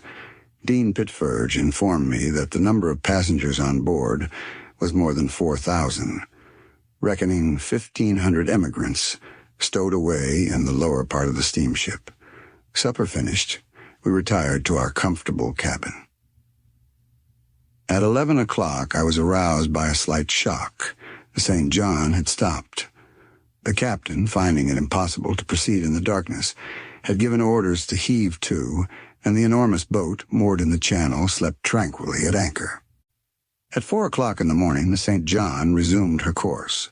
I got up and went out under one of the verandas. The rain had ceased, the fog cleared off, the water appeared, then the shores, the right bank, dotted with green trees and shrubs, which gave it the appearance of a long cemetery. In the background rose high hills, closing in the horizon by a graceful line. The left bank, on the contrary, was flat and marshy. Dr. Pitferge had just joined me under the veranda. "Good morning, friend," said he, after having drawn a good breath of air. "Do you know we shall not be at Albany in time to catch the train, thanks to that wretched fog? This will modify my program." "So much the worse, Doctor, for we must be economical with our time." "Right. We may expect to reach Niagara Falls at night, instead of in the evening. That is not my fault, but we must be resigned." The fog cleared off. The St. John, in fact, did not moor off the Albany Quay before 8 o'clock. The train had left, so we were obliged to wait till 1:30. In consequence of this delay, we were able to visit the curious Old City, which forms the legislative center of the state of New York. The lower town, commercial and thickly populated, on the right bank of the Hudson, and the high town, with its brick houses, public buildings, and its very remarkable museum of fossils. One might almost have thought it a large quarter of New York transported to the side of this hill, up which it rises in the shape of an amphitheater. At 1 o'clock, after having breakfasted, we went to the station, which was without any barrier or officials. The train simply stopped in the middle of the street, like an omnibus. One could get up and down at pleasure. The cars communicate with each other by bridges, which allow the traveler to go from one end of the train to the other. At the appointed time, without seeing either a guard or a porter, without a bell, without any warning, the brisk locomotive, a real gem of workmanship, started, and we were whirled away at the speed of 50 miles an hour. But instead of being boxed up, as one is in European trains, we were at liberty to walk about, buy newspapers and books without waiting for stations. Refreshment buffets, bookstalls, everything was at hand for the traveler. We were now crossing fields without fences and forests newly cleared, at the risk of a collision with the felled trees. Through new towns, seamed with rails, but still wanting in houses. Through cities adorned with the most poetic names of ancient literature, Rome, Syracuse, and Palmyra. It was thus the Mohawk Valley, the land of Fenimore, which belongs to the American novelists, as does the land of Rob Roy to Walter Scott, glided before our eyes. For a moment, Lake Ontario, which Cooper has made the scene of action of his masterwork, sparkled on the horizon. All this theater of the grand epopee of Leatherstocking, formerly a savage country, is now a civilized land. The doctor did not appreciate the change, for he persisted in calling me Hawk's Eye, and would only answer to the name of Chingachgook. At 11 o'clock at night, we changed trains at Rochester. The spray from the Tennessee Cascades fell over the cars in showers. At 2 o'clock in the morning, after having kept alongside the Niagara for several leagues without seeing it, we arrived at the village of Niagara Falls, and the doctor conducted me to a magnificent hotel grandly named Cataract House. Chapter 27. The Niagara is not a stream, not even a river. It is simply a weir sluice, a canal 36 miles long, which empties the waters of Lakes Superior, Michigan, Huron, and Erie into the Ontario. The difference in the level of these last two lakes is 340 feet. This difference, uniformly proportioned the whole of the width, would hardly have created a rapid. But the falls alone absorb half the difference in level, whence their formidable power. This Niagarine Trench separates the United States from Canada. Its right bank is American, and its left English. On one side, policemen, on the other, not the shadow of one. On the morning of the 12th of April, at break of day, the doctor and I walked down the wide street of Niagara Falls, which is the name of the village situated on the banks of the falls. It is a kind of small watering place, 300 miles from Albany, built in a healthy and charming situation, provided with sumptuous hotels and comfortable villas, which the Yankees and Canadians frequent in the season. The weather was magnificent. The sun warmed the cold atmosphere. A dull, distant roar was heard, and I saw vapors on the horizon which could not be clouds. "Is that the fall?" I asked of the doctor. "Patience," replied Pitferge. In a few minutes we were on the banks of the Niagara. The river was flowing peacefully along. It was clear and not deep, with numerous projections of gray rock emerging here and there. The roar of the cataract grew louder and louder, but as yet we could not see it. A wooden bridge, supported by iron arches, united the left bank to an island in the midst of the current. Onto this bridge the doctor led me. Above stretched the river as far as the eye could reach. Down the stream, that is to say, on our right, the first unevenness of a rapid was noticeable. Then, at half a mile from the bridge, the earth suddenly gave way, and clouds of spray filled the air. This was the American Fall, which we could not see. Beyond, on the Canadian side, lay a peaceful country, with hills, villas, and bare trees. "Don't look! Don't look!" cried the doctor to me. "Reserve yourself, shut your eyes, and do not open them until I tell you. Nature has combined everything to astonish the eye." I hardly listened to my original, but continued to look. The bridge crossed, we set foot on the island known as Goat Island.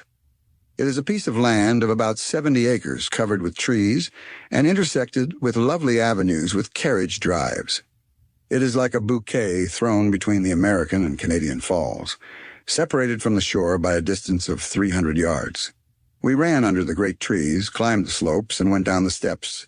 The thundering roar of the falls was redoubled, and the air saturated with spray.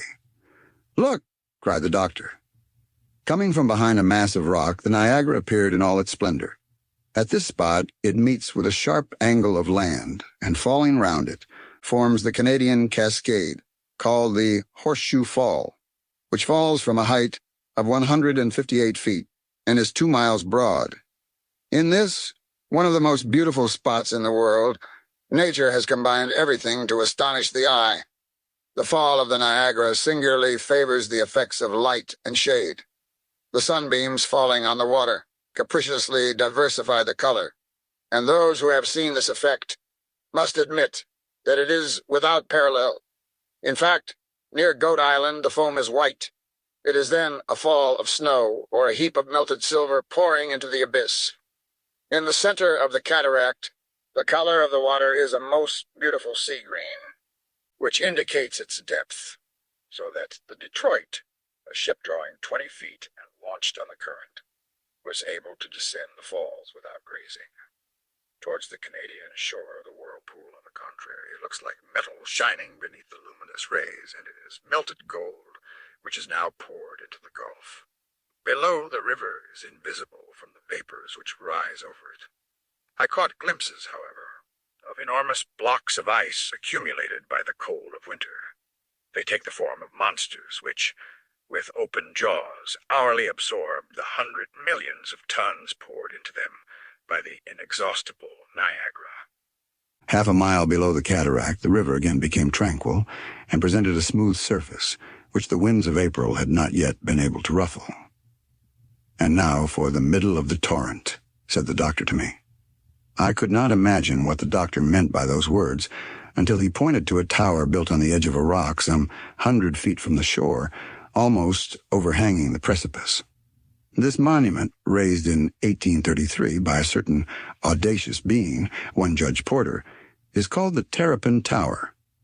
We went down the steps of Goat Island, and coming to the height of the upper course of the Niagara, I saw a bridge, or rather some planks, thrown from one rock to the other, which united the tower with the banks of the river.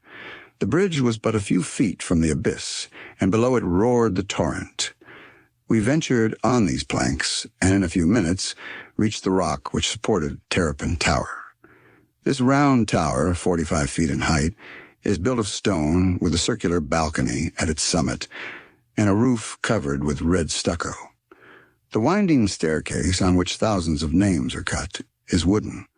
Once at the top of the tower, there is nothing to do but cling to the balcony and look. The tower is in the midst of the cataract. From its summit, the eye plunges into the depths of the abyss and peers into the very jaws of the ice monsters as they swallow the torrent. One feels the rock tremble which supports it. It is impossible to hear anything but the roaring of the surging water. The spray rises to the top of the monument, and splendid rainbows are formed by the sun shining on the vaporized water. By a simple optical illusion, the tower seems to move with a frightful rapidity, but happily in the opposite direction to the fall, for with the contrary illusion, it would be impossible to look at the gulf from giddiness. Breathless and shivering, we went for a moment inside the top landing of the tower, and it was then that the doctor took the opportunity of saying to me, "This Terrapin Tower, my dear sir, will someday fall into the abyss, and perhaps sooner than is expected." Ah, indeed. There is no doubt about it. The great Canadian fall recedes insensibly, but still it recedes. The tower, when it was first built in 1833, was much farther from the cataract. Geologists say that the fall, in the space of 35,000 years, will be found at Queenstown, 7 miles up the stream.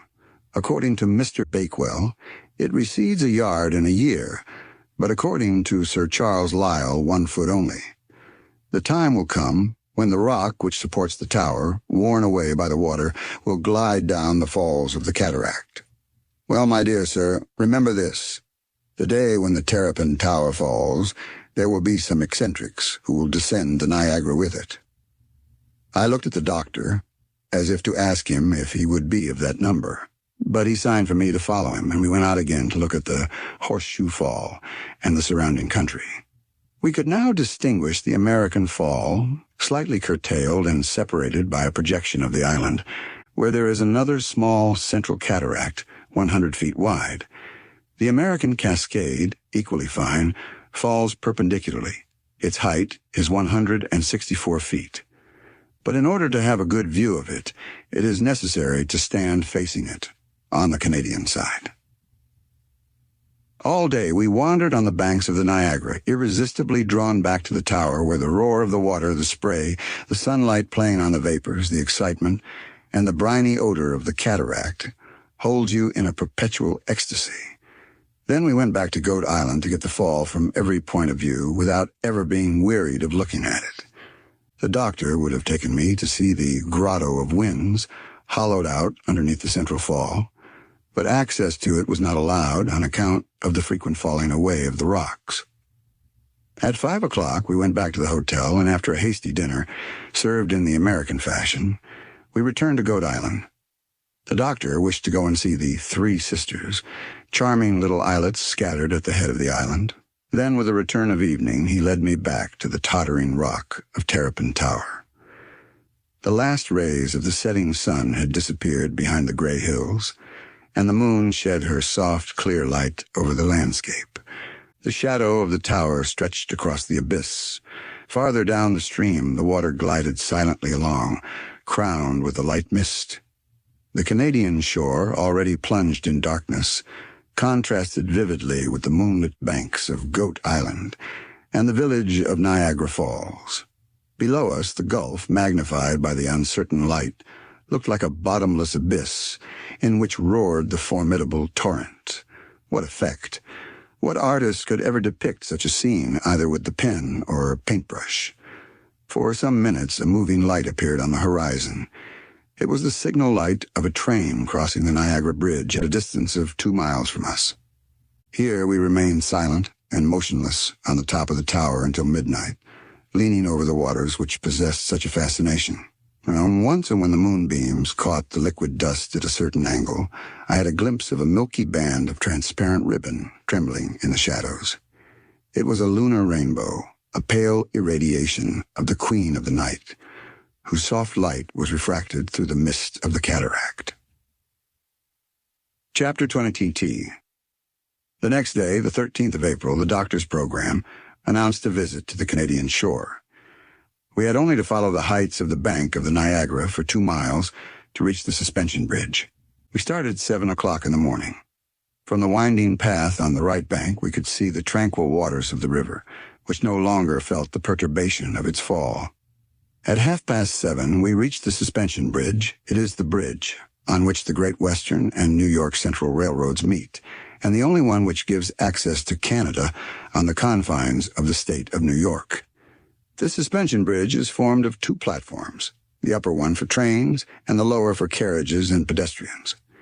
Imagination seems to lose itself in contemplating this stupendous work. This viaduct, over which trains can pass, suspended at a height of 250 feet above the Niagara, again transformed into a rapid at this spot. This suspension bridge, built by John A. Roebling of Trendon, New Jersey, is 800 feet long and 24 wide. The iron props fastened to the shore prevent it from swinging. The chains which support it, formed of 4,000 wires, are 10 inches in diameter and can bear a weight of 12,400 tons. The bridge itself weighs but 800 tons and cost $500,000. Just as we reached the center, a train passed over our heads, and we felt the platform bend under its weight. It is a little below this bridge that Blondin crossed the Niagara on a rope stretched from one shore to the other, and not, as is generally supposed, across the falls. However, the undertaking was none the less perilous. But if Blondin astonished us by his daring, what must we think of his friend who accompanied him, riding on his back during this aerial promenade? Perhaps he was a glutton, said the doctor, and Blondin made wonderful omelettes on his tightrope. We were now on Canadian ground, and we walked up the left bank of the Niagara in order to see the falls under a new aspect.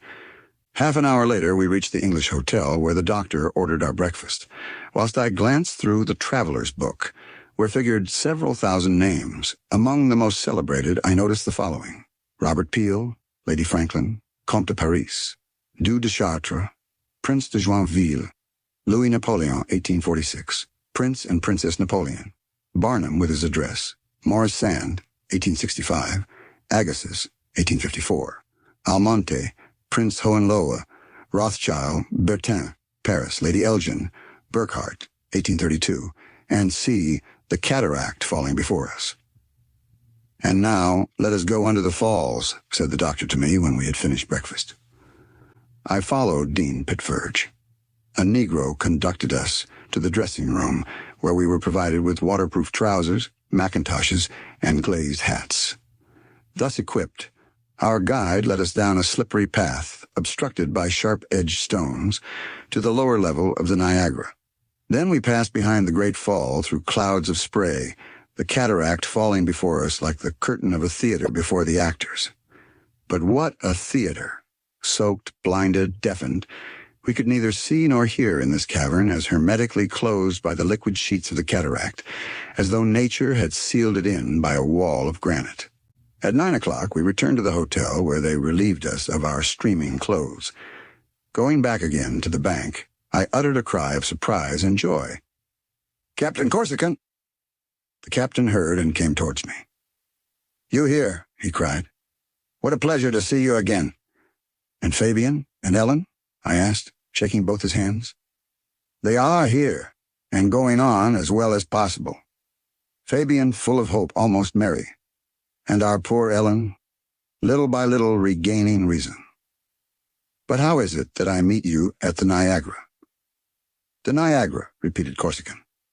"Well, it is the principal resort of English and Americans in the warm months. They come here to breathe, to be cured by the sublime spectacle of the falls. Our Ellen seemed to be struck at first sight by this glorious scenery, and we have come to stay on the banks of the Niagara. You see that villa, Clifton House, in the midst of those trees halfway up the hill.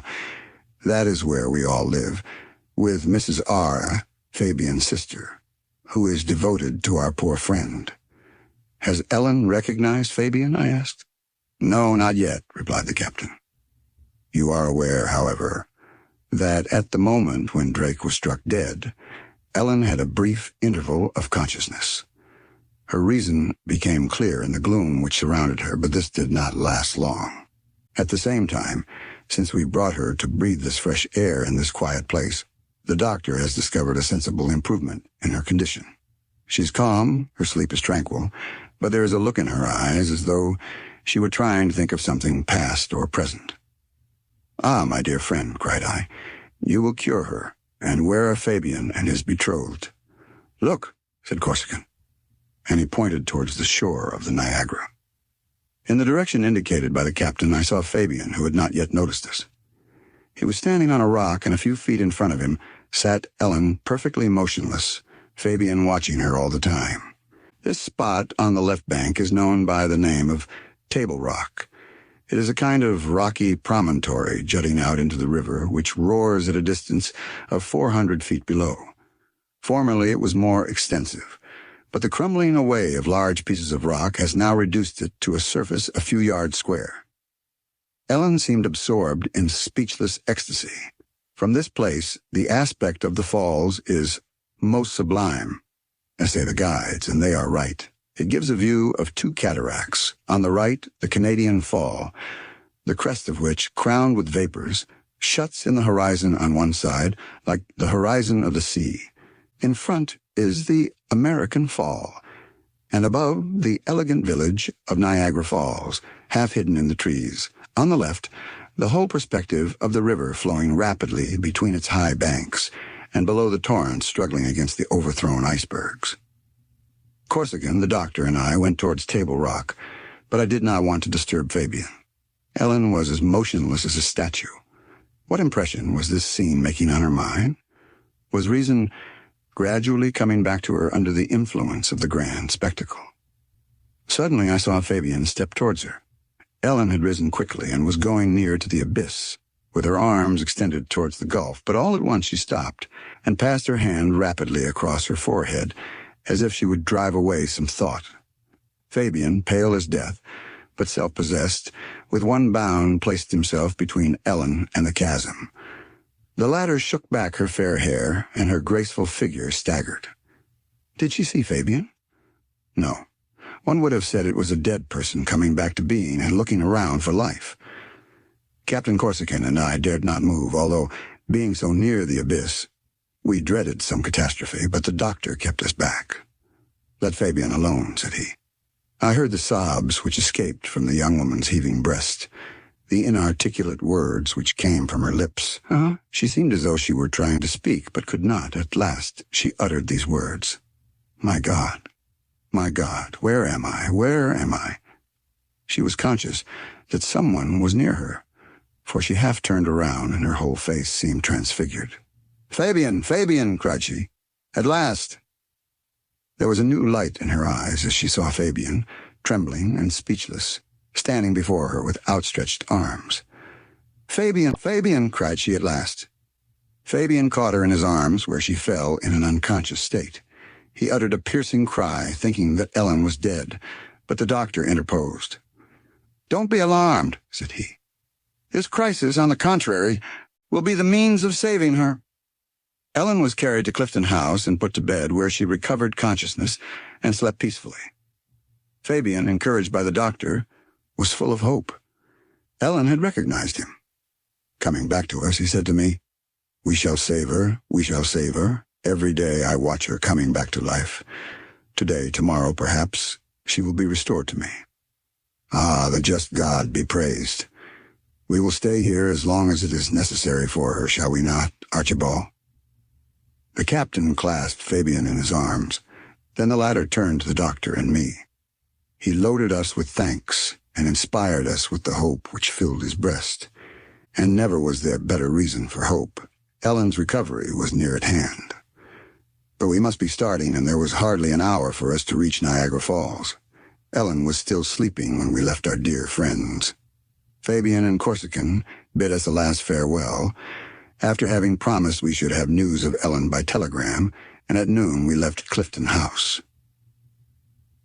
Chapter 20. Some minutes later we were descending a long flight of steps on the Canadian side, which led to the banks of the river, covered with huge sheets of ice. Here a boat was waiting to take us to America. One passenger had already taken his place in it. He was an engineer from Kentucky, and acquainted the doctor with his name and profession. We embarked without loss of time, and by dint of steering, so as to avoid the blocks of ice, reached the middle of the river where the current offered a clear passage. From here we had a last view of the magnificent Niagara Cataract. Our companion observed it with a thoughtful air. Is it not grand, sir? Is it not magnificent? Said I to him. Yes, replied he, but what a waste of mechanical force, and what a mill might be turned with such a fall as that. Never did I feel more inclined to pitch an engineer into the water. On the other bank, a small and almost vertical railroad, worked by a rope on the American side, hoisted us to the top. At 1:30 we took the express, which put us down at Buffalo at 2:15.